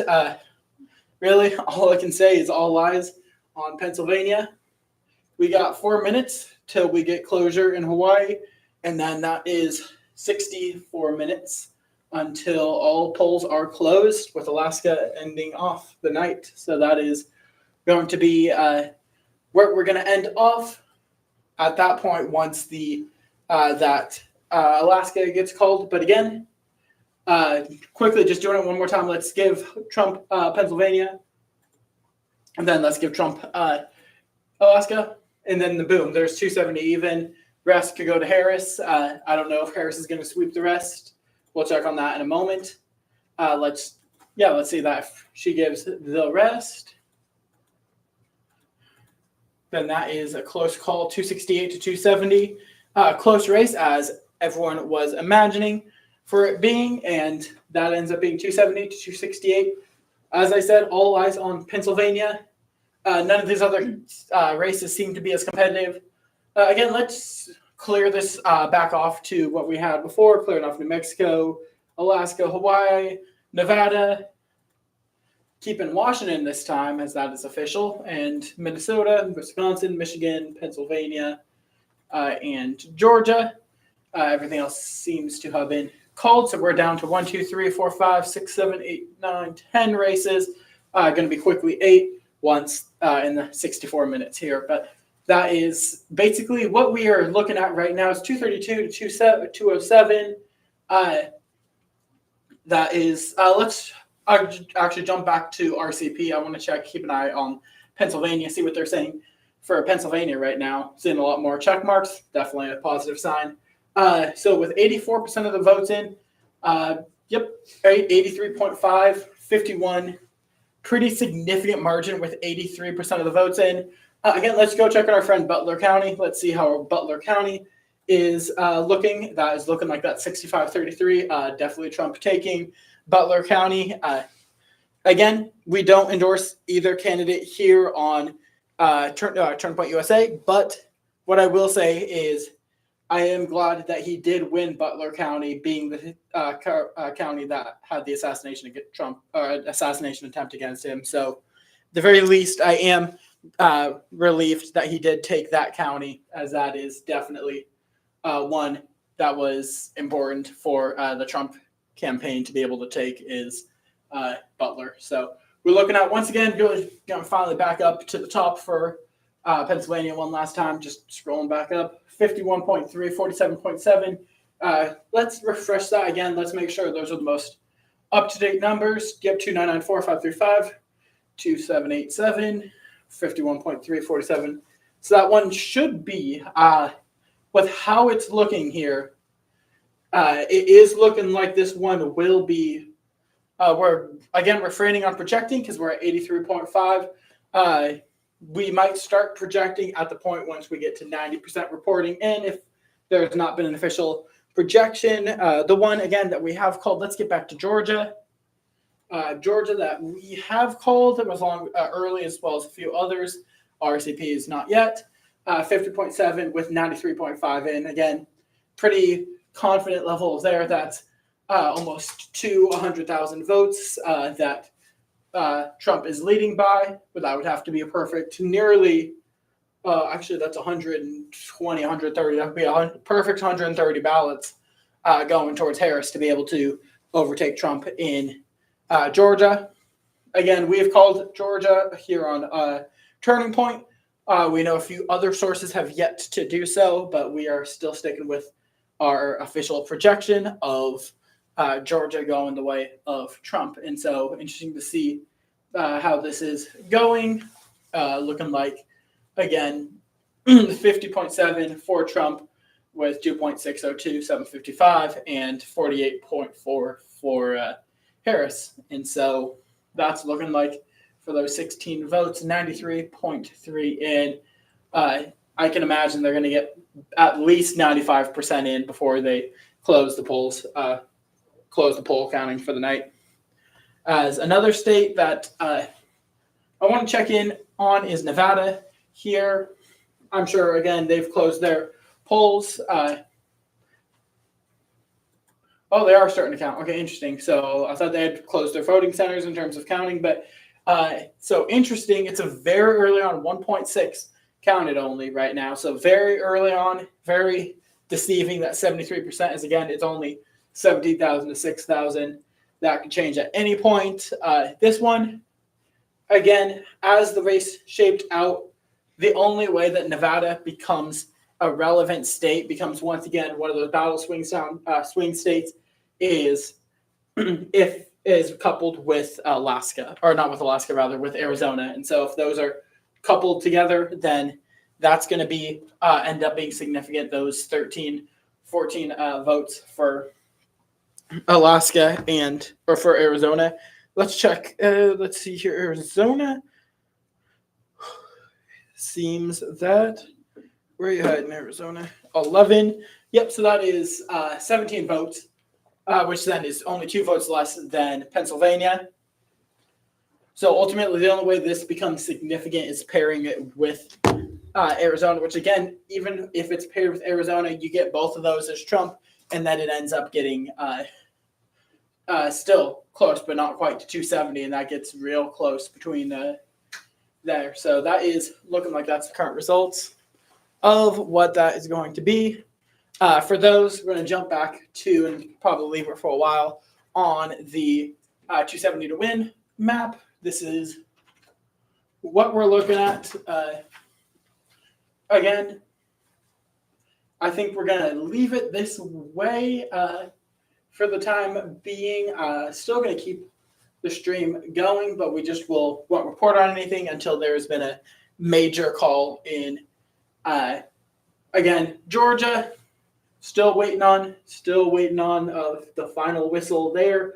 We're hoping to be able to get that really shortly. So we'll probably update once we get that official poll by a few sources. As again, we had Newsmax as well as a few others. That was a early call. They're still having some votes be tallied there. Still waiting to get around 95% there. Pennsylvania still getting up to, I believe they're actually at 83. So once they get up to 90, Pennsylvania, once they get up to 95, that'll be pretty quick.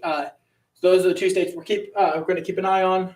Unless, of course, somehow, let's quickly, just before we step away for once again, jump back to 270 or Real Clear Politics, and let's check the upper states with the Great Lakes region, with Wisconsin at 47.4, Trump at 50.9. So that's another one with 76 in. Could be another path to victory for Trump. We're talking about ways to the White House is at the current point is Wisconsin. That could go Minnesota. Seems to be Harris. So again, the only way Wisconsin is a path to victory is if he ends up taking Arizona and where are you had Nevada? Arizona and Nevada with it. So as long as he takes those, one thing we will call right now, as it is early, is we are going to call Hawaii. We were waiting for the 11 o'clock hour to call that. Very quick call. Most places will be calling that within a minute here. There's not going to be a lot of contention in the state of Hawaii, in the Aloha state. It will be a very quick call for that state. Still nothing in Alaska. Again, we can't call until the polls close. But we are about one state away from the every poll being closed and the end of the 2024 electoral college, electoral cycle for presidency. We're ultimately 2 states, basically one, away from a president if both go the way of that. All we need, is Georgia, Pennsylvania, Arizona. I don't know about Arizona. I mean, that would be nice. That would certainly put it over, especially if there is any results that are challenged. But currently, all we need is Pennsylvania, Georgia, and I guess if y'all don't want to stay up, if we don't want to burn the midnight oil, then Arizona would be nice as well. If those came in, bang, bang, bang, then we'd be going pretty quick. Or even, again, Pennsylvania, Georgia. Georgia most likely will be called here. So if we get Georgia, Pennsylvania, and then Wisconsin is looking like that could be go the way of Trump. If we get those 3, then it doesn't even matter what Arizona or what Alaska does, nor Nevada, Arizona, nor New Mexico. I have some people asking if it's weird that Arizona has been sitting at 50% for a little over an hour now. No, that's very typical for Arizona. I believe, we can double check that, but I believe they have closed the polls for the night in Arizona. I believe those are actually very quickly those poll counting stations have been closed for the night. That will pick up tomorrow morning with the morning light. But I do believe that has been called. But yeah, again, substitute any of those for Wisconsin. Very likely it could be Wisconsin. But yeah, looking pretty consistent here. Let's check here for a moment. No need to be standing as we get later and later. But let's check Arizona.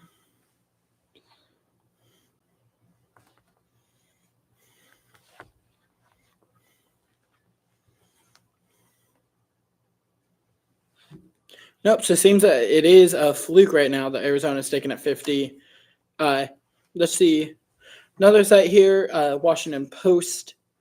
Just see what they think. Again, theirs is 209 Harris, 230 Trump right now. They have Trump leading by 0.5 in Arizona, with that sitting at, where are we? Yep, 50.1. So let's see, that's 50.1. Fox News. Let's see what Fox News has to report on Arizona, see if they're also at 51.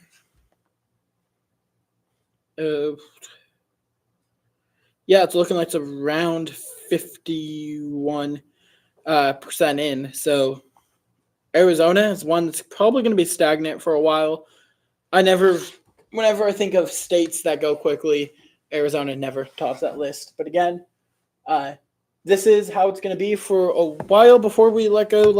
For the time being, let us quickly double check and make sure that nothing is changed in Georgia. Let's make sure Georgia is still the same. Georgia, 50.7 to 48. So Kamala is quickly gathering a good closing the distance in Pennsylvania or in Georgia. So I don't know. It is close. Scroll up again. Looks like we're at 93%, 94. So still 93.3 for reporting in. Let's see if any other source has any other updates. Let's check. Let's see here. Who do I want to check? Let's check NBC for the time being. Let's see what they have to say about Georgia. Too close to call with 93 in. So, yeah, interesting. Could be coming down to Arizona or Nevada. I don't know. I think it's honestly Georgia and Pennsylvania. Those are going to be the two that are going to decide it. Those are the two that are going to be making the call for the nation, I think, is Georgia and Pennsylvania. As long as those, if that margin remains, again, it's a close margin. You see how close that is. That is nearly 2%, which is close. That's barely a lean state. So we will certainly see what will happen in those states with what happens there. And so that seems to be a currently decisive one. Let's check out the House before we go. That's another thing I'm hearing is Republicans are doing well in the House. Let's check out the House race. If you want to scroll up all the way to House. So let's see how this is looking right now. Is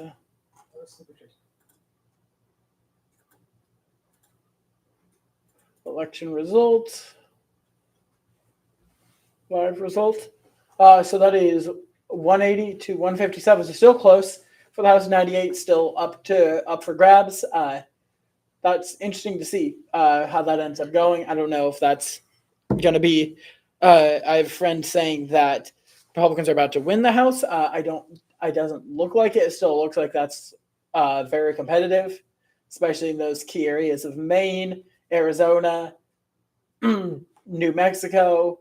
Definitely looks so, as well as a few counties in Maine or in Michigan. So that's still looking like that's going to come down to, especially North Carolina with that Maine district there. Looking interesting to see how that ends up. But that's looking very interesting. Let's also quickly just check the Senate, see that how the Senate's going. That way we're aware of everything.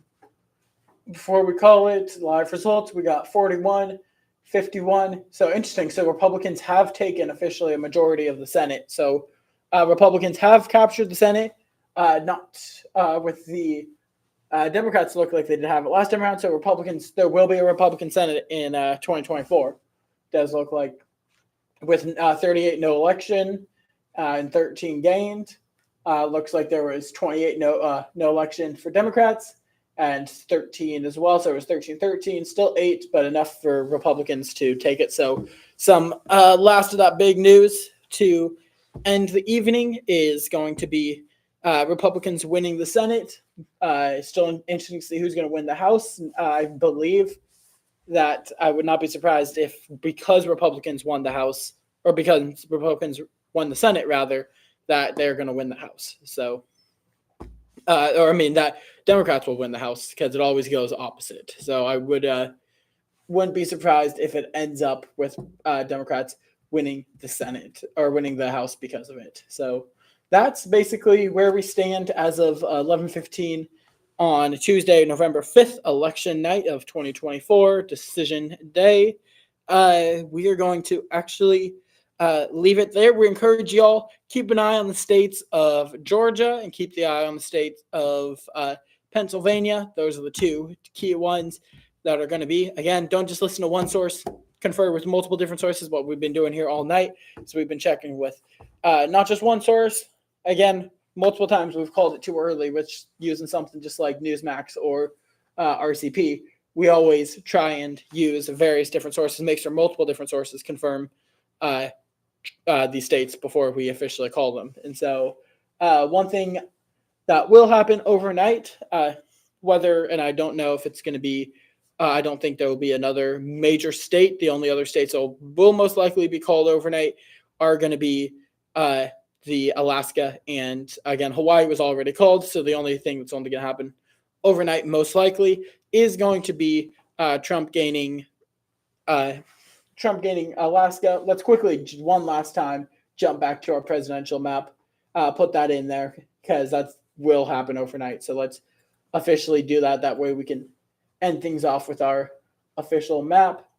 Let's give Trump Alaska. That's the last thing we're going to do is report pretty early on, just because we're not waiting on until then as much as we'd like to. We decided going to be calling it before then. We're calling it before the polls close. We are calling it Alaska for Trump.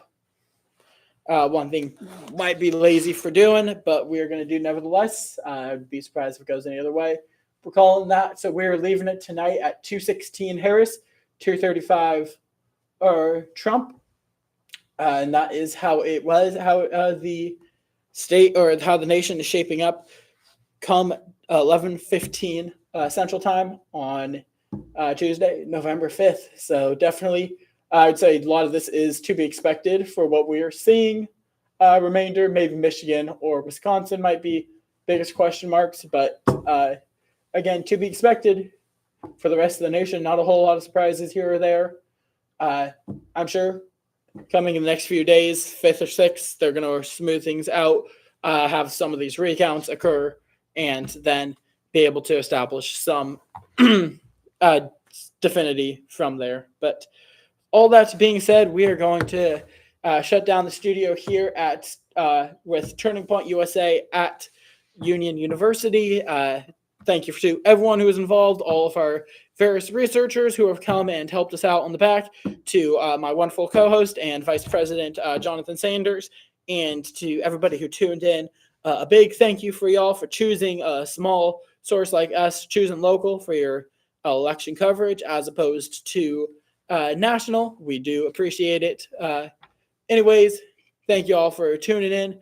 May God bless y'all for the rest of the night, and anyone who may be traveling, watching this abroad, get home safe, and y'all have a blessed night. We will see you around. Keep God first and keep America free. Until then, good night, y'all. This is Turning Point at Union, calling it for the night.